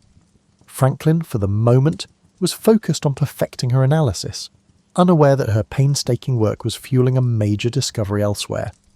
Even so, the tension at King's grew. Franklin's direct style clashed with Wilkins's reserved manner. She believed in complete control over her research methods, irritating those accustomed to a more hierarchical lab, but she remained steadfast, adjusting humidity levels and rechecking angles to sharpen her images. Each improvement hinted she was on the brink of a monumental revelation. That revelation, however, would not bear her name alone. While Franklin refined her data, Watson and Crick raced forward, preparing to unveil their model of she had no inkling of the behind-the-scenes drama. In the darkroom, her camera captured crystal patterns that would change biology. She trusted her data to speak for itself, unaware that the world soon would hail Watson and Crick as the architects of DNA's double helix. At this stage, Franklin's story was poised between breakthrough and overshadowing. Her rigorous approach had delivered vital clues to life's molecular code, yet social dynamics and academic politics threatened to rob her of due credit. In the realm of science, data does not always guarantee recognition for the one who gathers it. Rosalind Franklin had produced a priceless glimpse into DNA's form, setting the stage for history to unfold in ways she could not have predicted. She was born into a family of philanthropic tradition, with her uncle serving as the first Jewish mayor of London. From a young age, she was taught the importance of service and intellectual rigour, a combination that would shape her character. In her teenage years, she gained a reputation for sharp wit and an unwavering focus on academic goals. These traits did not always endear her to peers who expected more demure behaviour, but she was undeterred. She had glimpsed a future in which women could stand at the frontier of discovery, and she was determined to claim it. In her journals, she expressed a love for puzzles and a fascination with structure. Whether examining minerals or deciphering abstract problems, she found solace in unravelling complexities. This mindset translated seamlessly into her later work, where precision became both her shield and her compass. It also fueled her tenacity, driving her to pursue every question until she reached its hidden core. Rosalind Franklin's arrival at King's College London came with grand hopes, but the lab's culture soon tested her resolve. She joined Maurice Wilkins, who believed they would share DNA research duties. Franklin's forthright style, however, clashed with Wilkins' quieter approach. Worse, the leadership chain for the DNA project remained vague, fostering confusion about who was truly in charge. Despite these challenges, Franklin pressed on, exploring how DNA fibers changed under varying humidity.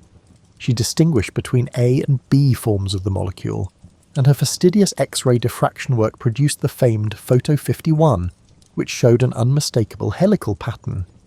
Franklin acknowledged the significance of the image, yet she refrained from making hasty assumptions. She spent hours perfecting exposures, checking angles, and analysing the precise details etched onto photographic plates. Meanwhile, across town at the Cavendish Laboratory in Cambridge, James Watson and Francis Crick took a contrasting approach. Model builders at heart, they chased the DNA structure by trial and error, fueled by snippets of data gleaned from various sources. When Wilkins revealed Photo 51 to Watson, unbeknownst to Franklin, the evidence dovetailed perfectly with their double helix hunch. By early 1953, Watson and Crick completed a model that would make scientific history. Their publication in Nature was concise yet transformative, announcing a double helical structure that explained DNA's replication mechanism. Wilkins and Franklin each contributed supportive papers, but the spotlight fell squarely on Watson and Crick. Franklin's images and calculations, though pivotal, were presented as secondary confirmations rather than driving forces. She felt the sting of exclusion yet pressed on, finalising her analyses of the molecule's geometry. This period at King's grew more strained. Franklin's rapport with Wilkins had cooled. She seemed unwilling to compromise on rigorous standards, and he resented her independence. The department itself provided limited support, content to bask in the sudden acclaim for the DNA breakthrough. Franklin, meanwhile, was left to grapple with how her painstaking data had been used without her direct consent. Recognising that her future lay elsewhere, she began seeking a new post where she could direct her research on her terms. Opportunity arose at Birkbeck College, headed by crystallographer John Desmond Burnell. Though the facilities there were humbler, the atmosphere promised greater autonomy. Franklin decided to leave King's, taking with her a wealth of expertise and the resolve to avoid another scientific turf war. She briefly concluded her work by publishing her final observations on the structural nuances of DNA. While Watson, Crick, and Wilkins basked in growing accolades, Franklin exited quietly, determined to reorient her career. She did not wholly abandon DNA. Friends and colleagues occasionally asked for her insights, and she answered candidly, yet she had no desire to entangle herself further in debates about authorship or recognition. The overshadowing she experienced became a cautionary tale. In science, data is currency, and the one who controls its dissemination wields significant power. Franklin preferred to move forward rather than dwell on what might have been done differently. In her last months at King's, she remained cordial but distant, focusing on practical tasks. Her colleagues recognised her departure as a loss. Her techniques had been central to illuminating DNA. Still, few openly acknowledged the imbalance that had allowed others to leap ahead with her findings. Privately, Franklin harboured disappointment at the missed chance for genuine collaboration, yet she rarely indulged in public complaints, believing the project's success should outweigh personal grievances. She fully engaged in planning her new life at Birkbeck by the mid-1953. She aimed to pivot to viruses, which she saw as a logical extension of molecular biology. If DNA held the code, viruses manipulated it for replication. It was a fresh frontier, free of the swirl around the double helix. Some wondered if she might regret turning away from a molecule that had just earned global fame. But Franklin's mind was already set. She craved an environment where precision and exploration mattered more than departmental politics or star power. In this decision, Rosalind Franklin demonstrated a fierce independence that would define her future endeavours. The DNA story continued to unfold, with Watson, Crick, and Wilkins moving into the scientific limelight. Franklin, meanwhile, headed for new challenges, confident that her diligence and clear-sighted approach would again yield groundbreaking discoveries. The transition set the stage for the next chapter of her life, a chapter in which viruses, not DNA, would become her primary focus. Rosalind Franklin's move to Birkbeck College in 1953 allowed her to escape the tensions around DNA and forge a fresh path in virus research. Under John Desmond Bernal, she found greater independence for her meticulous approach. While viruses lacked the immediate fame of DNA, Franklin considered them equally vital. If DNA was life's blueprint, viruses were intruders capable of hijacking that plan. Her chosen subject, the tobacco mosaic virus, TMV, presented unique challenges. Franklin painstakingly prepared samples to ensure uniformity, using X-ray diffraction to decode TMV's rod-like structure. She teamed up with Aaron Klug and others, methodically interpreting diffraction patterns. Even as a smaller lab, Birkbeck became a haven where Franklin could shape projects by her exacting standards. She still carried scars from King's College. Some wondered why she had shifted from DNA to viruses, but Franklin pressed forward.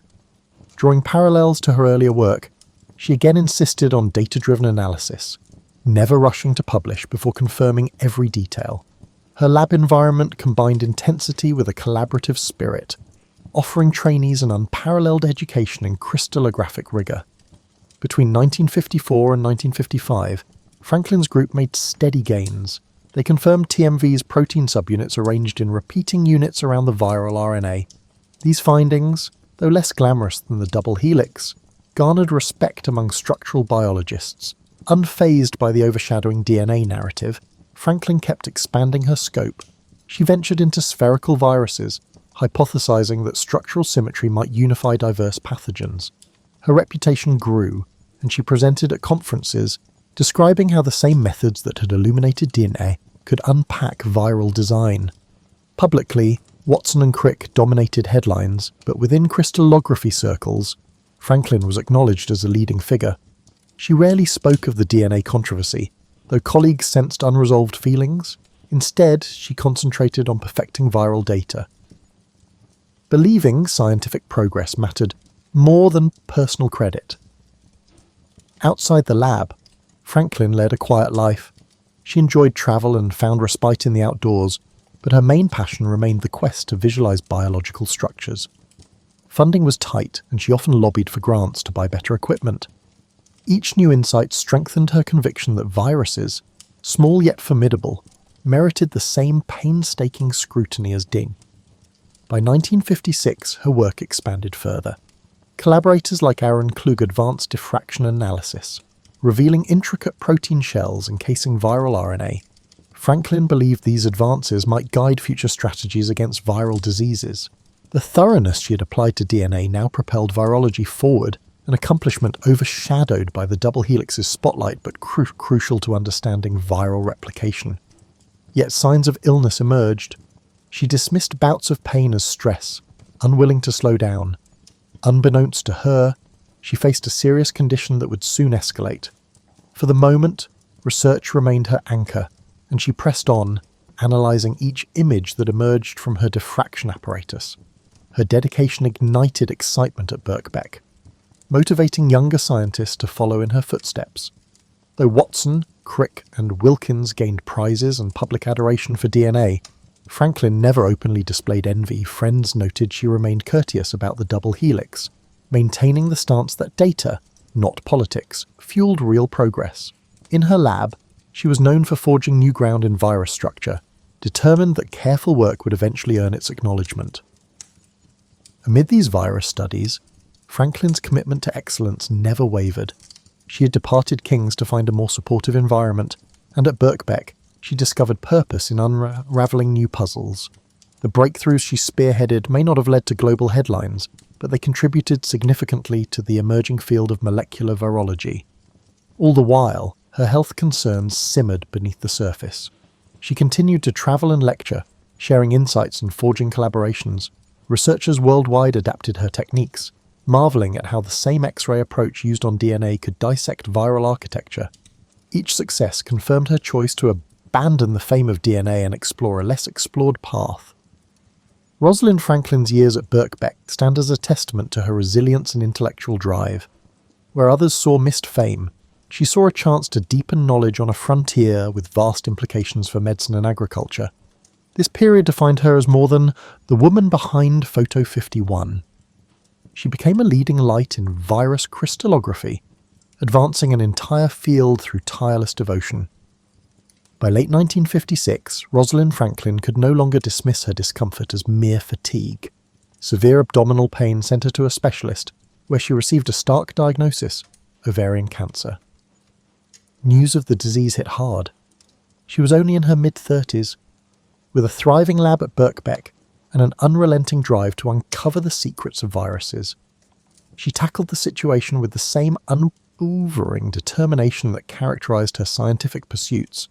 Franklin underwent surgery, followed by radiation treatments that left her exhausted. Remarkably, she insisted on working whenever she felt even a little strength. Her laboratory colleagues witnessed a woman who, despite obvious pain, maintained precise standards and pressed forward with X-ray diffraction experiments. Some urged her to rest, but she believed that meaningful research could serve as a form of hope, both for herself and for the broader scientific quest. Meanwhile, her research group continued its progress on tobacco mosaic virus. Aaron Klug and John Finch helped manage day-to-day tasks, but Franklin remained the intellectual force behind the projects, analysing data from her hospital bed when necessary. She had always been meticulous, but now her instructions became even more methodical, as if every experiment needed to be double-checked due to the uncertainty of time. Medical treatments showed initial promise. Franklin's health rebounded enough for her to attend conferences and deliver lectures with renewed vigour. In early 1957, she travelled to the United States to discuss her virus findings. Colleagues there marvelled at her clarity of thought and appreciated her willingness to share data and techniques. She returned to London with fresh ideas for comparing the structures of different plant viruses, convinced that a unifying principle might exist across various shapes and sizes. Her perseverance garnered admiration from both peers and subordinates. Many had witnessed how overshadowed she'd been in the DNA story, yet here she was, forging new breakthroughs under the most challenging circumstances. In private, Franklin confessed occasional frustration about the slow recognition for her virus work, but she rarely let bitterness creep into daily lab interactions. Instead, she strove to uplift younger researchers, reminding them that quality data was the bedrock of scientific progress. That year, she initiated a project examining the poliovirus structure, though she knew it would be demanding. Polio remained a global health concern, and Franklin hoped that precise diffraction studies might reveal new angles for vaccine development. She collaborated with researchers at other institutions, coordinating sample exchanges and cross-checking results. The effort required significant energy, but Franklin refused to lower her standards. By mid-1957, however, her health took another downturn. Hospital visits became more frequent, and her doctors suggested further treatments. This time, the prognosis was darker. She confided in a few close friends, admitting she feared she might not complete her most ambitious projects. Still, she held on to the lab as her anchor, juggling medical appointments with diffraction sessions that extended late into the night.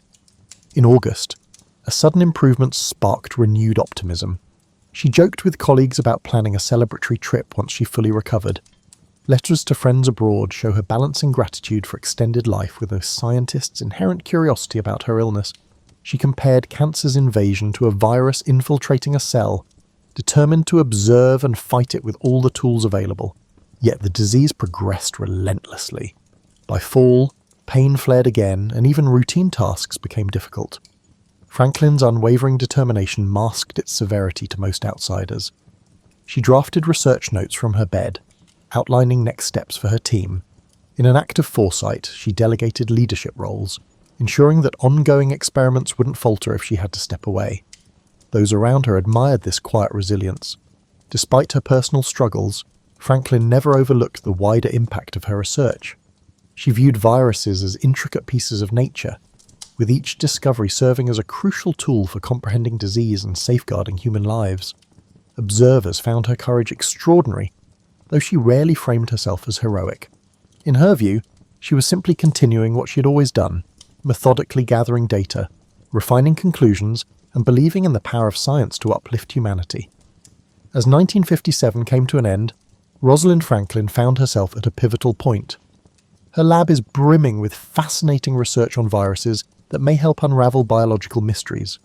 She had a disease that no amount of scientific rigour could cure. Early 1958 brought new waves of uncertainty as Rosalind Franklin's health deteriorated. Yet within the Birkbeck lab, momentum persisted. She had established a system of shared responsibilities, ensuring that vital experiments continued even if she needed hospitalisation.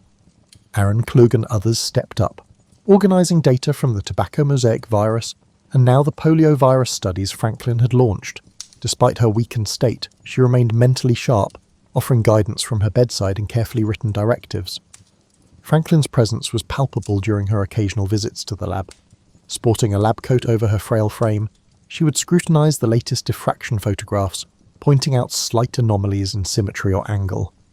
Colleagues found it both inspiring and heartbreaking. Here was a world-class mind refusing to yield, even as her body faltered.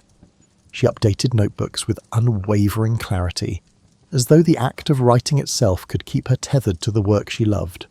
Her medical team advised rest, but Franklin pressed on, citing not mere stubbornness but an ethical drive. In her view, scientific progress was a collective venture. If her findings could improve the understanding of viruses, she owed it to the broader community to see them through. When friends gently questioned whether it was wise to push so hard, she confessed that focusing on data helped stave off despair. The lab was her sanctuary, a place where logic and discovery overshadowed personal anxieties.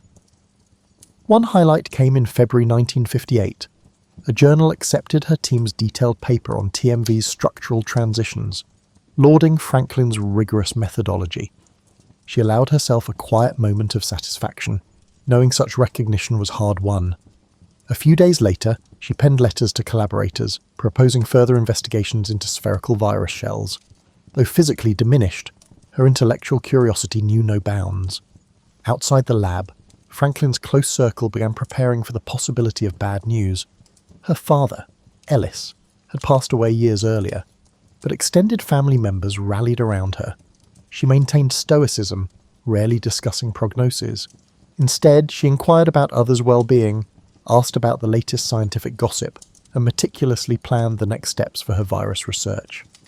In quieter moments, she reflected on how a woman once overshadowed in the DNA saga had found renewed purpose. She never openly declared regret, though some friends perceived a lingering sadness that she might not see the end of certain viral inquiries.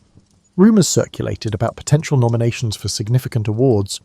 Though Watson, Crick, and Wilkins had gained global fame, a few scientific bodies recognised Franklin's independent contributions.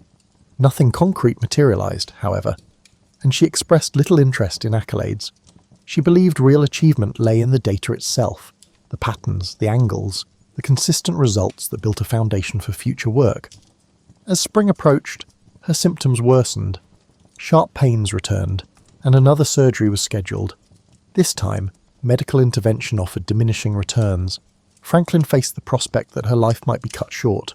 Yet she approached this possibility with the same methodical calm she brought to her experiments.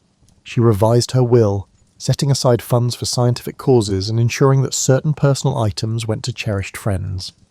She also took steps to safeguard her research, instructing Klug and others on how to best archive her notebooks and X-ray films. On excellent days, she still made brief appearances at Birkbeck. One morning in April, she examined new images of the poliovirus, noting symmetrical patterns that hinted at a uniform protein arrangement. The conversation that followed, held in hushed tones behind a cluttered desk, brimmed with excitement. She encouraged her colleagues to pursue further refining of these samples, convinced the results might be pivotal. Yet by mid-April, her hospital stays grew longer. In a final letter to a mentor in Paris, Franklin described a sense of urgency. She felt every hour counted. She signed off with a mixture of humour and resolve, quipping that illness might slow her body but never her mind. The note ended abruptly, suggesting that even writing had become laborious. Still, the spirit that had guided her from St. Paul's Girls' School through King's College and Birkbeck remained intact. She had consistently emphasised the importance of data over speculation. Now, as life's uncertainties narrowed, she held to that principle more fiercely than ever. Every experiment completed, every photograph taken, was a small triumph over the frailties of the human condition. In that sense, She transformed her final months into a testament to scientific dedication, a brief but shining era when personal adversity bowed before the truth. Rosalind Franklin passed away on April 16, 1958, at the age of 37. The immediate shock rippled through her colleagues at Birkbeck and beyond. Many had witnessed her stubborn fight against illness, but news of her death still felt sudden, as though a brilliant light had been snuffed out too soon. She had left behind half-finished projects on the structure of viruses, along with meticulously kept notebooks that offered clues for future breakthroughs. Tributes poured in from across the scientific community. John Desmond Bernal lauded her unwavering devotion to exacting research. Aaron Klug, who had worked closely with her, publicly credited Franklin's methods for pushing their studies of TMV and poliovirus forward. Even Maurice Wilkins, whose relationship with Franklin had been tense, expressed regret that they never truly reconciled. In hushed conversations, some recalled how her DNA data had been pivotal to Watson and Crick's success, lamenting that she never saw the global accolades that might have been hers under fairer circumstances. Outside these professional circles, however, the name Rosalind Franklin barely registered. Watson and Crick's double helix model had claimed the public's imagination, casting other contributors in peripheral roles. Newspapers printed short obituaries, focusing mainly on DNA pioneer dies young, but offered scant detail about her virus research. In one sense, Franklin's passing mirrored her life, vital work overshadowed by a louder narrative. Yet for those who understood her impact, the mourning came with resolve. Aaron Klug led efforts to preserve her virus samples and continue her research lines. He believed that Franklin's legacy deserved more than a fleeting eulogy. Scholars at Birkbeck and elsewhere vowed to finish the task she had begun, analysing the protein shells of various viruses and refining the diffraction methods she had pioneered. In their hands, her notebooks became living documents, guiding new experiments and interpretations. Meanwhile, Watson, Crick, and Wilkins navigated a complex emotional space. The broader public saw them as the DNA triumvirate. Privately, they acknowledged that Franklin's data had accelerated their discoveries. Wilkins, in particular, hinted in letters that he wished circumstances had played out differently. Yet the train of recognition had long since left the station. The Nobel Prize in Physiology or Medicine loomed on the horizon. Franklin, no longer alive, was ineligible under the rules of the Nobel Committee, leaving many to debate whether her name would have appeared on that honour had she survived. Franklin's work on viruses started to yield results in a distinct area of science. The structural insights gleaned from her approach informed the eventual creation of vaccines and treatments.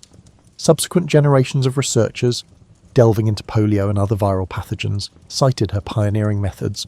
Over time, references to Franklin's approach or Franklin's precision surfaced in published papers. In these specialised circles, her influence quietly grew. Yet in the popular imagination, her role in DNA remained a buried footnote. The double helix story, retold in magazines and television specials, typically highlighted the eureka moments of Watson and Crick. Rarely did they emphasise the behind-the-scenes images or the quiet researcher who died young. To her friends, the loss was both painful and unsurprising. They recognised that history often favours the bold personalities who announce breakthroughs, not the meticulous minds working in the shadows. Still, there were flickers of recognition. A handful of articles in scientific periodicals praised her for bridging chemistry and biology. Female scientists, in particular, found in Franklin a model of perseverance. She had, after all, navigated a male-dominated field with unflinching dedication. Her story suggested that brilliance alone does not guarantee acclaim, especially when personal politics and timing intervene. In the months following her funeral, Bernal and Klug compiled her unpublished data, releasing some of it in collaborative papers. These publications helped virology advance gradually, even though they didn't make the front page. Franklin's name appeared on the author lists, a silent reminder that her drive and insight continued to shape new discoveries, even beyond her death. Thus, Rosalind Franklin's physical presence vanished in the final tally of 1958, but her methods and findings endured. Scientists who encountered her meticulous records spoke of feeling her presence. Each measured angle, each note on humidity, each reference to precise conditions. In that precision lay her enduring signature, a blueprint for doing science with exactitude and grace. The world at large might have moved on, But in small labs scattered across the globe, Franklin's influence quietly persisted, seeding the breakthroughs of tomorrow. In the decades after Rosalind Franklin's death, her legacy evolved in slow, transformative ways. During the 1960s and 1970s, Watson, Crick, and Wilkins became household names. Culminating in their shared Nobel Prize in 1962, Franklin, omitted from that honour by both death and circumstance, remained largely in the shadows of popular history. Yet among certain scientists, her reputation for precision and perseverance quietly grew. At Birkbeck College, younger researchers carried on the virus studies she had pioneered. Aaron Klug's eventual Nobel Prize in Chemistry recognised his work on protein nucleic acid complexes, a pursuit deeply rooted in Franklin's methodology. In interviews, he pointedly credited her meticulous techniques for guiding his path. References to Franklin's X-ray approach began appearing in virology circles, an acknowledgement that her role extended beyond DNA. Still, mainstream awareness lagged. School textbooks celebrated the double helix as Watson and Crick's triumph.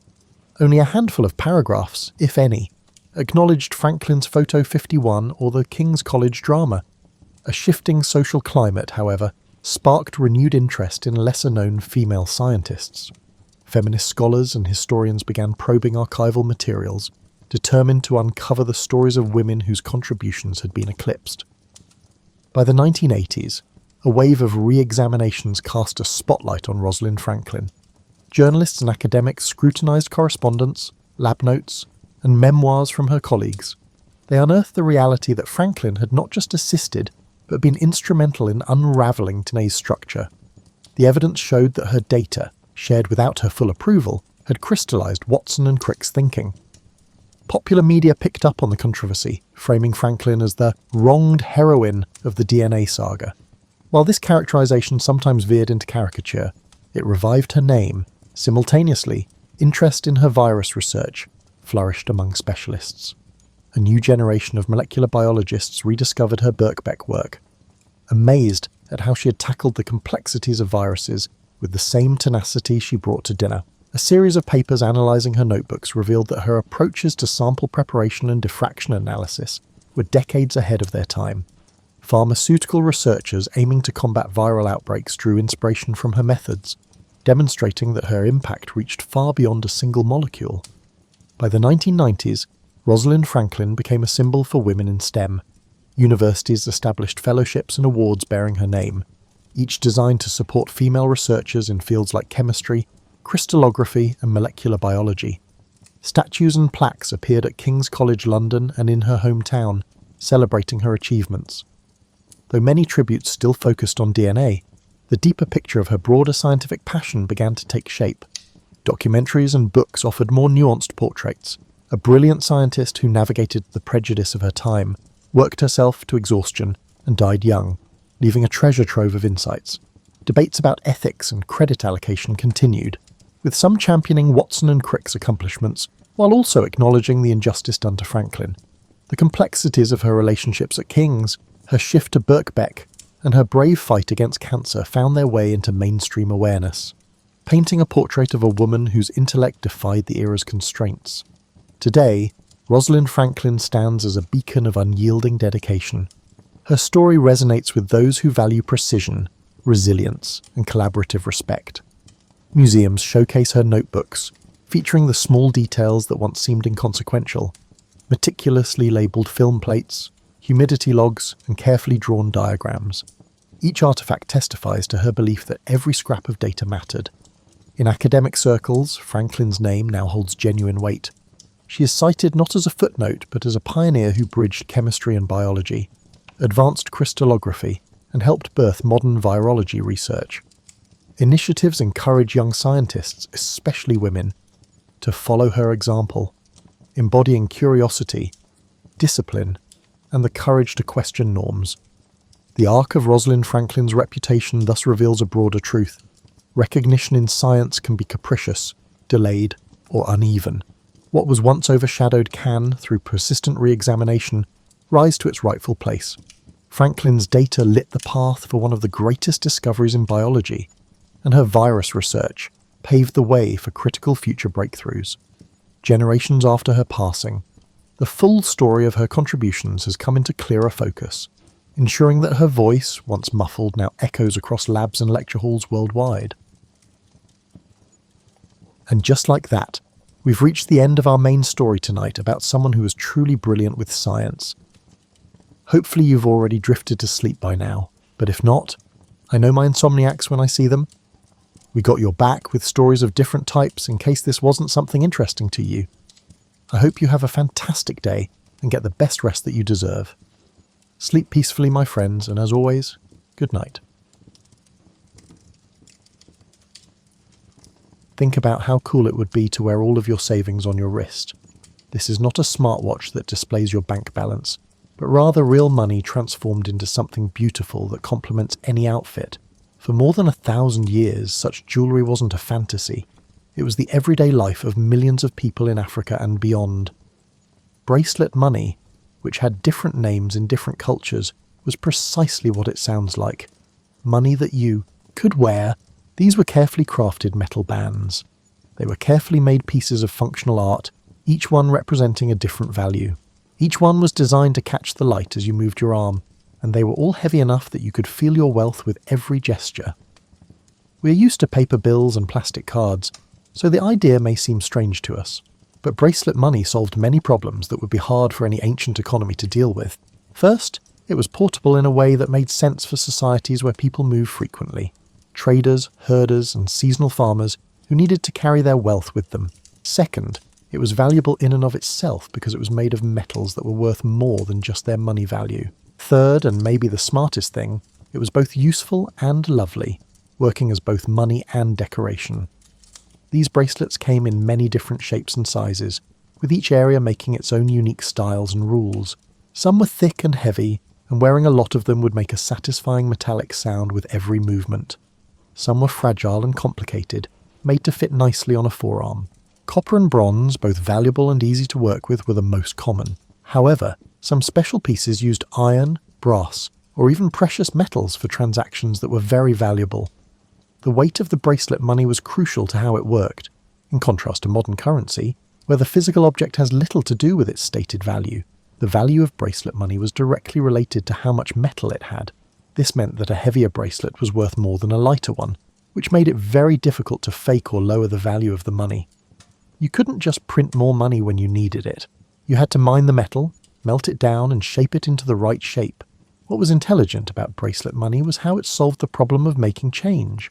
You could break up big bracelets into smaller pieces for smaller purchases, and when you needed to, you could melt down the smaller pieces and make them into bigger ones. It was a flexible system that could handle any size transaction you needed to make. However, if you needed to break your money to buy groceries, you would have had to plan ahead. The bracelet's luxurious appearance played a significant role in its functioning. People were more likely to trade beautiful things, accept them across cultural lines, and not melt them down for their raw materials. A trader coming to a foreign market with a bunch of nice bracelets was easy to spot as someone with money and style. These characteristics opened doors that might have stayed closed for someone carrying shapeless lumps of metal. It was interesting and complicated how wearing your wealth affected your social life. One aspect of bracelet money's safety was its physical attachment to your body, making it difficult for thieves to steal. On the other hand, wearing your wealth made it clear to everyone around you how rich you were. You couldn't hide your wealth or poverty when your bank account was on display. This visibility made for some intriguing social situations. Rich people might wear dozens of bracelets, which would make music every time they moved and let people know they were rich from a distance. You could hear a rich person coming before you saw them, and the soft clinking of metal on metal served as a kind of status soundtrack. In many ancient societies, women didn't have much financial freedom, but bracelet money gave them some. You could better track your money when your jewellery was your wealth than with other currencies. A woman could earn bracelet money through her own work or trade, wear it as jewellery, and keep it even after she got married. The practice was a practical and empowering way to have financial security. Making good bracelet money required a lot of skill, which turned metalworking from a simple trade into a complex art form. Master craftsmen made bracelets that were both pretty and useful as currency. They used twisting, braiding, and hammering to make unique patterns and textures. People often kept these methods a secret, passing them down through families or guilds. This is why some areas are known for the beauty and quality of their fine jewellery. Another big plus was that bracelet money lasted a long time. Paper money can be ruined by water, fire, or just normal wear and tear. Conversely, if properly cared for, metal bracelets can endure for generations. Because they lasted so long, they were excellent stores of value that could keep wealth for decades or even centuries. Archaeological sites in Africa and other parts of the world still show examples of bracelet money, which shows how long they last and how widely they were used. Think of the first metalworker who saw copper as a useful material rather than just raw material. Somewhere in the mists of prehistory, likely in a small workshop filled with the warm glow of forge fires and the rhythmic sound of hammering, someone made the creative transition from crafting tools to crafting money. It wasn't just metallurgy, it was economic philosophy that had been hammered into shape. Bracelet money has been around for thousands of years. It started in different parts of Africa on its own, and spread through trade networks that connected faraway communities long before Europeans ever thought about going around the world. The oldest examples we have are from around 500 CE, but the practice was probably much older. These weren't simple attempts at making money. They were smart ways to solve challenging economic problems made by societies that knew more about trade, value, and human psychology than most people give them credit for. Archaeological evidence points to the copper-rich areas of what is now the Democratic Republic of Congo as the place where the practice began. There were many raw materials and a lot of advanced metallurgical knowledge. For thousands of years, ancient African societies worked with metals and came up with mining, smelting, and shaping methods that were as effective as or better than those used anywhere else in the world.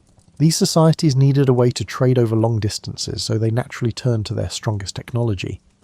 The change from trading goods for money to using bracelets as money probably took hundreds of years to fully happen, rather than occurring all at once. Early versions were just twisted copper rods, which were worth more for the metal than for their quality. As time went on and the system proved itself, artisans started to add decorative elements to the basic design to make the bracelets more appealing and, as a result, easier to trade. There was a reason why most bracelet money was made of copper and bronze. These metals had all the right properties for a monetary system.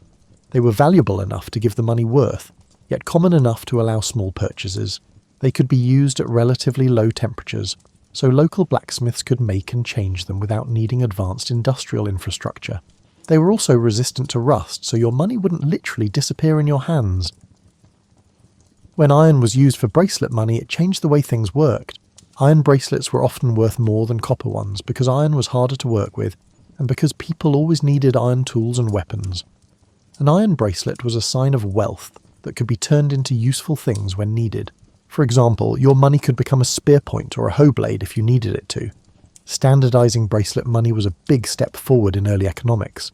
Communities across large areas somehow came up with consistent standards for weight and purity that made their currencies acceptable to each other, even though there were no central banking systems or government oversight. This indicates a degree of inter-community communication and collaboration that contests simplistic perceptions of ancient African societies as isolated or primitive. The different styles of bracelet money in different regions tell fascinating stories about trade relationships and cultural identity. In some areas, people liked thick, heavy bracelets that showed how rich they were. Some people liked delicate, detailed designs that showed off the skill of the people who made them. Some people even made unique twisting patterns or surface decorations that made their bracelets easy to spot in far-off markets. The religious and spiritual aspects of bracelet money gave it a lot more meaning than just money. Many African cultures thought that metals had spiritual powers, and wearing metal bracelets could have protective or ceremonial purposes in addition to being valuable. This spiritual aspect helped bracelet money become a big part of cultural practices, making it more than just a way to trade. It became a part of social and religious life. Making successful bracelet money required a lot of specialized knowledge. Smiths needed to know more than just the basics of metallurgy. They also needed to know what their money system needed. They needed to know the right weight ratios, how to make sure their products were always pure, and what decorative styles would make them acceptable in different markets. Those who had this knowledge often kept it to themselves, leading to the formation of specialized communities that were the mint masters of their areas. Making bracelet money had a big effect on the environment because it needed a lot of mining and fuel for smelting. This made the economic ties between mining towns, metalworking centers, and trading networks very complicated. The need for bracelet money led to the search for and development of mineral resources all over Africa. Such developments helped mining technologies and trade routes grow, which would have a big impact on the continent's economy for hundreds of years. Instead of government rules, quality control in the making of bracelet money was based on community, standards and reputation. Smiths who consistently made bracelets that were the right weight and purity would build reputations that let them charge high prices for their work. Individuals who compromised quality or violated standards faced immediate exclusion from trade networks that depended on trust and dependability. Because a lot of ancient African economic activity was seasonal, bracelet money had to do many different things throughout the year. Farmers might trade bracelets for seeds or tools during planting season. They could obtain bracelets during the harvest by selling extra crops. When it was dry and travel was easier, they might have used their savings to trade with people far away. This cyclical use pattern necessitated a monetary system capable of maintaining value over time and facilitating easy changes when necessary. Picture the sound of a caravan getting ready to leave in the early morning mist. The soft lowing of cows, the soft conversations of traders checking their goods, and the musical chiming of hundreds of metal bracelets as their wearers moved around getting ready were all part of the scene. For hundreds of years, this was the music that played in African markets. Bracelet money was both the instrument and the symphony. The major trade routes of medieval Africa were like the internet of their time. They were invisible networks that linked far-off communities and let people trade goods, ideas and cultures on a scale that would have impressed any modern logistics manager. The famous Silk Road receives most of the historical attention, but African trade routes were often fluid and seasonal, changing with the weather, politics, and business opportunities. Bracelet money was a perfect fit for this fast-paced trading world. Bracelets could go anywhere their wearers could go, unlike big items or items that could spoil. They didn't need special storage, they couldn't spoil or break easily, and their value stayed the same regardless of what the market was like in the area. A trader could go from the copper mines in Katanga to the goldfields in Zimbabwe to the ivory markets in East Africa, and their bracelet money would be accepted and recognised all along the way. Along with other types of money, bracelet money was widely used on the trans-Saharan trade routes that connected sub-Saharan Africa to North Africa and the Mediterranean world. These routes were like highways through one of the hardest places on Earth, and to get through them, you needed to plan ahead, have a lot of resources, and work well with people from other communities. Bracelet money helped these partnerships by giving people a way to trade that was accepted across cultures and languages. Because a lot of African trade happened only at certain times of the year, traders needed a type of money that could hold value, even when they weren't working. When it rained, travel became hard or impossible, and trade would stop for months at a time. Bracelet money was perfect for these times because it didn't go bad while it was being stored. It didn't need any upkeep, and it was ready to use right away when trading season started again. Using bracelet money was different along river routes, especially along the Niger, Congo and Zambezi river systems. River trade made it possible to move heavier goods and more money, but it also needed different security measures. Canoe traders devised ways to wear and store their bracelet money, so it wouldn't get wet and was easy to access. The spread of bracelet money along trade routes wasn't just about making money, it was also about passing on and adapting culture. As traders brought their money to new places, local craftsmen would watch how they made things and slowly change them to fit local tastes and materials. This process led to differences between regions that show how cultures and technologies spread across medieval Africa. Different mining areas had their own unique ways of using bracelet money. Communities close to copper mines often became specialised centres for making bracelets. They used their access to raw materials to build advanced metalworking industries. These centres would then send finished bracelet money along trade routes, making economic ties that linked mining communities to far-off markets in complicated webs of interdependence. The fact that bracelet money had the same weight in different parts of Africa is a great example of how advanced African trade networks were. Somehow, even though there was no central authority or modern communication systems, communities over large areas were able to agree on and keep consistent standards that made their currencies acceptable to each other. Traders who were always on the move and acted as living repositories of market information and standards likely helped make this standardization happen. Bracelet money was used a lot on salt routes, especially those that connected the Sahara Salt, mines to markets in sub-Saharan Africa. Salt was very important for keeping food fresh and staying healthy in tropical climates. This made it one of the most important trade goods in medieval Africa. The salt trade needed currency systems that could handle both big wholesale deals and smaller retail sales. Bracelet money was perfect for these different business needs, because it could be used in many different ways. Pastoralist communities moved around a lot during the seasons, which created mobile markets that bracelet money was perfect for. As herders moved their cows, sheep and goats around looking for food and water, they made temporary trading spots wherever they stopped. These communities could trade with each other using bracelet money, which was easier than using barter systems or carrying a lot of other types of money. Trade fairs and markets that sprang up at key points along major routes became places where people could see different regional styles of bracelet money. These meetings gave traders a chance to compare currencies from different areas, share information about market conditions, and build the relationships that would make future trade easier. These markets had a wide range of bracelet styles, which would have been like looking through a physical catalogue of African metalworking traditions. Taxes paid in bracelet money were often used to pay for the protection of trade routes. In exchange for tribute payments, which were often made in the form of metal bracelets, local rulers would protect traders who passed through their lands. This set up systems of rewards that encourage people to keep trade peaceful and build things like wells, rest stops and storage spaces. Imagine walking through a busy market in medieval Timbuktu with several pounds of carefully made copper bracelets on your arms that jingle softly with each step. The air in the morning smells like spices, leather and wood smoke from many cooking fires. Vendors shout out their goods in many languages, and soon you'll see how useful it was to wear your money. Using bracelet money every day made shopping both more personal and more difficult than anything we're used to today. Every transaction was a physical experience. You could feel the weight of your money leaving your arms as you made purchases. This made you aware of how much you were spending right away, which is something that modern digital transactions don't do at all. In medieval Africa, people often used bracelet money to pay for groceries. A farmer who brought millet or sorghum to market might take small copper bracelets as payment. They would weigh the bracelets carefully to make sure they got a fair price for their grain. Making change often meant breaking up larger bracelets into smaller pieces, which required both skill and trust. You couldn't just give the exact amount of money. You had to talk about how to break it into the right size pieces. Buying clothes was one of the most interesting ways to use bracelet money. In many parts of medieval Africa, textile production was a very advanced field.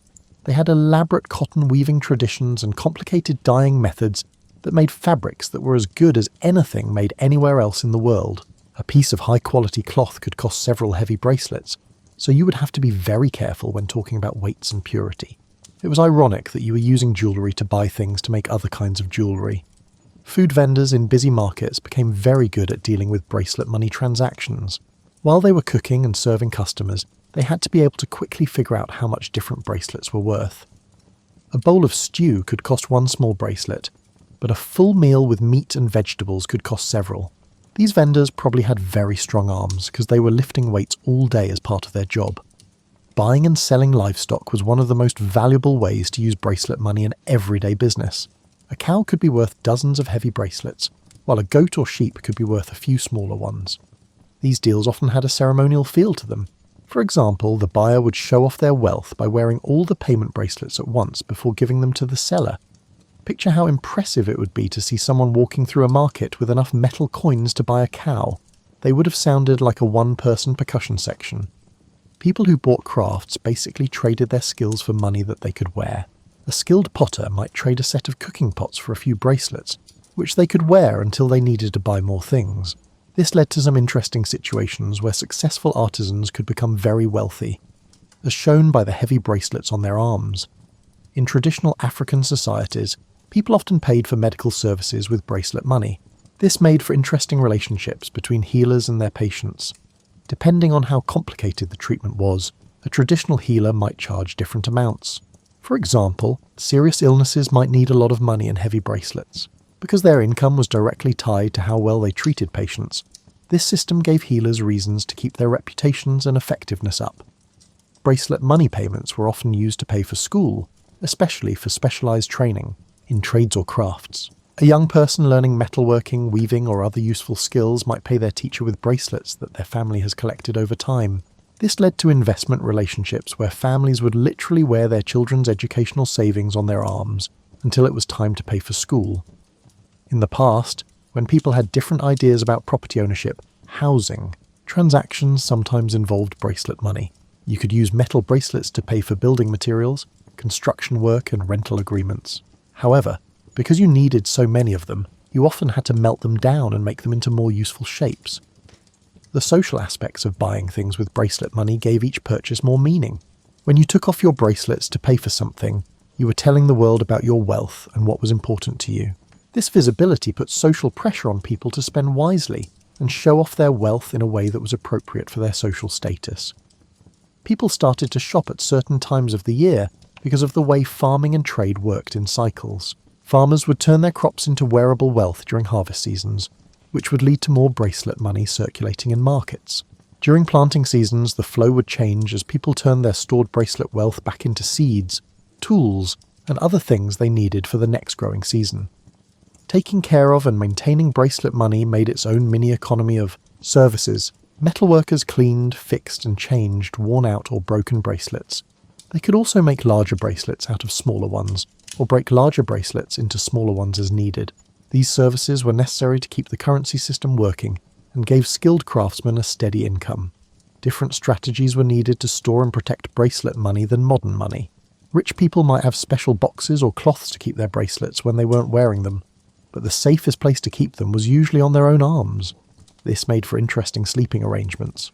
Going to bed with a lot of money on you probably made for some uncomfortable nights, but it was usually the safest choice.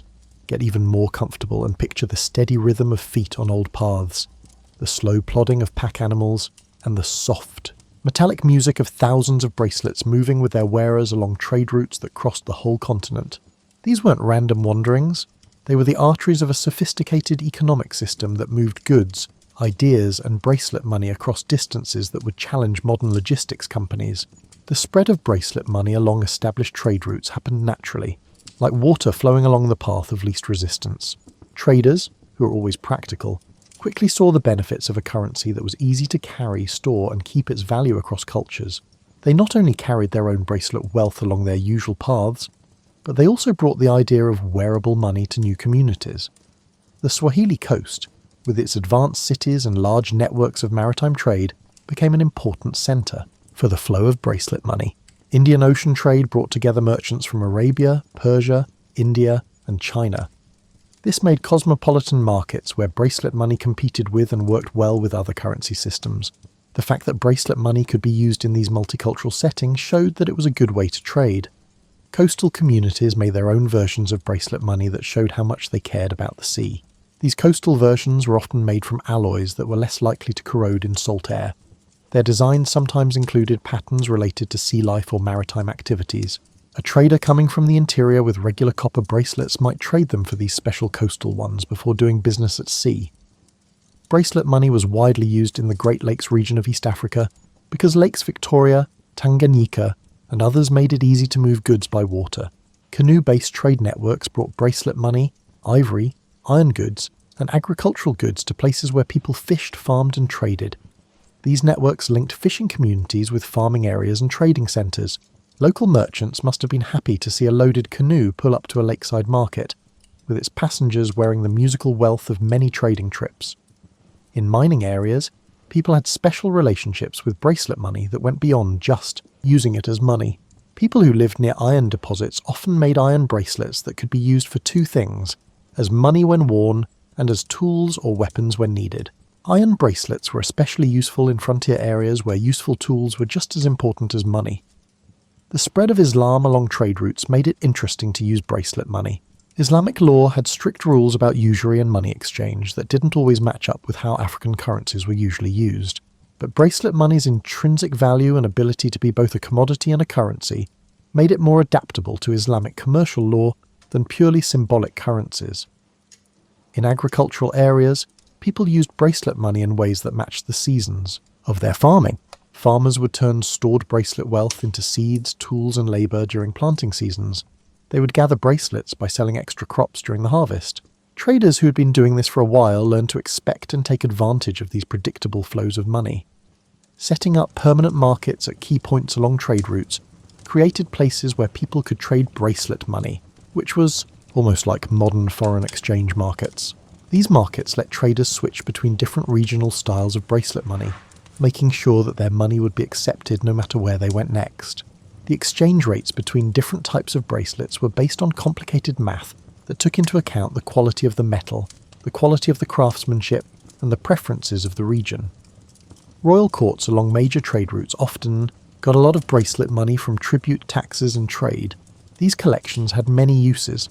They were stores of wealth, symbols of power, and practical reserves that could be used to pay for military campaigns or public works projects. Seeing royal regalia with hundreds of expensive bracelets would have shown off both wealth and cultural sophistication in a big way. The use of bracelet money to create credit systems showed how advanced African business practices were. Trusted traders could often get goods by promising to pay in bracelets at a later date. This created debt relationships that made it easier to trade over long distances.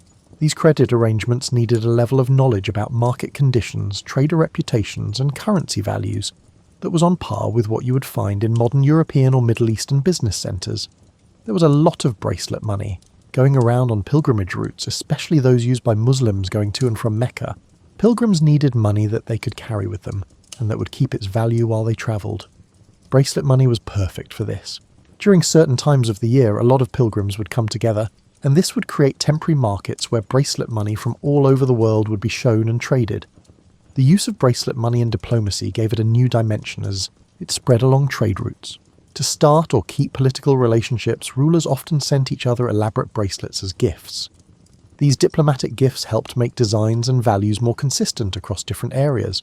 A very beautiful set of diplomatic bracelets could set design trends that would last for generations and affect local craftsmen. In many cases, the borders between different political groups became places where people could trade and change bracelet money. In this place, bracelets from one area could be melted down and made into styles that were more popular in nearby areas. These border markets were places where different cultures and economies could mix and share ideas about how to design and use bracelet money. Get ready for a more thoughtful part of our story by pouring yourself another cup of tea. Every currency system, no matter how well it works or how well it fits, will eventually run into problems that test its strength. The era of bracelet money was no different, and the factors that caused its slow decline reveal as much about the evolving nature of African societies as its emergence illustrates their historical sophistication. The end of bracelet money wasn't sudden or terrible.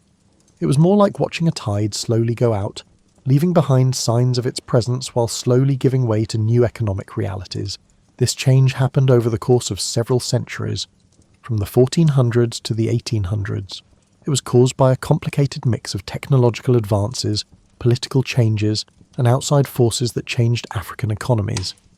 European contact with Africa started in the 1400s along the coasts and brought new types of money that competed with older systems. European traders brought silver coins, gold pieces, and later, things that were made by people that could be used as trade goods. These new currencies were better in some situations. For example, they were often lighter than bracelet money for the same value, and they were easy to use in global markets that African traders were becoming more interested in. The Atlantic slave trade, which was very sad, also messed up traditional currency systems by making people want different kinds of trade goods. European slave traders often liked to trade in things that were made, like textiles, guns, and alcohol, instead of traditional African currencies.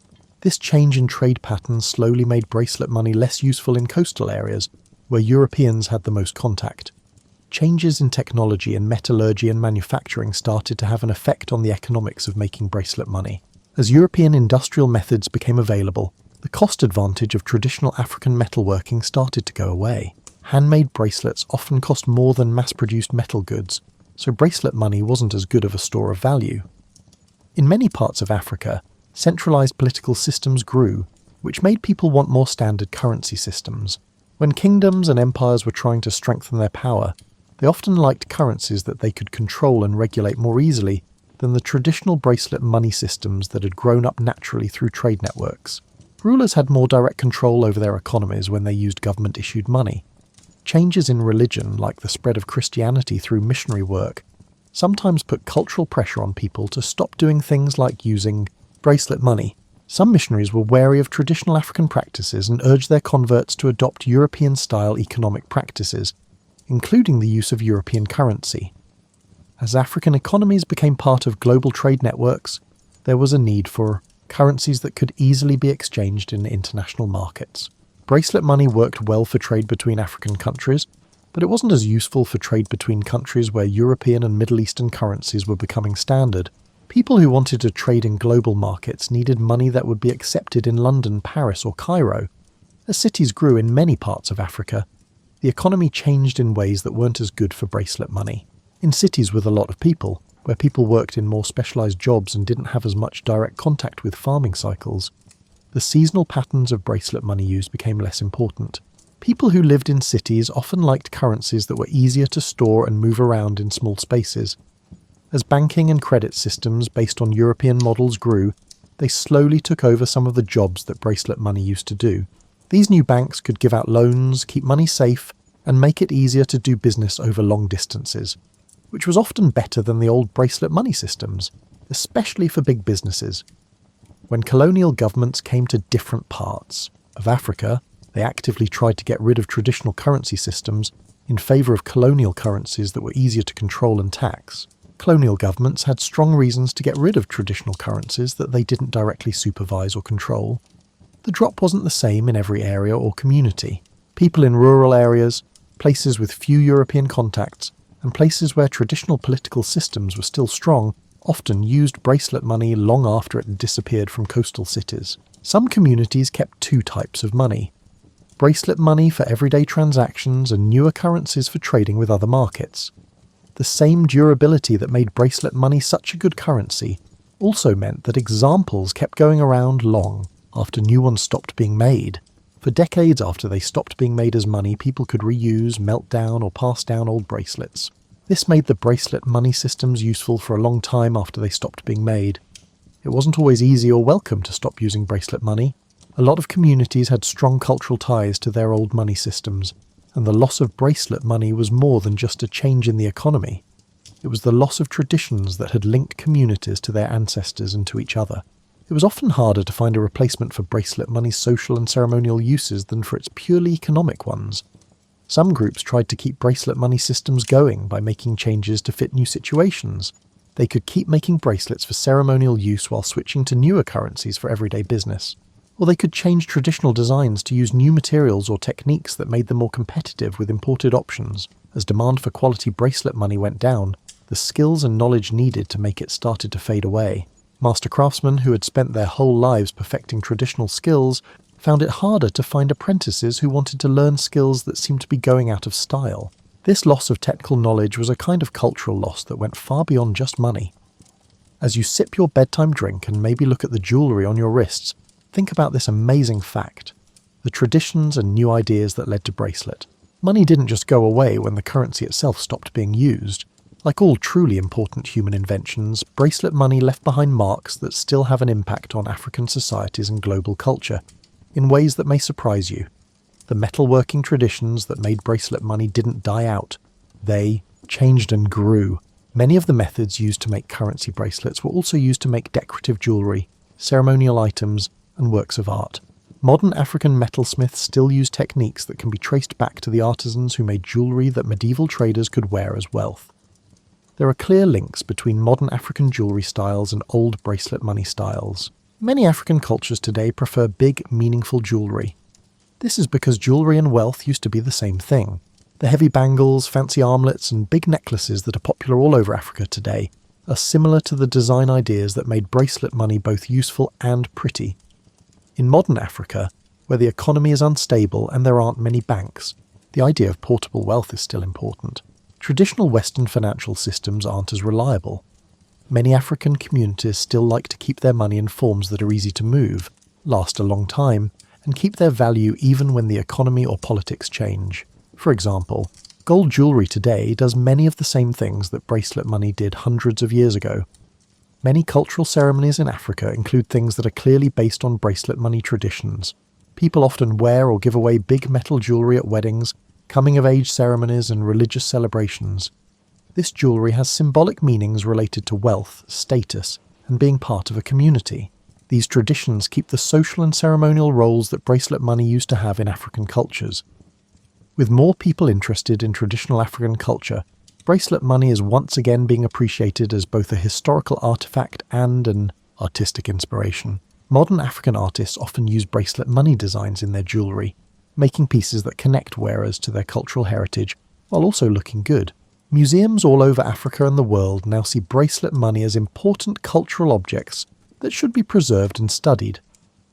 When creating alternatives to traditional banking, some economic development programs in modern Africa look to traditional systems like bracelet money for ideas. Microfinance programs, community savings groups, and local currency initiatives frequently embody principles of portability, community governance, and intrinsic value that defined effective traditional currency systems. The archaeological examination of bracelet money sites has yielded significant insights into African economic history and technological advancement. These studies have shown that African societies and their economies were more advanced than previously thought, going against the idea that Africa was economically primitive before Europeans came into contact with it. Bracelet money is proof of how smart and creative Africans are when it comes to business. As part of a larger effort to connect young people with their cultural heritage, schools all over Africa now teach about bracelet money.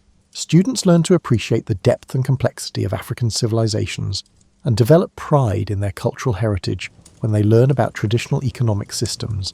These programs often let you try out traditional metalworking techniques for yourself. In many parts of Africa, bracelet money history is now a part of cultural heritage tours.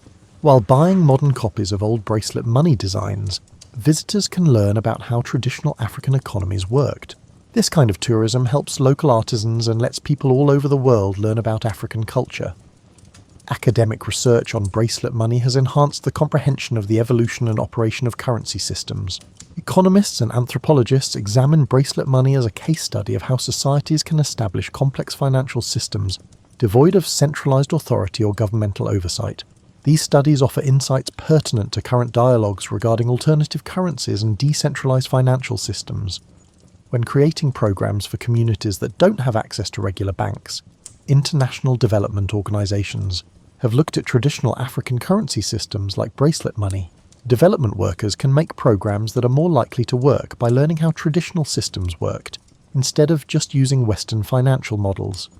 Bracelet money has an aesthetic impact that goes beyond Africa, because African people live all over the world, and people all over the world appreciate African art and design. Modern jewellery designers all over the world get ideas from traditional African metalwork, like bracelet money designs. They make modern pieces that keep the old styles alive. Some of the new technologies in Africa today are based on the same ideas that made bracelet money work. Mobile money systems, for instance, share bracelet money's focus on being easy to carry, giving users control and not relying on a central banking system. Even though the technology is very different, the ideas behind user empowerment and decentralized control are similar to the democratic nature of traditional bracelet money systems. Modern African fashion is using more and more elements from traditional bracelet money designs. Fashion designers all over the continent make clothes and accessories that are inspired by the geometric patterns, metallic finishes, and big shapes that were common on old currency bracelets. This fashion movement helps keep traditional styles alive in today's world, while also making new ways for people to express themselves culturally. The examination of bracelet money has shaped contemporary comprehension of African economic history, contributing to a more precise depiction of the continent's commercial sophistication prior to European colonization. This scholarship has been very important in fighting racist stories about what Africans can do and have done. It has shown that Africans have come up with new ways to do business, work with metals, and trade over long distances. When making modern institutions, community groups in Africa sometimes use symbolic parts from bracelet money traditions. Credit unions, cooperative societies, and community development groups may use images or ceremonies that refer to old ways of organizing the economy in communities, linking their modern goals to those of the past. The environmental lessons of bracelet money are still important when talking about how to grow the economy in a way that is good for the environment. Modern disposable consumer culture is very different from traditional African currency systems, which focused on durability, recyclability, and using local materials. These historical instances serve as a catalyst for modern initiatives aimed at fostering more sustainable economic practices. As your evening becomes more peaceful and your body adjusts to the soothing rhythms of sleep, let's look into the deep meanings of bracelet money that go beyond just buying and selling. This old system of money gives us a look into human nature, how societies are set up, and the link between beauty and usefulness that is still as true today as it was 1,000 years ago. Bracelet money is a fundamentally different way of designing currency than what we are used to today. It combines aesthetic beauty with practical function. Modern money is only a symbol. Its physical form has nothing to do with its value. Bracelet money, on the other hand, showed its worth in both its material form and its artistic achievement. This integration implies societies that esteemed beauty as fundamental rather than superfluous, where utilitarian items were anticipated to be aesthetically pleasing, in addition to fulfilling their purpose. The bracelet money that made wealth visible to others had complicated effects on people's minds and behaviour. Bracelet money made it clear to everyone in the community what their economic status was. Modern banking systems, on the other hand, can hide economic inequality behind privacy laws and complicated financial instruments. This openness could put social pressure on people to be both generous and responsible. It was hard to ignore poverty when wealth was literally on display, and it was just as hard to get rich without taking on social obligations to share it. The physical link between people and their money that bracelet money needed made people have different relationships with money than abstract financial systems did. When your money had weight, texture, and temperature, when you could feel it move with your body and hear it chime with your gestures, money became a more physical experience than the numbers on bank statements or digital displays that show how much money you have now. Bracelet money systems are democratic, which goes against what most people think about how currencies grow and work. African communities made their own money systems that worked across large areas and different cultures, even though there were no central banks, government oversight, or standard minting facilities. This success shows that grassroots cooperation and shared cultural values can lead to effective monetary systems, not just top-down institutional control. Craftsmanship was important in making bracelet money because it turned currency production into an art form. People who were proud of their skills and reputation made each bracelet as a way to trade and as a work of art. This link between art and money led to economic systems where aesthetic value and monetary value worked together instead of against each other. The way people used bracelet money in different seasons and cycles showed that the economy was closely linked to natural rhythms and farming cycles. Modern economies try to keep growth and activity going all the time, no matter what natural patterns are happening. In contrast, bracelet money systems worked with and adapted to the changing seasons of farming, trading, and social life. The fact that wearing your wealth could make you less safe made trust, community, and personal safety more complicated. Bracelet money systems could only work in societies where people were close to each other and safe enough to wear valuable things without fear. This implies that the effective utilization of bracelet money was both a result of and a factor in the stability and functionality of communities. The gender dynamics surrounding the use of bracelet money differed among societies, yet it frequently afforded women economic independence and security that were less accessible in alternative currency systems. When women wore and controlled jewellery as a form of wealth, it opened up chances for women to be involved in the economy that may not have been possible with other types of money. The transfer of wealth between generations through bracelet money led to different ways of inheriting and family economic relationships than those seen in systems that only use abstract money. Families could pass down bracelet money as both useful items and meaningful items that linked generations to their ancestors and cultural traditions. Bracelet money's ability to resist inflation and debasement showed that its currency systems were very different from today's fiat currencies. Authorities couldn't change the value of bracelet money for political reasons, because it was based on the materials and work that went into making it. The cultural integration of bracelet money into religious, ceremonial, and social practices resulted in currency systems that transcended mere economic instruments. They were important parts of cultural identity, spiritual practice, and social organization in ways that modern currencies that only serve a purpose cannot match. The technological needs of making bracelet money led to the growth and upkeep of advanced metallurgical knowledge that was useful for more than just making money. People who made bracelet money were usually also good at making tools, weapons, and other kinds of metalwork that were useful for both everyday life and war. The trading relationships made possible by bracelet money built networks of trust and cooperation that went well beyond just buying and selling. These networks laid the groundwork for cultural exchange, diplomatic ties, and mutual aid during crises, which made African societies stronger in ways that economic analysis alone cannot fully explain. As we get ready for the last chapter of our journey through the world of bracelet money, take a moment to think about how this old way of making money might help us understand today's economic problems.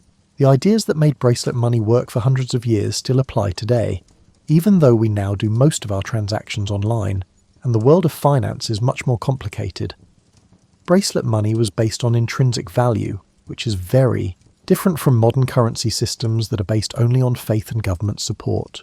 In a time when inflation can make money worth less without anyone noticing, and financial crises can wipe out savings in a flash, the idea of currency that keeps its value through its physical substance has become more appealing. Although it is improbable that we will revert to wearing our wealth, the concept of underpinning currency with tangible value instead of mere promises warrants examination. The democratic and decentralized nature of bracelet money systems provides insights for current dialogues regarding alternative currencies and financial autonomy. People who are interested in cryptocurrencies often want to bring back the peer-to-peer, government-independent features that traditional African currency systems had by working together and following the same rules. The success of bracelet money shows that currencies can work well when they come from the ground up instead of from institutions. The combination of beauty and function that bracelet money had goes against what we think we know about efficiency and specialization today. In today's world, we often separate aesthetic concerns from practical ones. This leads to the creation of objects that are only useful and don't provide any sensory pleasure. Bracelet money says that this separation isn't needed and might even be harmful. Things that are both beautiful and useful might work better, because people take better care of beautiful things. The seasonal and cyclical patterns of bracelet money use can help us understand how to build a long-term economy. Modern economies that expect growth all the time, no matter what the natural cycles are, often cause social and environmental problems that traditional systems didn't. The capacity of bracelet money systems to integrate natural rhythms while preserving economic functionality indicates potential avenues for cultivating more sustainable methods of economic organization. The social openness of bracelet money wealth goes against modern ideas about financial privacy and its benefits. It is clear that privacy in financial matters is important, but the visibility of wealth in bracelet money systems may have led to more responsible and socially conscious economic behavior than our current systems of hidden wealth and anonymous transactions. The connection between craftsmanship and currency that bracelet money represented shows how modern economies could better combine artistic expression with practical production. The tradition of bracelet money reminds us that in a time of mass production and automated manufacturing, it's important to connect individual skill and creativity to making useful things. The community-based standards that made bracelet money work in different parts of the world show that international cooperation is possible without formal institutional frameworks. In this time of complicated international negotiations and bureaucratic trade deals, the fact that African communities came up with compatible currency standards on their own shows that grassroots cooperation can sometimes do what formal diplomacy can't. The long-lasting and durable nature of bracelet money teaches us about how to make and use things in a way that is good for the environment. Modern, disposable culture makes a lot of trash and hurts the environment, but older systems avoided this by focusing on making things that last and can be used again. We can't go back to the way bracelets were made in the past, but the ideas of durability and longevity that guided their creation are still useful. The educational aspects of bracelet money systems, where successful participation required understanding, metallurgy, trade routes and market conditions, suggest ways that economic systems can serve educational functions beyond their primary purposes. Contemporary financial literacy initiatives could gain from comprehending how conventional systems integrated economic education into everyday practices. The conflict resolution mechanisms that enabled bracelet money systems to operate across cultural and linguistic divides provide valuable insights for modern international relations. These traditional systems fostered cooperation through mutual practical advantages rather than formal treaties or institutional structures, indicating alternative methods for cultivating trust and collaboration among diverse groups. The function of bracelet money in safeguarding and conveying cultural values illustrates that economic systems can fulfill objectives beyond mere efficiency. In our globalized world, where local cultures are pressured to become more alike, the example of currency systems that strengthened rather than weakened cultural identity shows that there are ways to develop the economy that support rather than undermine local traditions. The flexibility that allowed bracelet money systems to change and grow while keeping their basic features can teach us a lot about how to design institutions. Modern organizations often have trouble finding the right balance between stability and adaptability. However, bracelet money systems were able to keep their core functions while adapting to new technologies, political changes, and market conditions. As we come to the end of our journey through the world of bracelet money, let this story's gentle weight settle in your mind like a well-made bracelet on your wrist. We've travelled through centuries of African creativity, innovation, and business savvy, learning how our ancestors dealt with problems that we still have today, but in different ways. The story of bracelet money is really about how smart people are, and how creative they are when it comes to making systems that are fair, work well, and look beneficial for organising their economic lives. It serves as a reminder that our current financial systems, like bracelet money, are subject to change, improvement, and replacement when they no longer meet people's needs. When you wake up tomorrow and view your bank balance on your phone or tap a plastic card to pay for your coffee, take a moment to remember the soft musical chiming of copper bracelets in an old African market. Keep in mind that money is just a tool that people make to help them work together and trade. The best money systems are the ones that help people thrive instead of forcing them to work for them. The artisans who hammered copper into beautiful, useful bracelets 1,000 years ago were dealing with the same basic problems that financial innovators are dealing with today: how to store value safely, how to make trade easier between people from different cultures and distances, how to make economic systems available to everyone who needs them, and how to make currencies that people trust and want to use. The most important thing to learn from bracelet money is that economies work best when they are part of and help human communities instead of being separate from them.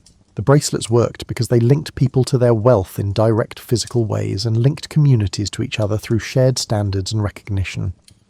In our time of ever more abstract and complicated financial systems, it's smart to remember the simple beauty of money that you could wear, money that was pleasing to look at and touch, and wealth that linked you to skilled craftsmen and old traditions instead of far-off companies and unknown algorithms.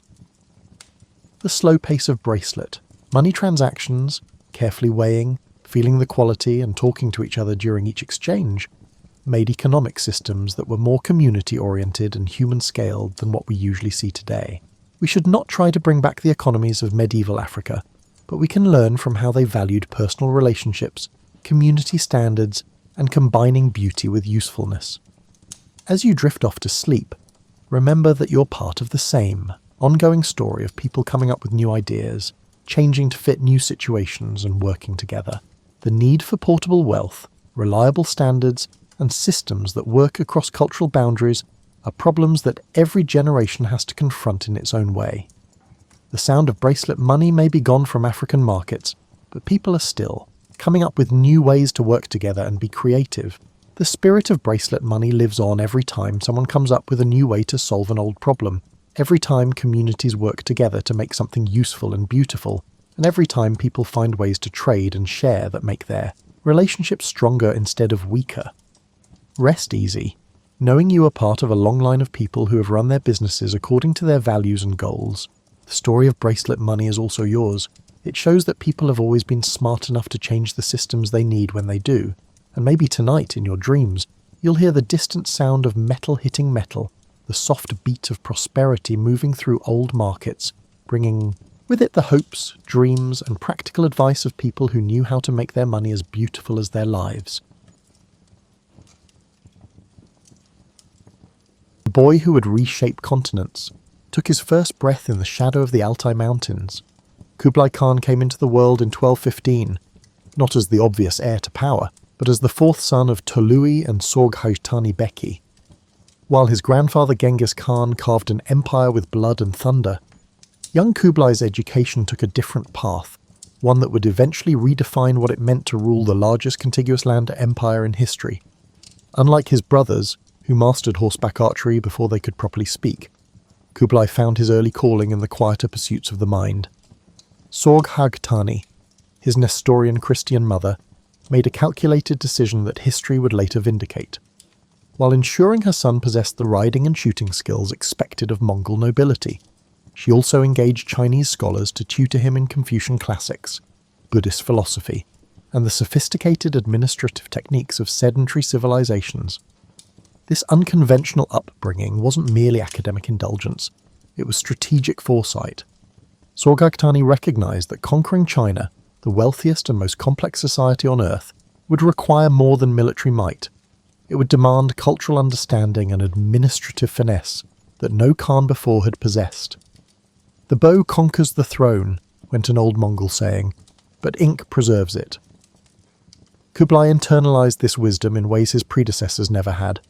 While his grandfather and uncles ruled from horseback and felt most comfortable in the open steppe, Kublai developed a fascination with urban life and permanent structures.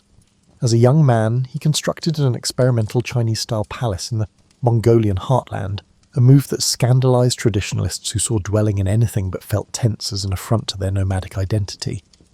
This cultural flexibility extended to religion as well. Though raised by a Christian mother, Kublai never fully embraced her faith. Instead, he developed an intellectual's appreciation for philosophical Buddhism while maintaining traditional Mongol shamanic practices for political expediency. This religious pragmatism would later become a cornerstone of his imperial policy. What's often overlooked is how Kublai's early governance in northern China served as a laboratory for his later imperial vision. Appointed as viceroy to Chinese territories in 1251 by his brother Mongke Khan, Kublai surrounded himself with advisors from diverse backgrounds. The Tibetan Lama Drogon Chogyal Phagpa became a spiritual mentor, while Chinese Confucian scholars like Liu Bingzhong helped him navigate the labyrinthine traditions of Chinese bureaucracy. In these formative years, Kublai's governance style emerged, where other Mongol princes treated conquered territories merely as sources of plunder and tax revenue. He attempted to integrate local elites into his administration and adapt governance to regional conditions. This approach provoked criticism from Mongol traditionalists who viewed such accommodation as weakness, yet it laid the groundwork for his later ability to maintain control over vastly different cultural regions. Perhaps most telling about Kublai's character was his relationship with Chabi, his principal wife. Unlike the purely political marriages common among Mongol nobility, their partnership evolved into a genuine intellectual collaboration. Historical records suggest Chabi's influence moderated some of Kublai's harsher tendencies and encouraged his interest in Chinese culture. She advocated for policies protecting Chinese civilians during military campaigns and influenced appointments of moderate officials in his early administration. The Mongol Empire faced a pivotal moment when Mongke unexpectedly passed away in 1259. Kublai's younger brother Arik Böke seized the opportunity to claim the Great Khanate, rallying traditionalists who resented Kublai's perceived cultural apostasy. What followed was not merely a succession dispute, but an ideological battle for the empire's soul. Would the Mongols remain conquerors who ruled from horseback or transform into administrators of a multi-ethnic empire? The ensuing civil war demonstrated Kublai's strategic patience. Rather than immediately marching on the Mongolian heartland, where Arik's traditionalist support was strongest, he consolidated power in northern China, securing agricultural resources and tax revenues that would eventually finance his campaign. This decision, prioritizing economic infrastructure over symbolic homelands, revealed the pragmatic ruler he was becoming. The boy who would reshape continents took his first breath in the shadow of the Altai Mountains. Kublai Khan came into the world in 1215, not as the obvious heir to power, but as the fourth son of Tolui and Sorghaghtani Beki. While his grandfather Genghis Khan carved an empire with blood and thunder, young Kublai's education took a different path, one that would eventually redefine what it meant to rule the largest contiguous land empire in history. Unlike his brothers, who mastered horseback archery before they could properly speak, Kublai found his early calling in the quieter pursuits of the mind. Sorghaghtani, his Nestorian Christian mother, made a calculated decision that history would later vindicate. While ensuring her son possessed the riding and shooting skills expected of Mongol nobility, she also engaged Chinese scholars to tutor him in Confucian classics, Buddhist philosophy, and the sophisticated administrative techniques of sedentary civilizations. This unconventional upbringing wasn't merely academic indulgence, it was strategic foresight. Sorghaghtani recognized that conquering China, the wealthiest and most complex society on Earth, would require more than military might. It would demand cultural understanding and administrative finesse that no Khan before had possessed. "The bow conquers the throne," went an old Mongol saying, "but ink preserves it." Kublai internalized this wisdom in ways his predecessors never had. While his grandfather and uncles ruled from horseback and felt most comfortable in the open steppe, Kublai developed a fascination with urban life and permanent structures. As a young man, he constructed an experimental Chinese-style palace in the Mongolian heartland, a move that scandalized traditionalists who saw dwelling in anything but felt tense as an affront to their nomadic identity. This cultural flexibility extended to religion as well. Though raised by a Christian mother, Kublai never fully embraced her faith. Instead, he developed an intellectual's appreciation for philosophical Buddhism while maintaining traditional Mongol shamanic practices for political expediency. This religious pragmatism would later become a cornerstone of his imperial policy. What's often overlooked is how Kublai's early governance in northern China served as a laboratory for his later imperial vision. Appointed as viceroy to Chinese territories in 1251 by his brother Mongke Khan, Kublai surrounded himself with advisors from diverse backgrounds. The Tibetan Lama Drogon Chogyal Phagpa became a spiritual mentor, while Chinese Confucian scholars like Liu Bingzhong helped him navigate the labyrinthine traditions of Chinese bureaucracy. In these formative years, Kublai's governance style emerged, where other Mongol princes treated conquered territories merely as sources of plunder and tax revenue. He attempted to integrate local elites into his administration and adapt governance to regional conditions. This approach provoked criticism from Mongol traditionalists who viewed such accommodation as weakness, yet it laid the groundwork for his later ability to maintain control over vastly different cultural regions. Perhaps most telling about Kublai's character was his relationship with Chabi, his principal wife. Unlike the purely political marriages common among Mongol nobility, their partnership evolved into a genuine intellectual collaboration. Historical records suggest Chabi's influence moderated some of Kublai's harsher tendencies and encouraged his interest in Chinese culture. She advocated for policies protecting Chinese civilians during military campaigns and influenced appointments of moderate officials in his early administration. The Mongol Empire faced a pivotal moment when Mongke unexpectedly passed away in 1259. Kublai's younger brother Arik Burka seized the opportunity to claim the Great Khanate, rallying traditionalists who resented Kublai's perceived cultural apostasy. What followed was not merely a succession dispute, but an ideological battle for the empire's soul. Would the Mongols remain conquerors who ruled from horseback or transform into administrators of a multi-ethnic empire? The ensuing civil war demonstrated Kublai's strategic patience. Rather than immediately marching on the Mongolian heartland, where Arik's traditionalist support was strongest, he consolidated power in northern China, securing agricultural resources and tax revenues that would eventually finance his campaign. This decision, prioritizing economic infrastructure over symbolic homelands, revealed the pragmatic ruler he was becoming. The Toluid civil war that erupted after Mongke's death pitted not just brother against brother, but competing visions for the Mongol future. While most historical accounts frame this conflict through military campaigns, the deeper struggle occurred in the halls of governance and finance. Kublai's 4-year campaign against Arik Burke featured an innovation that distinguished it from previous Mongol succession disputes: the systematic use of economic warfare. Controlling the agricultural heartland of northern China, Kublai restricted grain shipments to the Mongolian steppe, where Arik's supporters struggled to feed their families and livestock. This approach minimized direct military confrontation while steadily eroding his opponent's base of support. Throughout this conflict, Kublai demonstrated unexpected restraint toward captured enemies. After his final victory in 1264, he spared Arik's life, a mercy uncommonly extended in Mongol politics, though Arik would die mysteriously just 2 years later while in Kublai's custody. This initial clemency was notable for a man whose grandfather had created mountains of skulls across Central Asia. The war's resolution left Kublai as Great Khan in name, but the empire's fracturing had begun. The Western Khanates, the Golden Horde in Russia, the Chagatai Khanate in Central Asia, and the Ilkhanate in Persia, acknowledged Kublai's position with decreasing sincerity. Each pursued increasingly independent policies, rendering the title of Great Khan more symbolic than practical beyond East Asia. This reality shaped Kublai's vision. Rather than exhausting resources trying to reimpose central authority across the sprawling Mongol domains, he focused eastward, turning his grandfather's conquest into something new, a Chinese-style dynasty with Mongol characteristics. In 1271, at the age of 56, Kublai made this transformation official by proclaiming the Yuan dynasty. The name itself, meaning origin or beginning in Chinese, signaled his intent to establish not just a continuation of Mongol rule, but a legitimate Chinese imperial regime. This declaration came with a comprehensive adoption of Chinese imperial institutions, from 6 administrative ministries to elaborate court rituals. Yet beneath the Chinese imperial facade, Kublai maintained distinctly Mongol power structures. He instituted what historians later called the four-class system, arranging his subjects in a strict hierarchy.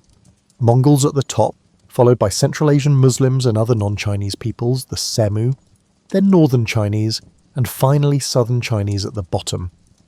This system ensured Mongol military and political dominance while incorporating useful talents from all groups. Kublai's administrative innovations were practical responses to governance challenges. Unable to read Chinese himself, he commissioned the creation of the Faegi's Pe script, a writing system that could transcribe multiple languages, including Mongolian and Chinese. This script appeared on official seals and currency, allowing communication across linguistic divides within his administration.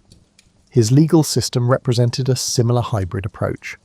Rather than imposing Mongol customary law universally or adopting Chinese legal traditions wholesale, Kublai created a tiered system where different ethnic groups were judged according to different legal standards. Mongols answered to traditional Mongol law, Muslims to Islamic law, and Chinese to modified Tang dynasty codes. Perhaps most revealing of Kublai's intellectual character was his establishment of the Muslim Astronomical Observatory in Beijing. While previous rulers might have consulted astrologers before campaigns, Kublai assembled a multicultural scientific team, including Chinese, Muslim, and even European scholars, to improve calendar systems, develop navigational tools, and study celestial phenomena. This institution reflected his genuine intellectual curiosity and recognition that knowledge from diverse traditions could serve practical governance. The Khan's personal habits similarly blended traditions. While maintaining the Mongol custom of hunting expeditions, Kublai transformed these into elaborate affairs, combining Chinese imperial pageantry with steppe traditions.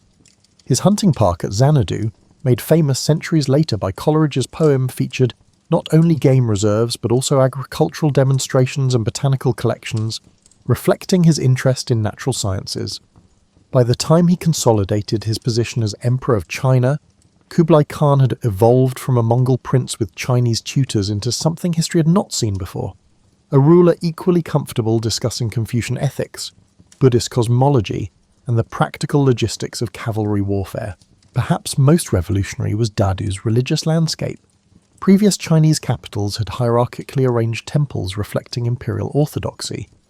Kublai instead created what might be considered the world's first deliberately multi-religious imperial capital. Buddhist temples stood alongside Taoist sanctuaries, Confucian academies, Muslim mosques, Nestorian Christian churches, and even a Jewish synagogue. This arrangement wasn't merely tolerant, it was strategically pluralistic, allowing the emperor to draw legitimacy from multiple religious traditions simultaneously. The city's demographic composition reflected equally revolutionary thinking. While traditional Chinese capitals segregated foreigners in designated quarters, Dadu integrated multiple ethnic neighborhoods throughout its urban fabric. Specialized craft districts developed where artisans from across the empire, Uyghur papermakers, Persian astronomers, Tibetan Thangka painters, and Chinese porcelain masters lived and worked in proximity, creating unprecedented cultural exchange. Security considerations shaped the city in distinctive ways. Unlike previous Chinese capitals where the imperial precinct stood at the center, Dadu's palace complex was positioned against the northern wall, allowing for an emergency escape route to the Mongol heartlands if rebellion threatened. The imperial hunting preserve adjacent to the city served dual purposes: recreation for the court and a buffer zone that could be rapidly militarized in crisis. What's rarely appreciated about Dadu is how its construction stimulated technological innovation. The massive demand for building materials accelerated the development of mass production techniques for standardized bricks and roof tiles. The need to transport these materials efficiently prompted improvements in canal boat design and lock systems. The imperial workshops established to furnish the palace complex became facilities for technical exchange, where Persian glass-blowing techniques merged with Chinese porcelain traditions.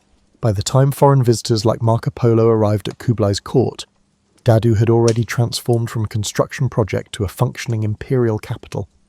Its population surpassed 500,000. making it among the world's largest cities. Its markets offered goods from as far away as Madagascar and Scandinavia.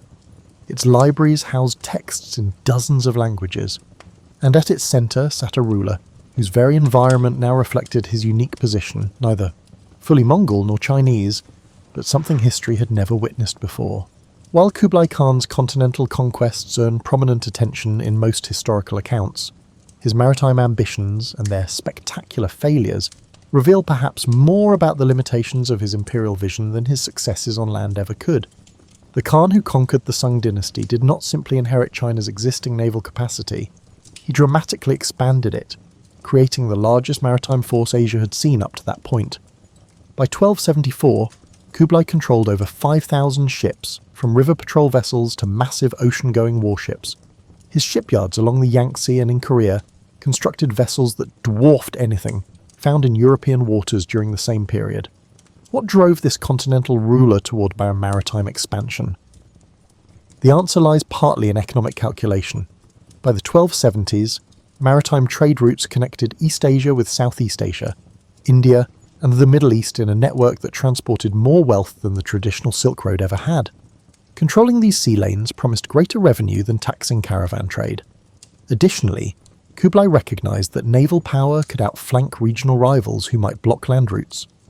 The expeditions against Japan in 1274 and 1281 represent more than failed conquests. They mark critical turning points in East Asian military history. The first invasion fleet comprised approximately 900 ships carrying an estimated 23,000 troops, including Mongol, Chinese, and Korean contingents. Contemporary Japanese accounts describe these vessels employing technologies unfamiliar to Japanese defenders, including early explosive weapons derived from Chinese gunpowder developments. What's seldom acknowledged is how these invasions accelerated military technology transfer across East Asia. The Korean shipwrights drafted into Kublai's service brought their distinctive hull designs and sailing techniques into Chinese shipyards. Mongol cavalry tactics were adapted for marine landings. Chinese siege engineers developed floating platforms for their trebuchets. This cross-cultural military synthesis created entirely new approaches to naval warfare. The infamous kamikaze or divine wind typhoons that scattered both invasion fleets have become central to the narrative of Kublai's Japanese campaigns. However, evidence suggests the second expedition in 1281 faced significant problems even before the storm struck. Coordination between the Korean and southern Chinese fleet components proved nearly impossible due to different maritime traditions and command structures. Ships designed for different waters, the relatively protected Korean coast versus the open East China Sea, found themselves inappropriately deployed. Archaeological excavations of the invasion fleet wrecks near Takashima Island have revealed fascinating details about Kublai's naval technology. The recovered vessels show a surprising standardization of construction techniques, suggesting mass production methods that anticipated European shipbuilding approaches by centuries. Recovered weapons include sophisticated composite bows designed specifically for marine combat and early grenades with ceramic casings, technologies that would not appear in European naval warfare until much later. Less known than the Japanese campaigns were Kublai's naval expeditions to Southeast Asia.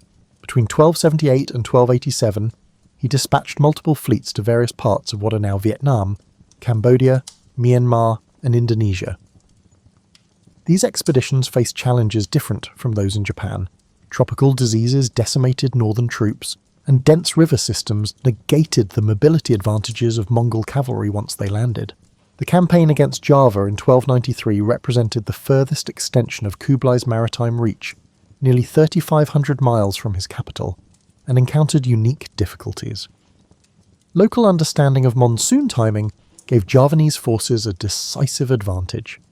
When Kublai's fleet arrived, they found harbours empty of trading vessels they had hoped to capture, and coastal areas already harvested of food supplies. The 1293 expedition ultimately returned with tribute but failed to establish lasting control, demonstrating the logistical limitations of projecting power across such distances. What truly distinguished Kublai's maritime ventures from previous Chinese naval operations was their hybrid nature.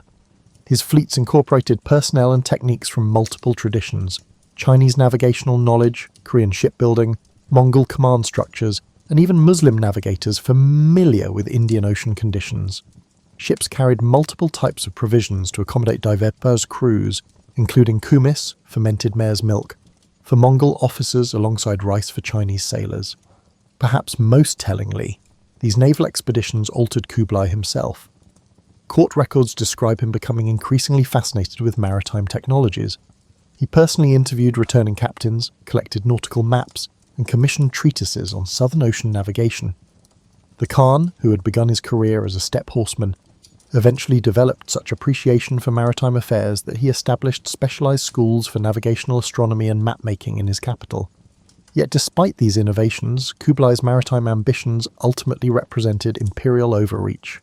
The failed campaigns consumed enormous resources. The second Japanese expedition alone is estimated to have cost nearly 2 years' tax revenue from all of Korea. These expenses, combined with the massive costs of building and maintaining Dadu, placed strains on the imperial treasury that would have long-term consequences for Yuan dynasty stability. Among the overlooked dimensions of Kublai Khan's rule was his pioneering use of food as an instrument of statecraft. The imperial kitchen became a microcosm of his broader imperial project, a space where cultural synthesis wasn't merely symbolic but tangibly experienced through daily ritual and sustenance. The court's dining practices reflected Kublai's complex cultural positioning. Unlike previous Mongol rulers who maintained strict nomadic eating habits even after conquests, Kublai orchestrated elaborate culinary performances that strategically deployed traditions from across his domains. Court banquets featured carefully choreographed sequences of dishes representing different territories: steppe kumis followed by northern Chinese wheat buns, southern rice preparations, Central Asian pilaf, and Persian sweets. Archaeological excavations at the Yuan Palace complex have revealed specialized kitchen areas for different culinary traditions, each with distinct equipment and dedicated staff. The Imperial Food Service employed over 12,000 people, including hunters, farmers, butchers, cooks, servers, and food tasters, making it one of the largest court departments. This elaborate system served both practical and symbolic functions, ensuring the Khan's security through careful food preparation, while demonstrating his dominion over diverse resources and traditions. Kublai maintained certain Mongol dietary customs that visibly distinguished him from Chinese emperors. He continued the steppe tradition of the White Feast, featuring dairy products, alongside the Red Feast, featuring meat. His preference for mare's milk, erag, and dried meat strips proclaimed his Mongol identity, even as he adopted Chinese administrative practices. Yet he strategically incorporated Chinese imperial food customs when politically expedient, particularly during ceremonies attended by Chinese officials. What distinguished Kublai's approach from simple cultural accommodation was its systematic nature.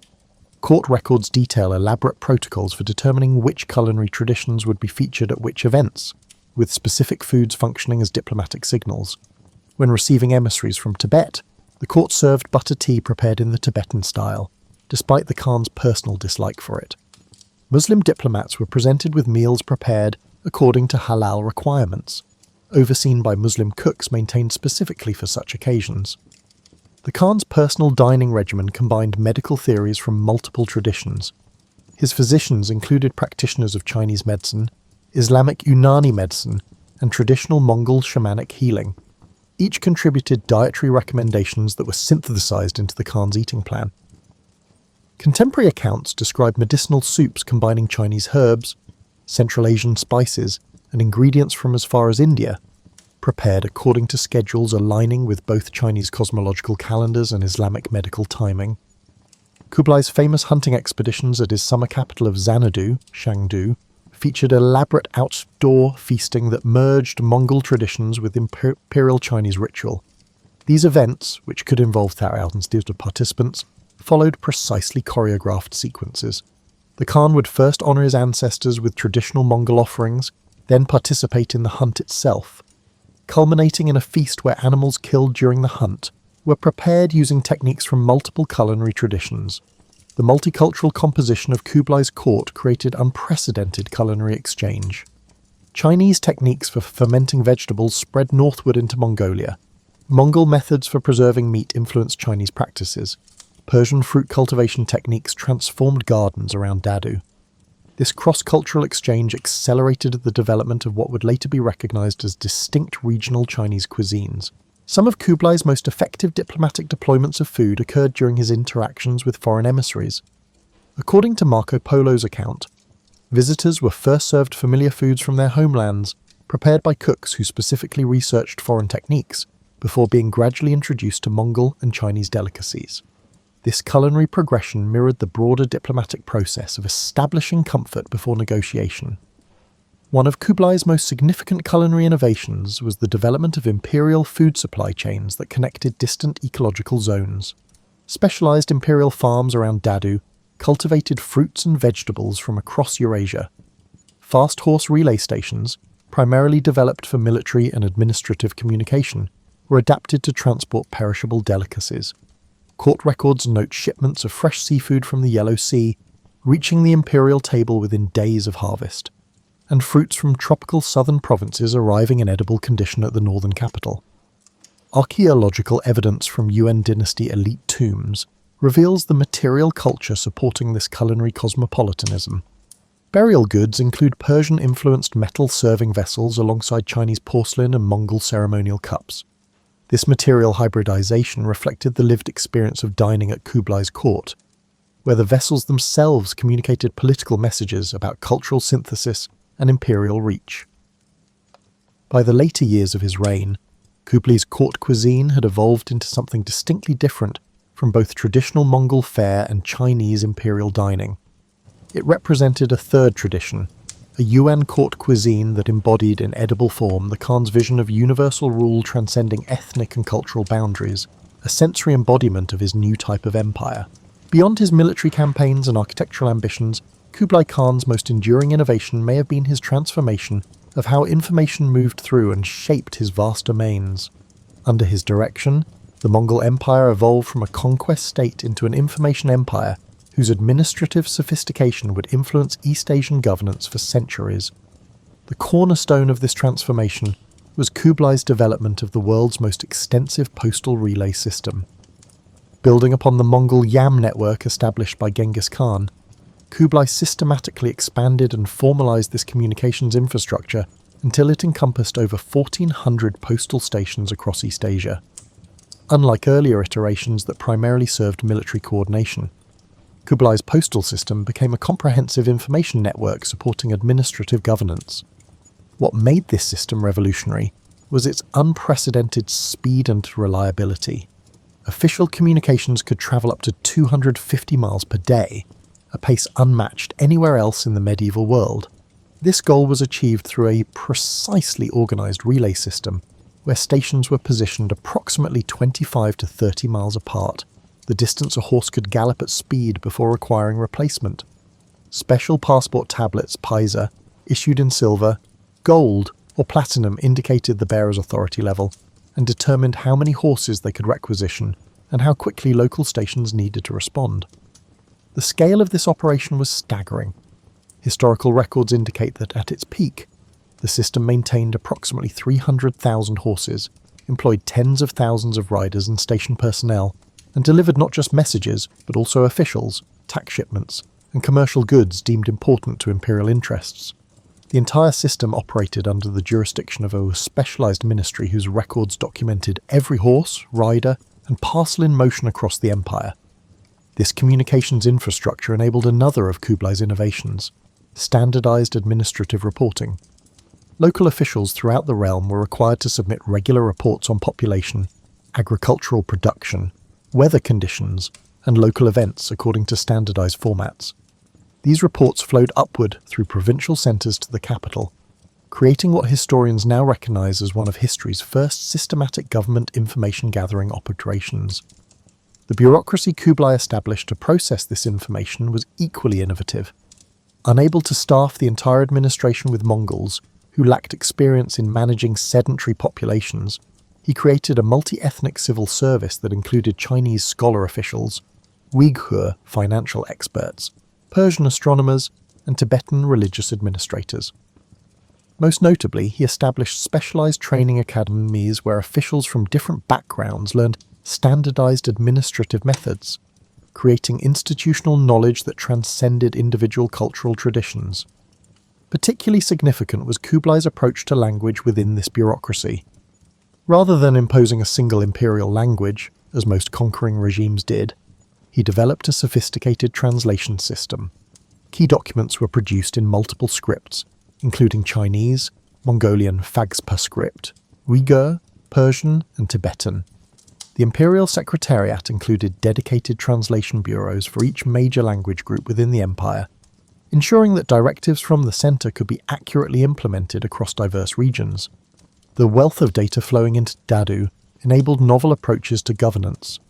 Kublai pioneered large-scale statistical compilation to monitor agricultural production, population trends, and tax collection efficiency.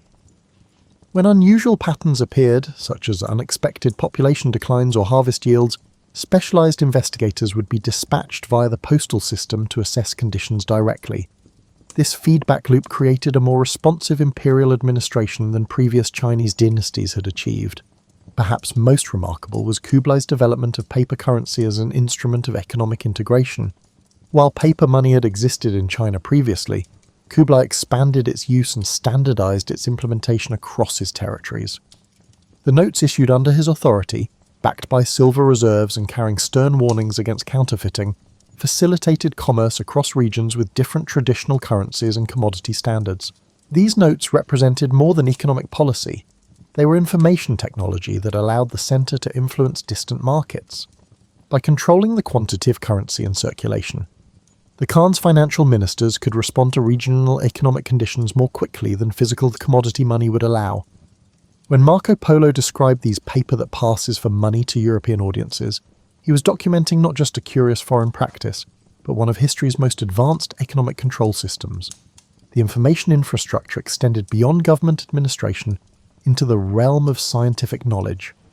Kublai established specialized bureaus for astronomical observation, cartography, historical documentation, and medical research. Each was tasked with systematically collecting and synthesizing knowledge from across Eurasia. The Astronomical Bureau, for instance, combined Chinese calendrical traditions with Islamic mathematical techniques and Tibetan astrological concepts to create more accurate predictive systems. By the middle of Kublai's reign, this multifaceted information system had transformed governance across East Asia. Officials who might never travel to the capital nevertheless operated within standardized protocols established there. Regional variations in administration certainly persisted. The system was too vast for perfect uniformity, but the overall effect was a degree of integration previously unachievable across such diverse territories. As Kublai Khan entered his 7th decade, the contradictions inherent in his imperial project began to manifest more acutely. The years between 1280 and his death in 1294 reveal a ruler grappling with the limitations of his vision and the mounting costs of maintaining the world's largest empire. While historical accounts often attribute the challenges of Kublai's later years to personal decline, his increasing corpulence, episodes of gout, and deepening reliance on alcohol, closer examination reveals systemic pressures that would have challenged even a younger, more vigorous ruler. The very success of his Chinese-style administrative state created unsustainable financial burdens that the empire's economic base struggled to support. The construction and maintenance of Dadu alone consumed resources on an unprecedented scale. The imperial household, with its 40,000 servants, required vast sums simply for daily operation. The postal relay system, vital for administrative control, maintained hundreds of thousands of horses requiring constant fodder. The military garrisons positioned throughout the realm demanded regular payment. Archaeological evidence from late Yuan dynasty administrative centres shows increasing sophistication in financial record-keeping, likely a response to mounting fiscal pressures. These economic strains manifested in policies that gradually undermined popular support for Yuan rule. Tax collection became increasingly aggressive. The issuance of paper currency, initially a brilliant financial innovation, evolved into a problematic dependence as the government printed more notes than its silver reserves could credibly back. By the late 1280s, inflation had become a serious problem in core provinces, eroding the purchasing power of government stipends and merchant revenues alike. Environmental factors compounded these challenges. The 1280s witnessed a series of natural disasters across East Asia, floods along the Yellow River, droughts in the southern provinces, and unusually harsh winters in the northern regions. Contemporary Chinese records describe these as heaven's disapproval of Yuan governance. Reflecting growing ideological resistance to Mongol rule, modern climate research suggests these events coincided with a cooling period that affected agricultural productivity across Eurasia, creating systemic pressures no ruler could have fully addressed. Kublai's personal response to these mounting difficulties reveals much about his character in these final years. Rather than retreating from his multicultural governance model, he doubled down on it, recruiting additional foreign experts, particularly Muslim financial administrators with experience managing complex economies. This decision, while pragmatically sound, further alienated Chinese elites who resented being passed over for these positions. The Khan's later military campaigns reflect a similar doubling down on established patterns despite diminishing returns. The Burmese expeditions of 1283 to 1285, while ultimately extracting tribute, required disproportionate resources for limited strategic gain. The Java campaign of 1293 stretched imperial logistics beyond sustainable limits. These operations suggest a ruler attempting to maintain the momentum of expansion, even as the core empire's foundation showed signs of strain. What's seldom appreciated about Kublai's final years is his apparent awareness of the contradictions in his position. Court records document increasing periods of withdrawal to his hunting lodge at Xanadu, where he would surround himself with Mongol companions and engage in traditional steppe practices. These retreats seem less recreational than restorative, attempts to reconnect with his cultural roots amid the increasingly complex demands of ruling a predominantly Chinese empire. The Khan's relationship with his chosen successor, Temür, who would rule as Emperor Chengzong, offers further insight into his late-life thinking. Unlike earlier Mongol transitions where potential heirs competed militarily for succession, Kublai arranged an orderly transfer of power through bureaucratic channels. He engaged Chinese ritual specialists to formalize Temür's position, creating documentary legitimacy that would withstand challenges. This approach represented a final embrace of Chinese administrative traditions over Mongol customary practices. By 1292, with his health clearly failing, Kublai faced rebellion in the southern Chinese provinces and growing unrest in his Mongolian homeland, where many traditional nobles resented his Sinicization. His response to these dual pressures was characteristically balanced, dispatching Chinese-style bureaucratic investigators to the south, while sending Mongol military commanders to reassert authority in the north. When Kublai Khan died in February 1294, he left behind an empire fundamentally transformed from what he had inherited. The cosmopolitan administrative state he constructed had permanently altered East Asian governance traditions. The commercial networks he fostered had created new patterns of trade that would outlast Yuan dynastic control. The cultural synthesis he embodied had demonstrated possibilities for multiculturalism that challenged traditional assumptions about ethnic and cultural boundaries. What ultimately undermined Kublai's imperial project was not any single policy failure, but the inherent tension between Mongol military power and Chinese administrative complexity. His personal charisma and cultural flexibility had temporarily bridged this divide, but sustaining this balance proved impossible for his successors. Within 3 decades of his death, natural disasters, economic mismanagement, and growing Chinese nationalism would combine to end Mongol rule in China. Yet Kublai's legacy extended far beyond the Yuan dynasty's relatively brief tenure. The administrative geography of modern China still reflects boundaries established under his rule.